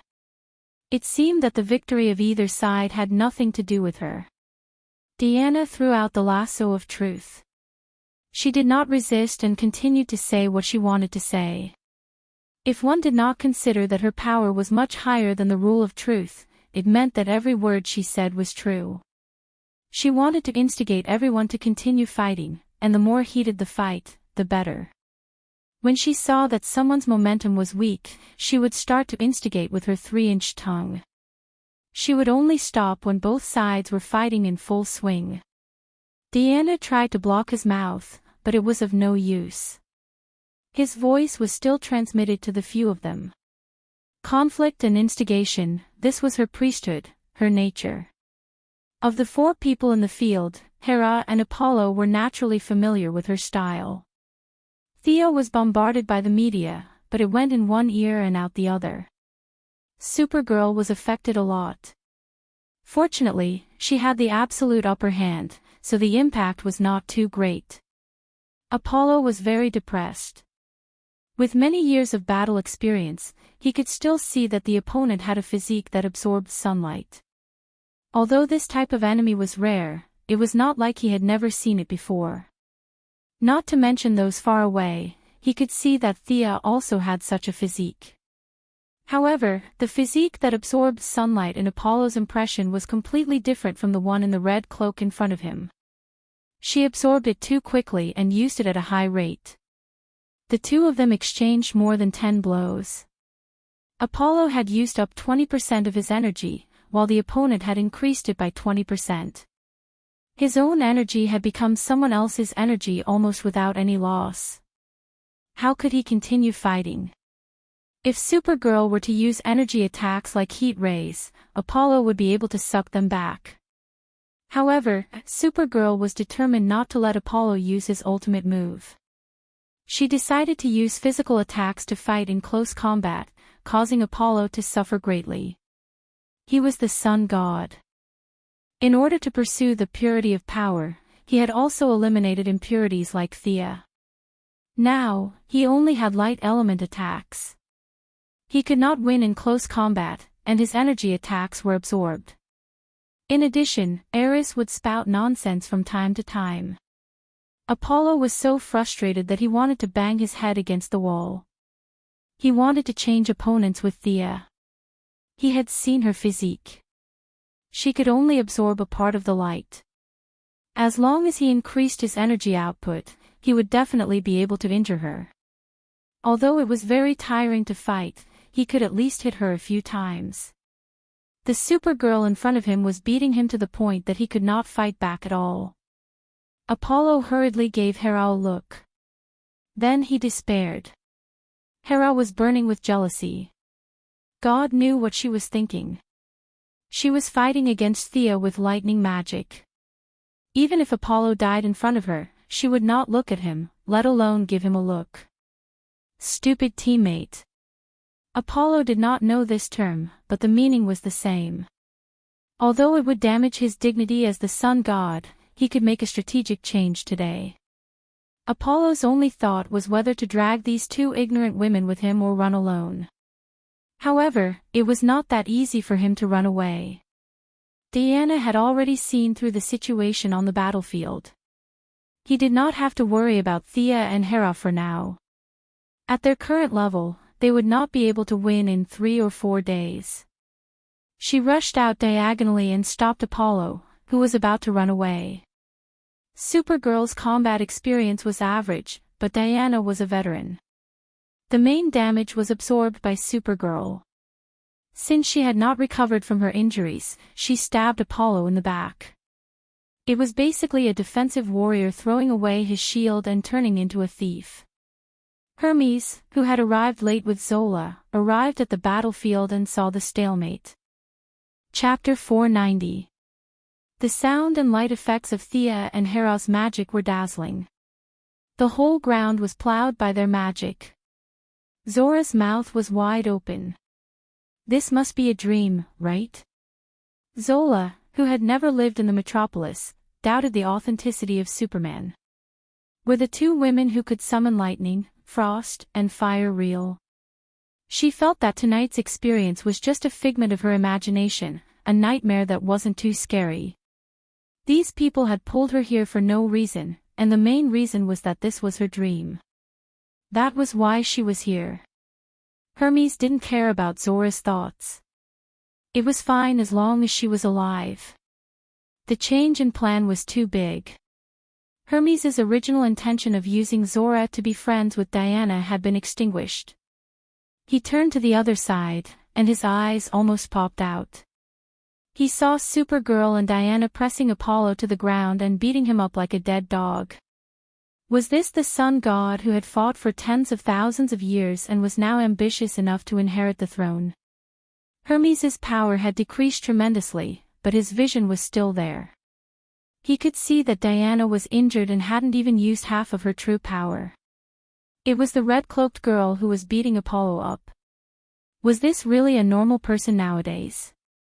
She was so fast that even Hermes was surprised.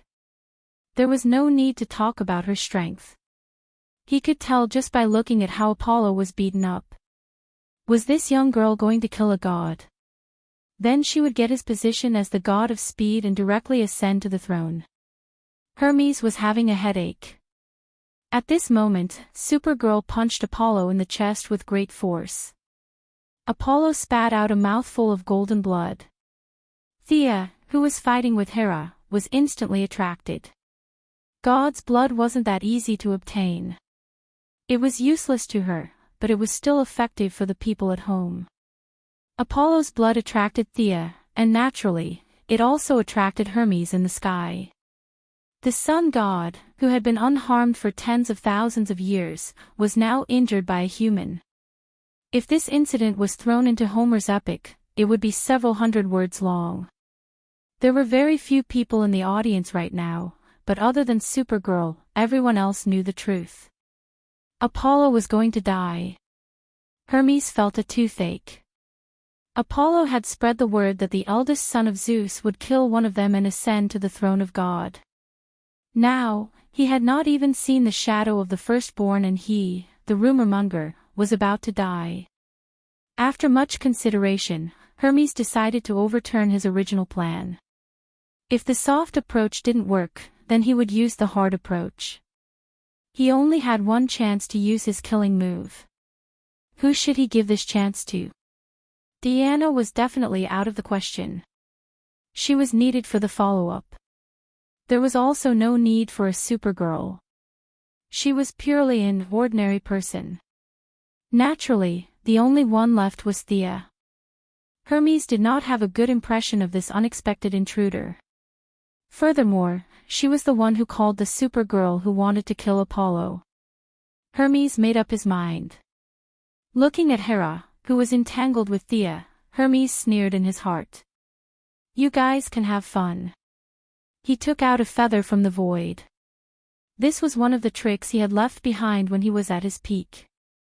The power of the feather represented the highest level of the god of speed and thieves. He pinched the feather with 2 fingers on his right hand and threw it at the center of the battle between Thea and Hera. This was a reverse transmission magic circle. The principle was not complicated. The feather stuck on the ground would connect the ground and the underworld. As for the people on the ground, they would naturally enter the underworld directly. At first, Hermes only wanted to replace Thea, but when he thought of Hades's instructions, he did not feel guilty at all and took Hera in as well. Once he made a move, all his previous disguises would be useless. Without hesitation, he grabbed Zola, who still wanted to watch the show, and directly activated the divine staff to teleport away. His feather was as light as a gust of wind.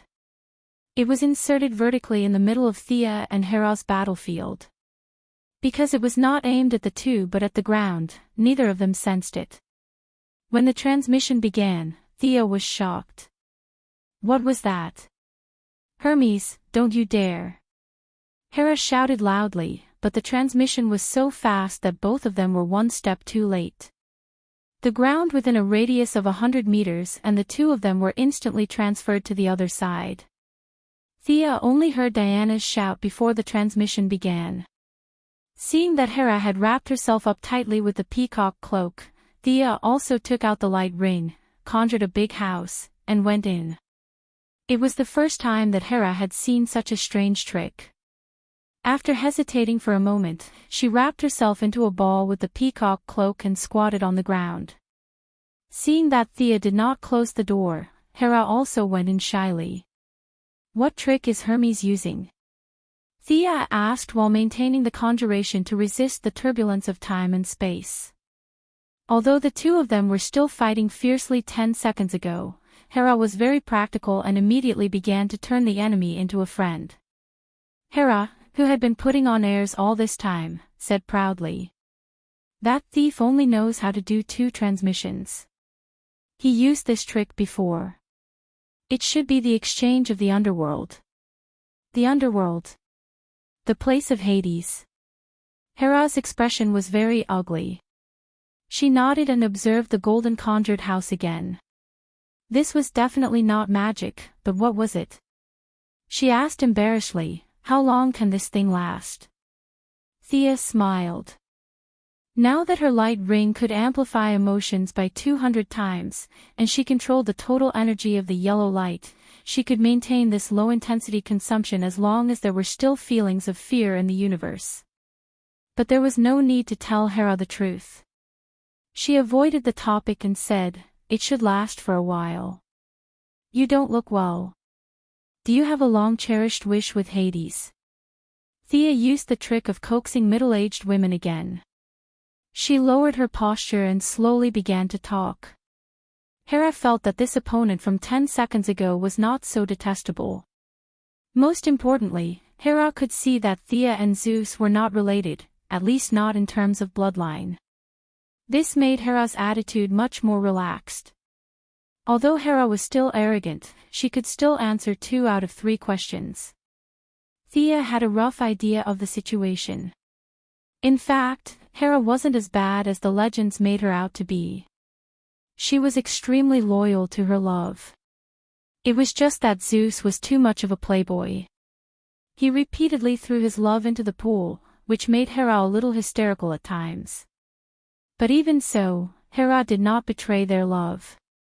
She and Zeus only had 2 men and 3 women. The rest of the men and women in the Greek gods were all illegitimate children. Of course, this included Diana. Even the strongest woman could not bear to face the dozens of illegitimate children her husband had created for her every day. The patriarchal society ignored Hera's loyal love and forced Hera to be jealous. This was a terrible thing. Zeus, who was a playboy, was praised. Hera, who carefully protected her love, was criticized as useless. Hera, who was proud, did not bother to explain. The more she explained, the worse it got. Chapter 491. Thea could only say that every hateful person had a pitiful side to them. Zeus, who was full of love, was largely responsible for Hera's current state of disgrace. She didn't even need to put herself in Hera's shoes. Any woman with a clear mind would have done 10 times, or even 100 times worse than Zeus. She sighed and comforted Zeus, and the 2 of them tacitly raised their relationship to neutral. With a slight tremor, the vibrations around the house stopped, and the 2 of them landed on the underworld. We seem to have arrived. Do you have a way to go back? Thea put away her light ring. She was still wearing her casual outfit of a red windbreaker, black pants, and long boots. She put her hands in her pockets and looked around solemnly. She didn't know how to use her teleportation spell in this godforsaken place. Even the basic rules of teleportation were different from those on Earth. Thea only tried twice, and layers of obscure energy blocked her spatial positioning. This is Hades's place. I've never been here before, Hera said vaguely. Thea had been trying to get information out of her, so she had a rough understanding of their relationship. Hera was in a very cliché position when it came to the appointment of the God King. Even though Thea felt that the position of the God King was most likely a trap set by Zeus, the remaining gods of the Greek pantheon had to get Hera's approval if they wanted to be the God King. The juniors had to make some deals with Hera if they wanted to be recognized. For example, the arrogant Apollo was willing to be Hera's bodyguard for once because of this reason. As Zeus's brother, Hades, the Emperor of the Sea, didn't have to go through so much trouble. They wanted to marry Hera directly, but the Queen of the Sea would definitely not agree. This was the crux of the conflict between the two sides. Hera was usually cooped up in Mount Olympus, so it was fine if she didn't want to. But now that she was tricked by Hermes, the two of them were in the underworld, so it was a little awkward. Seeing that Hera was helpless, Thea shrank her neck again. It was too cold here. The sky was gray, and so was the ground. There was a bone-piercing chill in the air. This place was not like the natural environment where it was a few dozen degrees below zero. It was literally cold, and it was indifferent to all life. It wasn't that there wasn't a way to go back. At the very least, Zeus' lightning arrow would definitely allow her to go back. If even time could travel, the small space barrier in front of her wouldn't be a problem. However, considering Hera's emotions, she decided to use another method.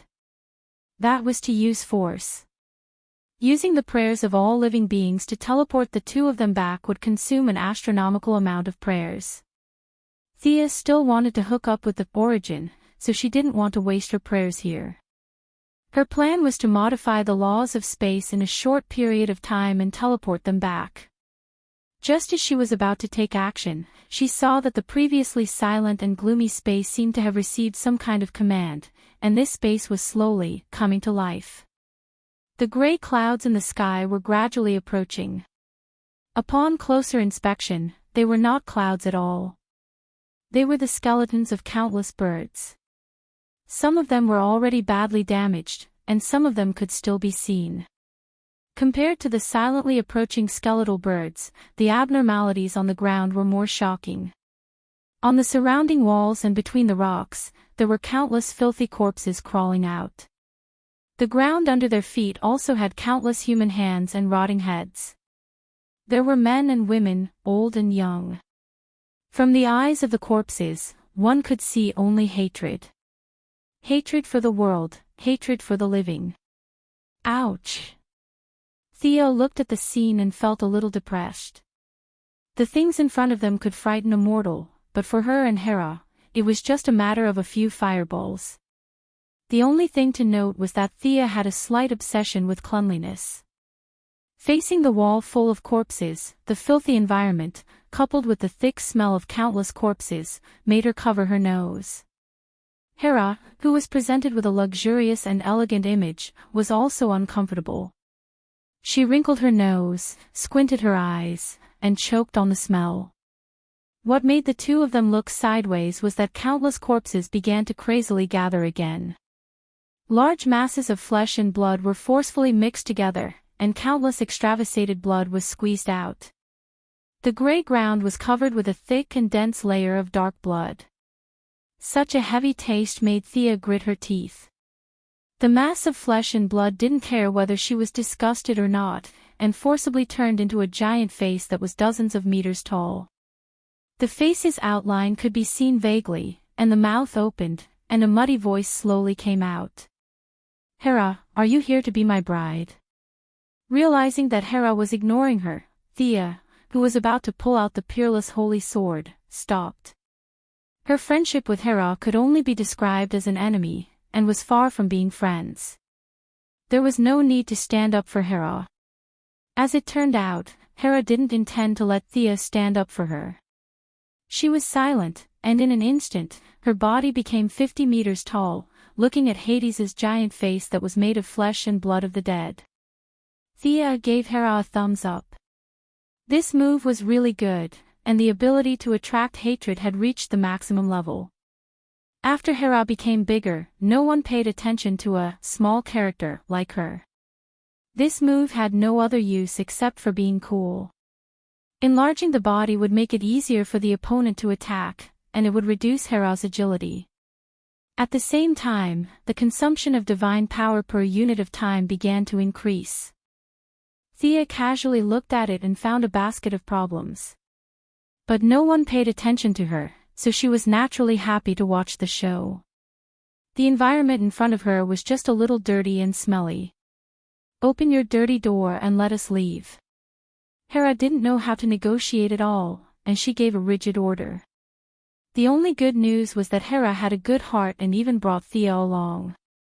Hades was angered by Hera's tone, and the giant face made of flesh and blood seemed to tremble a few times.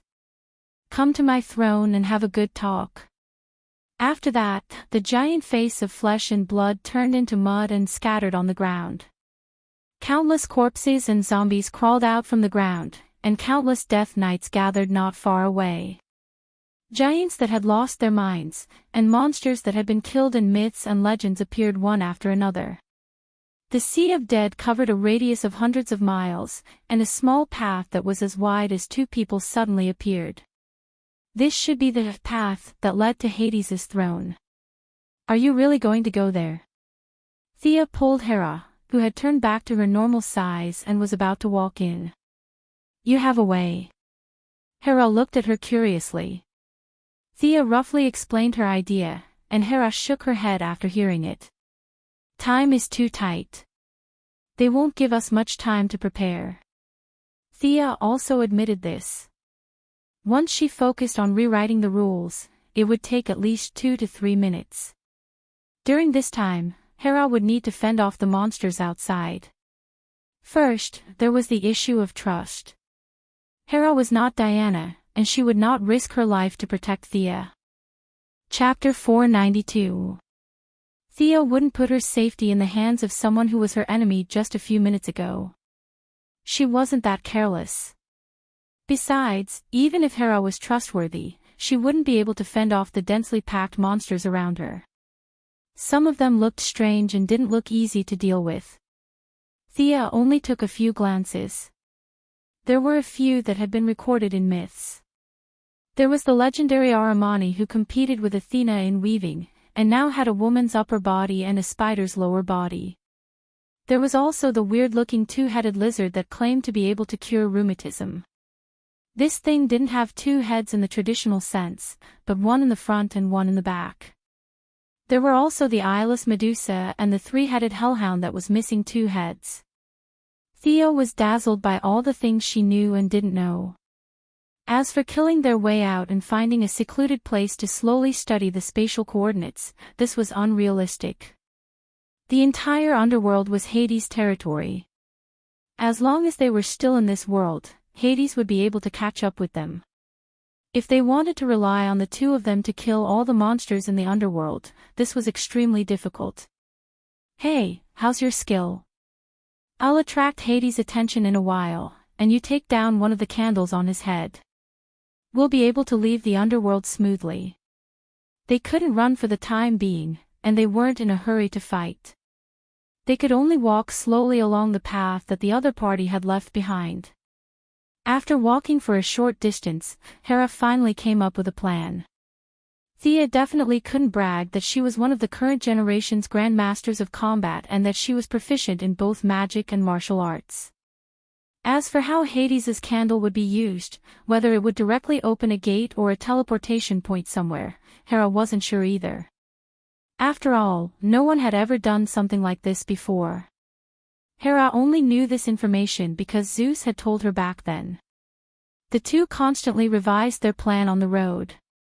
There was nothing much to say. The more detailed the plan, the easier it was to make mistakes. Just look at how Hermes had continuously used the trick of sowing discord. The 2 of them didn't walk far before they entered a city. It was an ancient city made of bricks and stones. The roads were neatly repaired, but there were no waves of living people. There were no flowers in the nearby flower beds, and there was no water in the distant fountain. It was so quiet and empty that only their footsteps could be heard. Thea felt that the air here was so heavy that she couldn't breathe. The holy sword in her body kept rumbling, as if it wanted her to leave this place as soon as possible. "Calm down, little girl." Hera thought she was a little nervous. Thea did not say anything. She tried her best to suppress the holy sword so that it would not jump out on its own. This was her current job. The holy sword hated this place very much. Thea could only coax it so that it would not jump out and start a massacre. Although the journey was long, there was always an end. Not long after entering the city, there was a group of black-armored knights escorting or monitoring them as they walked in. In the center of the city, Thea finally saw the famous Hades. She felt a little disappointed. None of the old gods were pleasing to her eyes. In his memory, there were people who commented that these old gods had been turned into punks, and it was not false at all. The goddesses were still okay. At least they still looked human. The Hades in front of him was simply a joke. He was less than 1.5 meters tall and wore a nondescript red and black outfit. Of course, the most eye-catching thing was his shining head. It was like a birthday cake on his head. 7 or 8 candles were stuck on his head, and the sticky wax was all over his face. He had no hair or eyes, and only some traces of his mouth could be seen. He wanted to marry Hera and Diana with such a ghastly appearance. Thea was already preparing a big move to give this bastard a good beating. When Hades saw the two of them arrive, he acted like a fat leader of some country and clapped his hands twice in a very fake manner.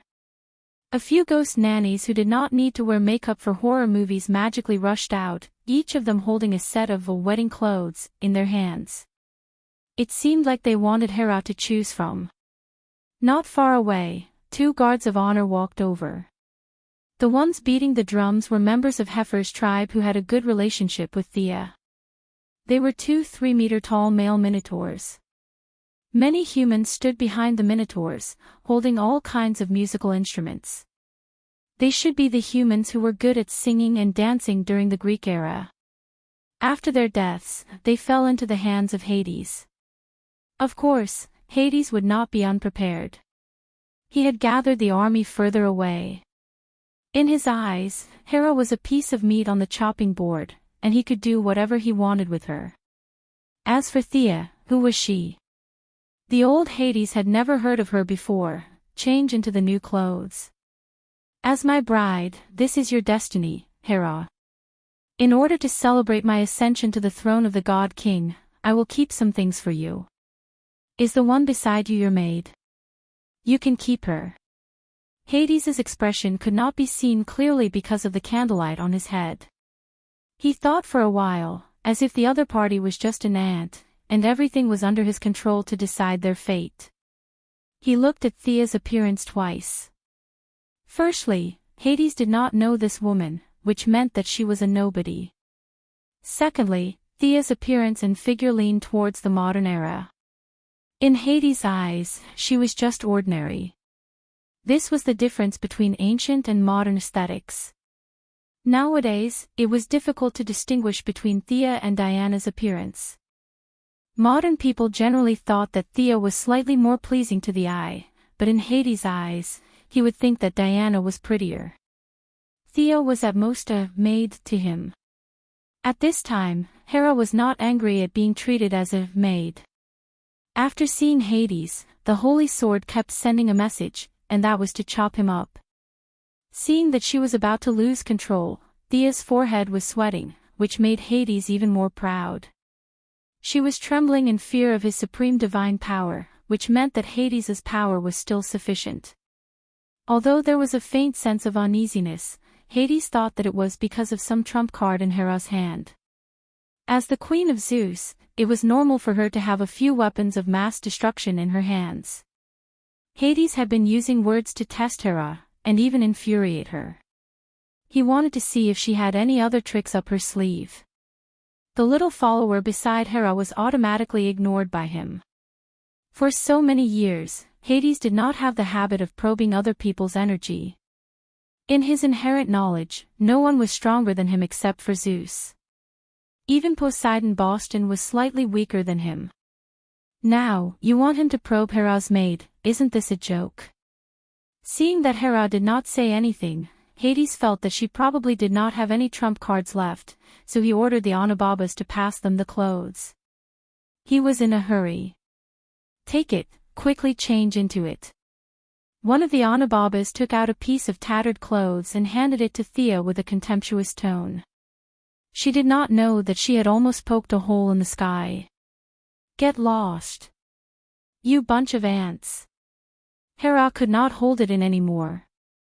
Chapter 493. Just as Anubaba's bony hand was about to touch Thea's shoulder, a dazzling light shot up into the sky, and the dark world suddenly seemed to have an extra ray of light. This was something that the dead once had, this was the power of emotion, this was the light that once bloomed in life. The heavy and harsh environment of the underworld, which had operated for tens of thousands of years, suddenly had some vitality. Many dead people who had fallen for tens of thousands of years recalled their ancient memories. Their filthy eyes shed tears, and their dead bodies seemed to be injected with vitality again. This process was extremely short, but its significance was incomparably far-reaching. Thea finally took out the holy sword when she couldn't bear it anymore. This was a top-level artifact that symbolized the will of all living beings. Just the aftermath of the holy sword itself vaporized Anubaba, who was the fuse, so she went all out. Holding the holy sword with one hand, she ran a few steps and arrived in front of the stunned Hades. "Grandson, I've long disliked you." After saying that, she didn't wait for Hades to reply and swung her right hand horizontally. The holy sword sensed her thoughts and knew that she was about to kill Hades. Even if it was just a clone, the holy sword was still very excited. The seven-colored light flashed continuously, and the person and the sword cooperated seamlessly. Hades's head, which was covered in wax, was cut off horizontally. Hades shouldn't be so weak. It was hard to say who would win if the two of them fought fairly. However, his attention was attracted by the turmoil in the underworld. He didn't care about the countless walking corpses, but the strong corpses that he had painstakingly collected were showing signs of going out of control. For example, Aramani, who was good at weaving webs, broke away from Hades' control the moment her self-consciousness returned. She realized that she couldn't rush out of the underworld in a hurry, so she directly activated her innate ability to weave a small world and hid in it. Rebellions occurred one after another. The stronger the creature, the more tenacious its will was. As long as they were given a chance, they could erupt with shocking power. Hades hadn't encountered such a thing for hundreds of millions of years, so he was suddenly caught off guard. He controlled death, so it was said that no one could defeat him in the underworld. This was limited by the rules. Thea naturally couldn't defeat him in the underworld, but there were always exceptions. The brave couldn't defeat the Demon King, but they could seal him. Thea did not need to defeat Hades. She only needed to release a little bit of the free will of the living beings, and she would be able to turn the underworld upside down. In particular, Hades had a hobby of collecting. He had collected many corpses of strong masters from ancient to modern times and awakened them in the underworld to serve him. These people were not much weaker than him when they were alive, and some were even stronger than him. For example, the corpse that he used as a throne was none other than Kronos, the father of Zeus, Hades, and Boston. He was the son of Gaia, the second king of the gods in the Greek pantheon. Until he was overthrown by Zeus, he was the well-deserved leader of the pantheon. The Sword of Victory and Oath had also awakened his own will. In addition, Thea had killed Hades' clone, so the ancient god king finally woke up from the chaos. The loneliness of hundreds of millions of years made him lose track of where he was. As the son of Gaia, the mother goddess of the earth, he was not an evil creature that was born from a mixture of the will of the giants. Kronos' ability to control the earth was genuine. The god king did not care whether the underworld was considered earth or not. He directly began to absorb energy from the earth to replenish his dried-up body. Thea really didn't recognize who this giant was. It was just a throne, and she could barely make out the shape of a human. How would she know who this giant was? Not to mention her, even Diana might not know who this giant was. Juniors like them were a little far from the second-generation God King. However, even if she didn't know who this giant was, as his daughter, Hera, did. That's right, Hera was also his daughter. The relationships in the Greek pantheon were so messy. The skinny man in front of her was her father. Oh my God. Let's run. The noble woman, who had always valued her elegance over warmth and would never run if she could walk, finally panicked. She pulled Thea and was about to run. In fact, Kronos was not a good person. He was worried that his children would overthrow him, so he swallowed them all into his stomach after they were born. It was not until Zeus showed his might and overthrew him that his siblings were rescued. This tragic memory was not good for Hera. She did not want to stay here for another minute. Thea took a candle from Hades's head. She was deep in thought. Since his head was already chopped off, she could take a few more candles. Hades would not mind, right? She flicked her wrist and put 7 or 8 candles into her bag. As soon as the candle was in her hand, she received a message. Zeus was right. This thing could indeed help her return to her original time and space. She just needed a quiet place to recite a prayer praising Hades. Hey, do you know what this prayer is? She had just chopped off the enemy's head and turned around to praise him. She did not feel any pressure at all. However, Hera was not so thick-skinned. She looked at Thea strangely. There is no need for a prayer. With the help of the candle, I can directly return to my Mount Olympus. She was afraid that Thea would think too much. After that, you can go back on your own. Mount Olympus. So be it. It was better than the current environment. Countless dead souls rushed toward the two. Hades returned again, and his bloody face covered the sky again. At this time, he was so angry that he could not speak. He also knew the characteristics of his candle. He began to control the low-intelligence corpses to attack the two, not giving them a chance to breathe. At the same time, he began to spend effort to suppress the self-consciousness of the strong. If the number was small, he might have succeeded. After all, he was still in control of the Death Priesthood. Unfortunately, there were too many enemies for him to control. Let's not talk about the others. Let's talk about the second-generation king of gods, Kronos. This king of gods was endlessly absorbing power from the underworld. His hatred for Hades was the deepest, and his resistance was the most intense. Even though his own consciousness had not recovered even 1%, his powerful divine power had already begun to surge in the underworld, forcing Hades to divert more than 30% of his strength to suppress him. Hades was struggling to hold on. Thea and Hera cooperated well at this time. The two of them fought their way out. This was the advantage of practicing both magic and martial arts. When she cooperated with Diana, she could act as a mage. When she was with Hera, she could act as a warrior.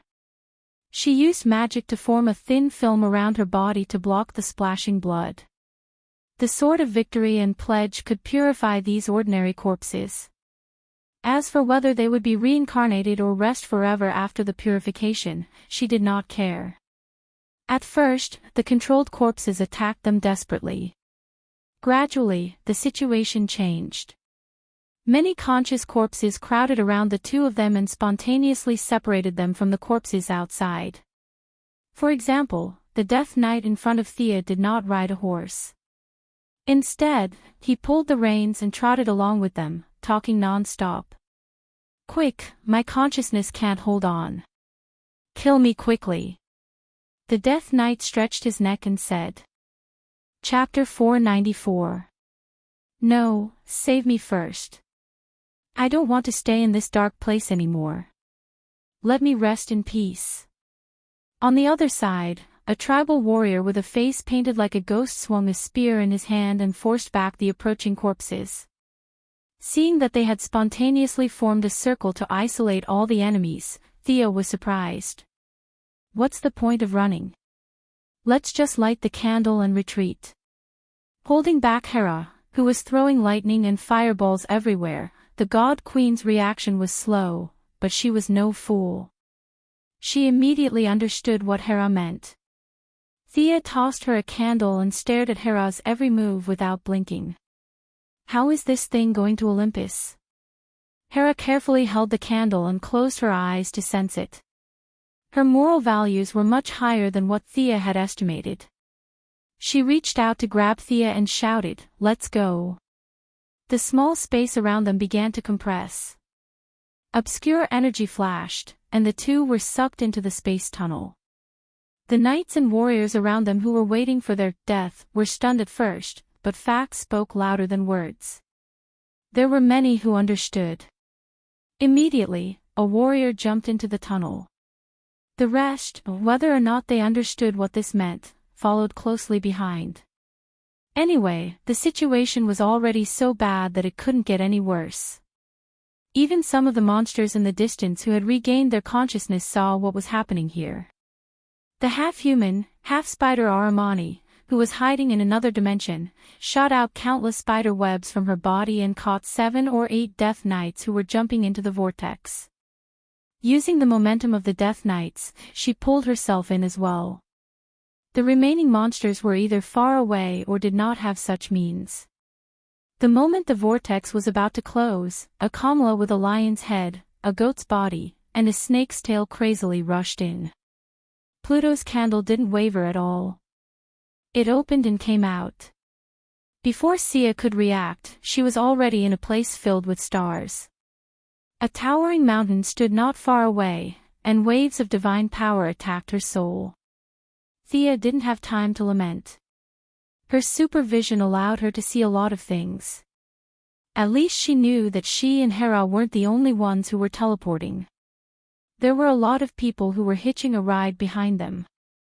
Hera, who always reacted half a beat too slow, was dragged away. A large group of people fell out of the tunnel. There were knights in black armor, tribal warriors with messy drawings on their faces, and Aramani and the Kamala beast who fell out of the tunnel. I'm alive.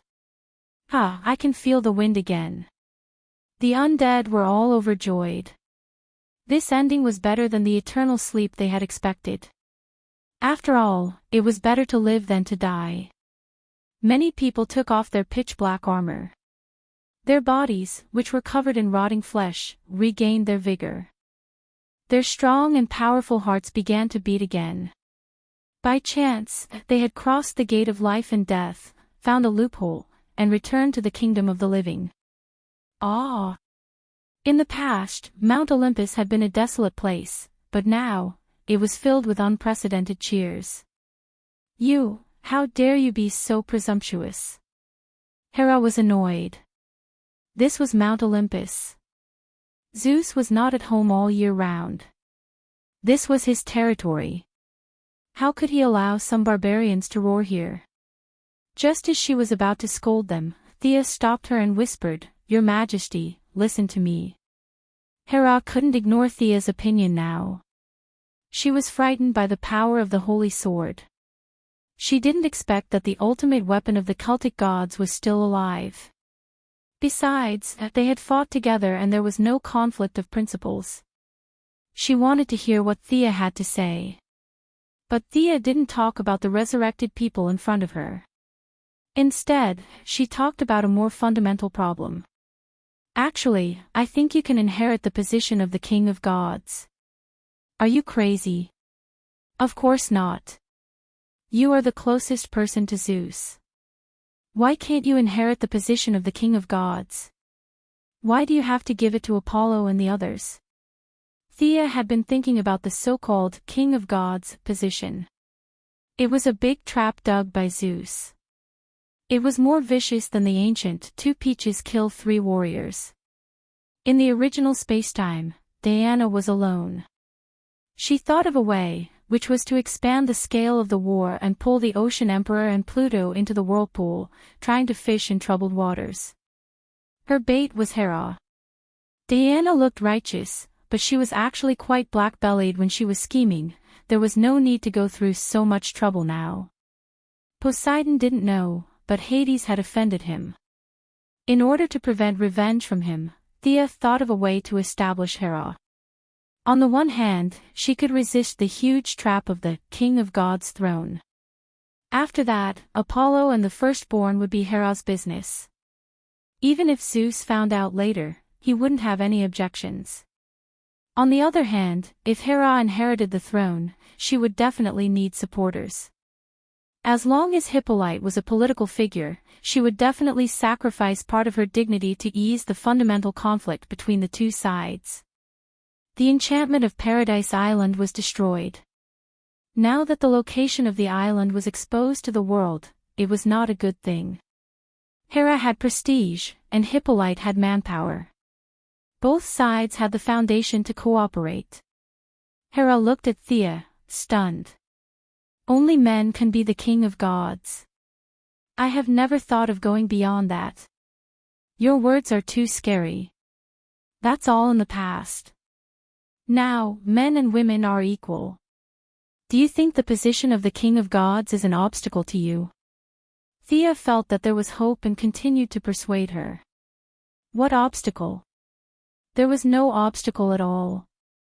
It was the chair that Hera had been looking at for tens of thousands of years. Apollo and the firstborn had the problem of fighting their way to Mount Olympus, but Hera didn't have this problem at all. This was her home. Ambition existed in the heart of any intelligent life. Hera just didn't think that before. She had been holding the throne of the Queen of Gods for tens of thousands of years. She really didn't think that there was hope for her to be the King of Gods. All kinds of thoughts collided in her mind. What about the position of the Queen of Gods? Theo looked at him with a puzzled look. Zeus, you are just missing, not dead. Your marriage still exists. Hera was thunderstruck. How could this logical relationship be calculated? I am the King of Gods, and Zeus is the Queen of Gods. Can't I? Is there a rule in the pantheon against this? Thea asked. In terms of rules, there was no such rule in the pantheon. Not to mention the Greek pantheon, even the Egyptian pantheon and the Celtic pantheon didn't have such a ridiculous rule. As long as you are the king of gods, you can set rules to restrict Zeus from going out and even issue an oracle to forbid him from leaving Mount Olympus. Thea didn't care where Zeus was now or whether Hera could control him in the future.